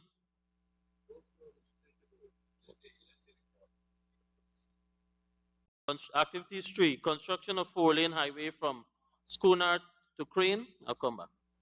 8 lots. So the total contract sum, Mr. Chairman, is $12 billion. We've expended $2.7 billion to date. We're budgeting another $5.4 billion, $5.5 billion this year. This project will be completed next year. The activity 4, there's a construction of our new office building. Phase 1, budgeted this year is $467,500,000. Activity 6, infrastructure works for continuation of regularization of some areas. These include Charity, where we're catering for about to regularize 228 lots. Potential 53. Stortville, I-Flot 82. Tushan, school site 28. Chatamargo 44. Sophia 120. Cummings Lot Track A 42. Experiment 50. Belvedere, that's Plantation, Belvedere 35. Hampshire 47. Amelia's Ward, yes, we're gonna regularize a certain portion of Amelia's Ward. That's 489 lots there. Mr. Chairman, this year, the areas that I just called, and approximately 1,218 lots for which we are regularizing for persons who we have deemed as our next priority list. Activity 6, acquisition of lands, because you will know this is an ongoing activity. Activity 7, the utilities as you just highlighted. That is in terms for water and electricity expansion. Bring your follow-ups. Thank you, Minister. Honorable Ferguson. Thank you very much, Mr. Chair. Mr. Chair, before I continue, I think during my questions put to the minister, I request of him to provide a disaggregated sum for all the activities. So I heard about Silica City. I don't know how much Silica City costs, so please, I need those information. I'll give you. Right. Honorable Minister, I think you missed some of the heads in terms of the sure. No, you didn't miss the heads, you missed. Go ahead, Honorable Minister. All right, so I provided the information on the 4-lane. I provided on the Missy 4-lane. Let me repeat then. 7.3 yeah. for the Eccles to Diamond. That is to complete this year. The schooner I just mentioned to you is 5.4 for this year, continue this year. I just give you the main office is $467.5 million. That's phase 1. The new project, this is one you didn't get. So for example, Mabruma, $5 million. The Metamirzark phase 3, $1.5 billion. Stortville West, $1.5 billion. Stortville East, $5 million. Lenora phase 2, $1 billion. The Endrak, $1 billion. Block 6 Hope, $528 million. Block C and D Hope, $301.5 million. Block A and B Hope, $164.2 million. Success, $1.3 billion. Enterprise, $5 million. Plantation Nonpareil, $5 billion. Great Diamond, Block 3, $1 billion. Block 7, 1. Block 11, $1 billion. Block 13, $1.3 billion. Good Hope Phase 4, $635 million. $1 billion on Silica City. Burma Phase 2, $830.2 million. Shieldstone, $1 billion. Baltiak, $442 million. Palmyra, Prospect Palmyra, $5 million. Number 75, Block B Village, $918.7 million. Number 76 Village, $918.7 million. Block CHB Bartica, $614.4 million, where we're going to be building houses. Amelia's Ward, Phase 4B, we call this one, starting with $10 million. Conception, another $5 million. Then on the regularization for infrastructure works, $10 million each on the areas that I call Charity, Potential, Storeville, Tushan, Chatamargo, Block SS, Sophia, Cummings Lot, Track A, Experiment, Belvedere, Plantation, Belvedere, that is Hampshire, Topo, Amelia's Ward. The utilities, another $10 million. Thank you, Minister. Honorable Ferguson. Thank you very much, Mr. Chair. Mr. Chair, I would request of the honorable member to lay over the information that he just shared with us in the National Assembly. I have constituents and I have to inform them what is happening in the housing sector. Mr. Chair, the list the honorable member shared not so long with us, I haven't heard him mention the dump site road, but I know that we have works currently ongoing on the dump site road where you have several contractors. So perhaps the honorable member can inform the House where in budget 2023 that provision has provision for the dump site road, and it can also provide to the National Assembly the list of contractors and the associated sum awarded to all the contractors doing work along that stretch. Thank you very much. Honourable Minister.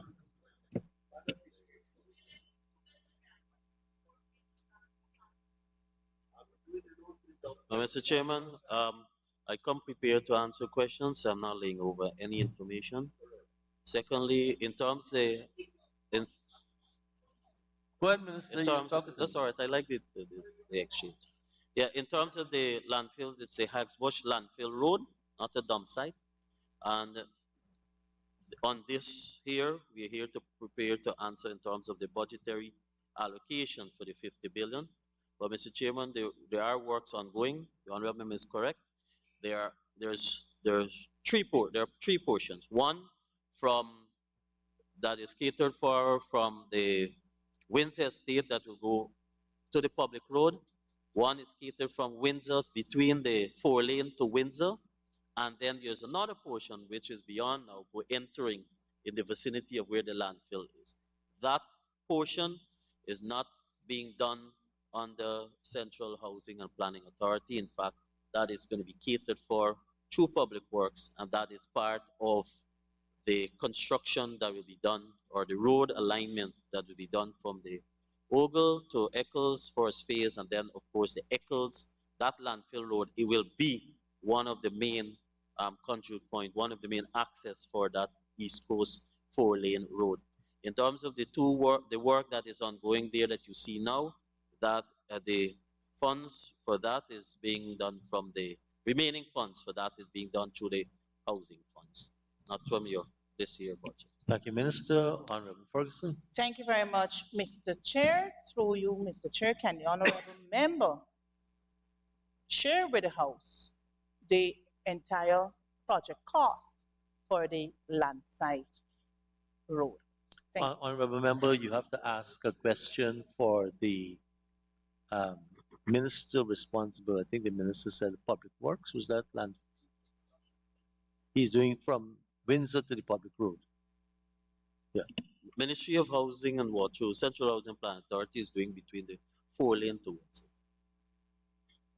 So that cost is not here in this budget. You can ask a follow-up question on another day. Not ahead. Honorable Ferguson. Mr.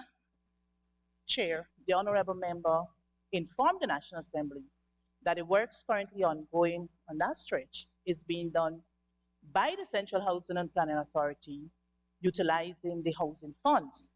And by right, it should provide the National Assembly the cost, the project cost, the project cost for that particular project. Thank you. Honorable Minister. Mr. Chairman, I'd like to listen to this member. It makes it sound like we don't provide information. Mr. Chairman, I said the completion of that project is being done through the housing fund. I'm here to defend the 50 billion on this line item that you're asking. Yes. You can ask that follow-up question through parliamentary process all the time. You don't determine for me. Honorable Mr. Chair, thank you very much. Continuing, in the list, the honorable member stated that 1 billion is going towards Silica City. The question I wish to ask put to the honorable member, one, whether lots have been allocated, and secondly, whether low-income earners will be benefiting from those allocations out in Silica City. and the total number of lots in Silica City? Thank you. Honorable Minister. Mr. Chairman, this amount is going towards further land preparation for the construction of houses, and for which I alluded to have already been started. In terms of the number of houses, we're starting with the first 100 house immediately. That will be starting by next month. Thank you, Minister. Honorable Member. Thank you very much, Mr. Chair. Mr. Chair, can the honorable member state whether from the 75,509 pending applications you have on file, whether low-income earners will be benefiting from an allocation there in Silica City? Honorable Member. Honorable Minister. Mr. Chairman, not only just Silica City, the entire Suzdijk Highway is being addressed, and that will be made available for all categories of applicants. We, in fact, if you recall, during His Excellency's outreach two weeks ago to the Suzdijk Highway, we did indicate as part of the entire activities for Suzdijk, we'll see 3 areas we will identify to zone for us to regularize a number of those persons who are along the highway. In fact, where Silica City is falling, there are persons who are occupying there illegally. We are addressing them. Thank you, Minister. Honorable Ferguson. Thank you very much, Mr. Chair. Mr. Chair, since the honorable member refused to answer my question directly, whether low-income earners from the 75,509 pending applications will be benefiting from a house lot, I can only conclude that Silica City is a third Prado. Please don't assume, Minister, you want to repeat? I think I heard quite clearly. I want to repeat the lesson of the Honorable Edgelwood said. Assumption is what? Mr. Chairman, I said that the persons who will be benefiting from the Silica City are persons from or pending applications. Honorable Member, Mr. John. Thank you, Mr. Chair. Mr. Chair, the Honorable Minister mentioned that some $830 million is allocated for Burma, $1 billion for Shieldstown, and $442 million for Baltiok. According to the project profile, it states that infrastructure works, including construction of roads, bridges, water distribution, and electrical works and land preparations, are expected to be done in these schemes. Could the Honorable Minister say whether all these works will be done in Burma, Shieldstown, and Baltiok, and when these works are expected to begin? Honorable Minister. Mr. Chairman, the costs identified there are for basic infrastructure, and that is for the roads and drainage access.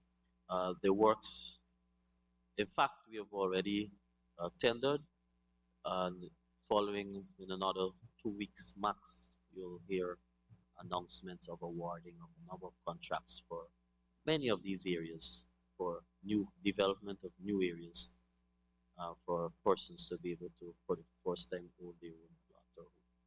Thank you, Minister. Thank you, Honorable Minister. Sure. Mr. Chair, could the Honorable Minister for the state, how many lots will be provided by these 3 schemes, and also the lots for the 3 schemes, and how soon the applicants can access these lots?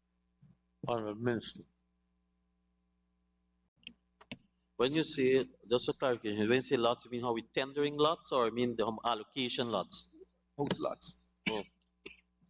Minister. I can quickly get that, but the second part of your question is when the person will be able to access is intended to persons, all these areas that we called or I listed, all persons are expected to access by the end of this year. But I can easily provide you on your allocations. Thank you, Minister. Honorable Ferguson. Mr. Chair. Mr. Chairman, as a follow-up for the 3 areas, just now. Honorable Minister, go ahead. Yeah, for a follow-up for the 3 areas you asked about, it's catering about 1,500 lots. Honorable Ferguson. Thank you very much, Mr. Chair. Mr. Chair, I recall during the budget debates, both members alluded to the fact that they have created 53 new housing schemes. So my question to the honorable member, can he, the same line item, can he provide to this National Assembly from the 53, right? Or one, he can perhaps lay over the list detailing the 53 new housing schemes recently developed. And secondly, can he inform the National Assembly whether in the 53 there are housing schemes that were developed under the coalition government, right? Honorable Minister, you.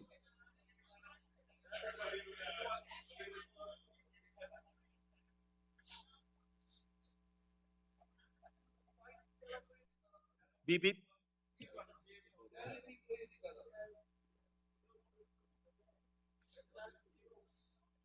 Mr. Chairman, may I make this point? Please allow me to make this point. All of the areas that the AP and UAFC government made allocations for, the PVPC government has provided the infrastructure work for all those persons to access it. Now that we've established that, let me go list some of these areas. Lost in Rust, Cornelia Ida, Edinburgh, Lenora, Strodeville, Metamerzorg, Little Diamond, Great Diamond, Prospect, Providence, if I'm going too fast, tell me. Annandale, Vigilance, Bladen Hall, Strathspey, Cummings Lodge, LBI, Monrepo, Hope Experiment, number 79, number 75, Hampshire, Williamsburg, Ordnance, Fortlands. Then you have on the Deeming, St. Joseph, Charity, Buxton,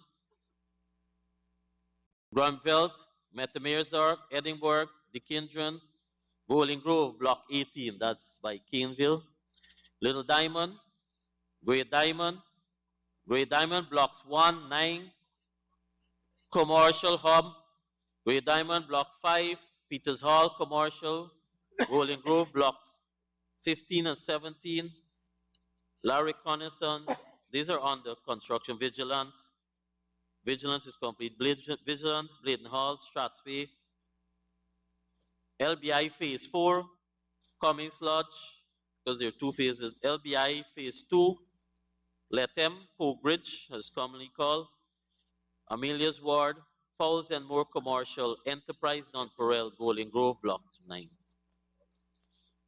The first set 26 and the second set is 28. That will give you 53. Thank you, Minister. Honorable members, I now put a question that is sum stated for program 452, Housing Development, Capital Expenditure, stands part of the estimates. Those in favor say aye. Those against say no. Ayes have it. Sum stated now stands part of the estimates. Honorable members, please turn to pages 230 and 231.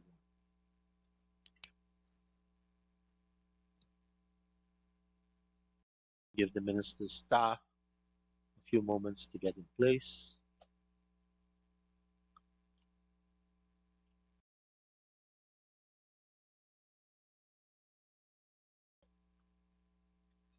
Honorable members, I now propose a question for Agency 45, Ministry of Housing and Water, Program 453, Water Service Expansion and Management Current Expenditure. Propose that the sum stated herein stands part of the estimates.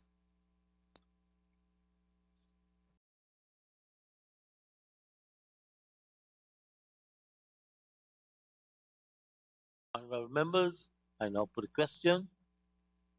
Honorable member, Ms. Ferguson. Thank you very much, Mr. Chair. Mr. Chair, may I turn the honorable member attention to line item 6255, other transport, travel and postage. I notice we have a 150 increase as against 2022. Can the honorable member state the reason for the increase? Honorable Minister.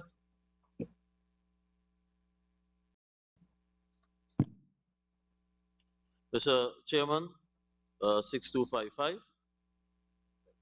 Is that you're asking? Just verifying because Repeat, you have, Honorable Ferguson. you Minister have is asking which one of the 6265. Oh, thank you. Yes, other transport to travel and postage. And the allocation for this, Mr. Chairman, is for provision for whether it's bus, boat, or air for the categories of staff stated here.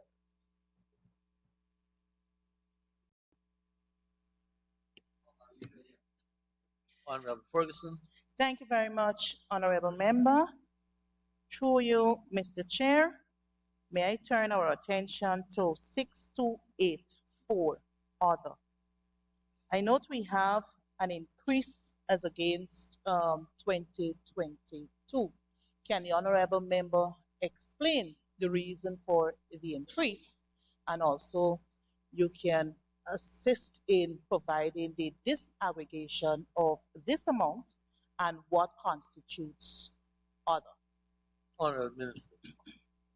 6284, a variation of an increase of 478,000. The categories is for procurement notices, advertisement, radio and television ads, and if any billboard is required. Thank you, Minister. Honorable Ferguson. Thank you very much, Mr. Chair.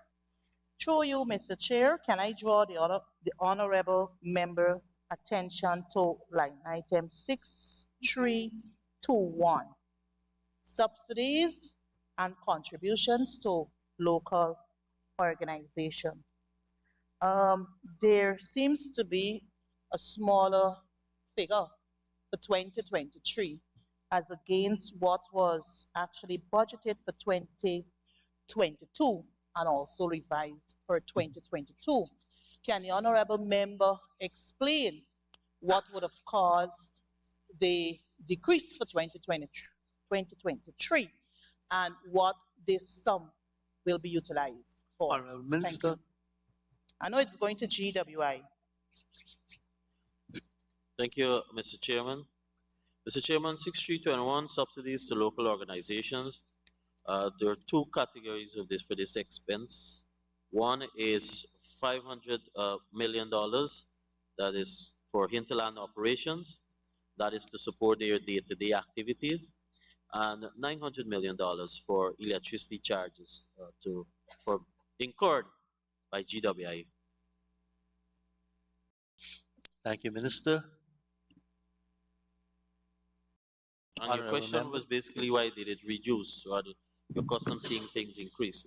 Honorable member, Mr. Jordan.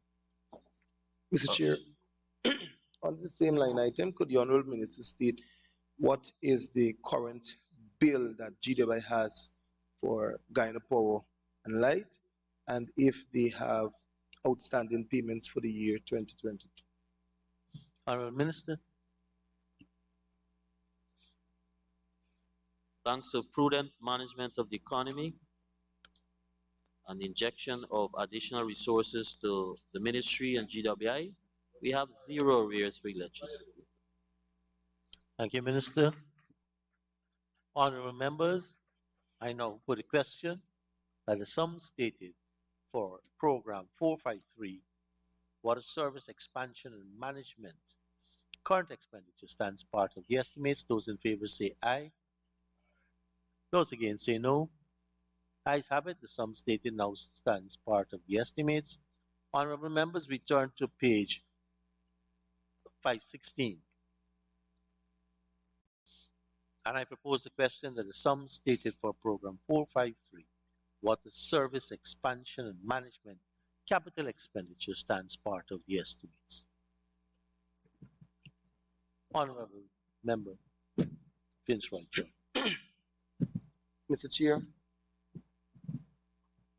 on the water supply improvement project, could the Honorable Minister state what are the provisions for improved water services or water supply in the areas listed according to the project profile? And if it is for first-time customers or expansion of distribution networks? Honorable Minister. Mr. Chairman, let me start with 1601800, water supply. This is for enhancement project. Mr. Chairman, repeatedly in a lot of the presentations that were made by the opposition, their complaint and their concern was with respect to the qualities that were made by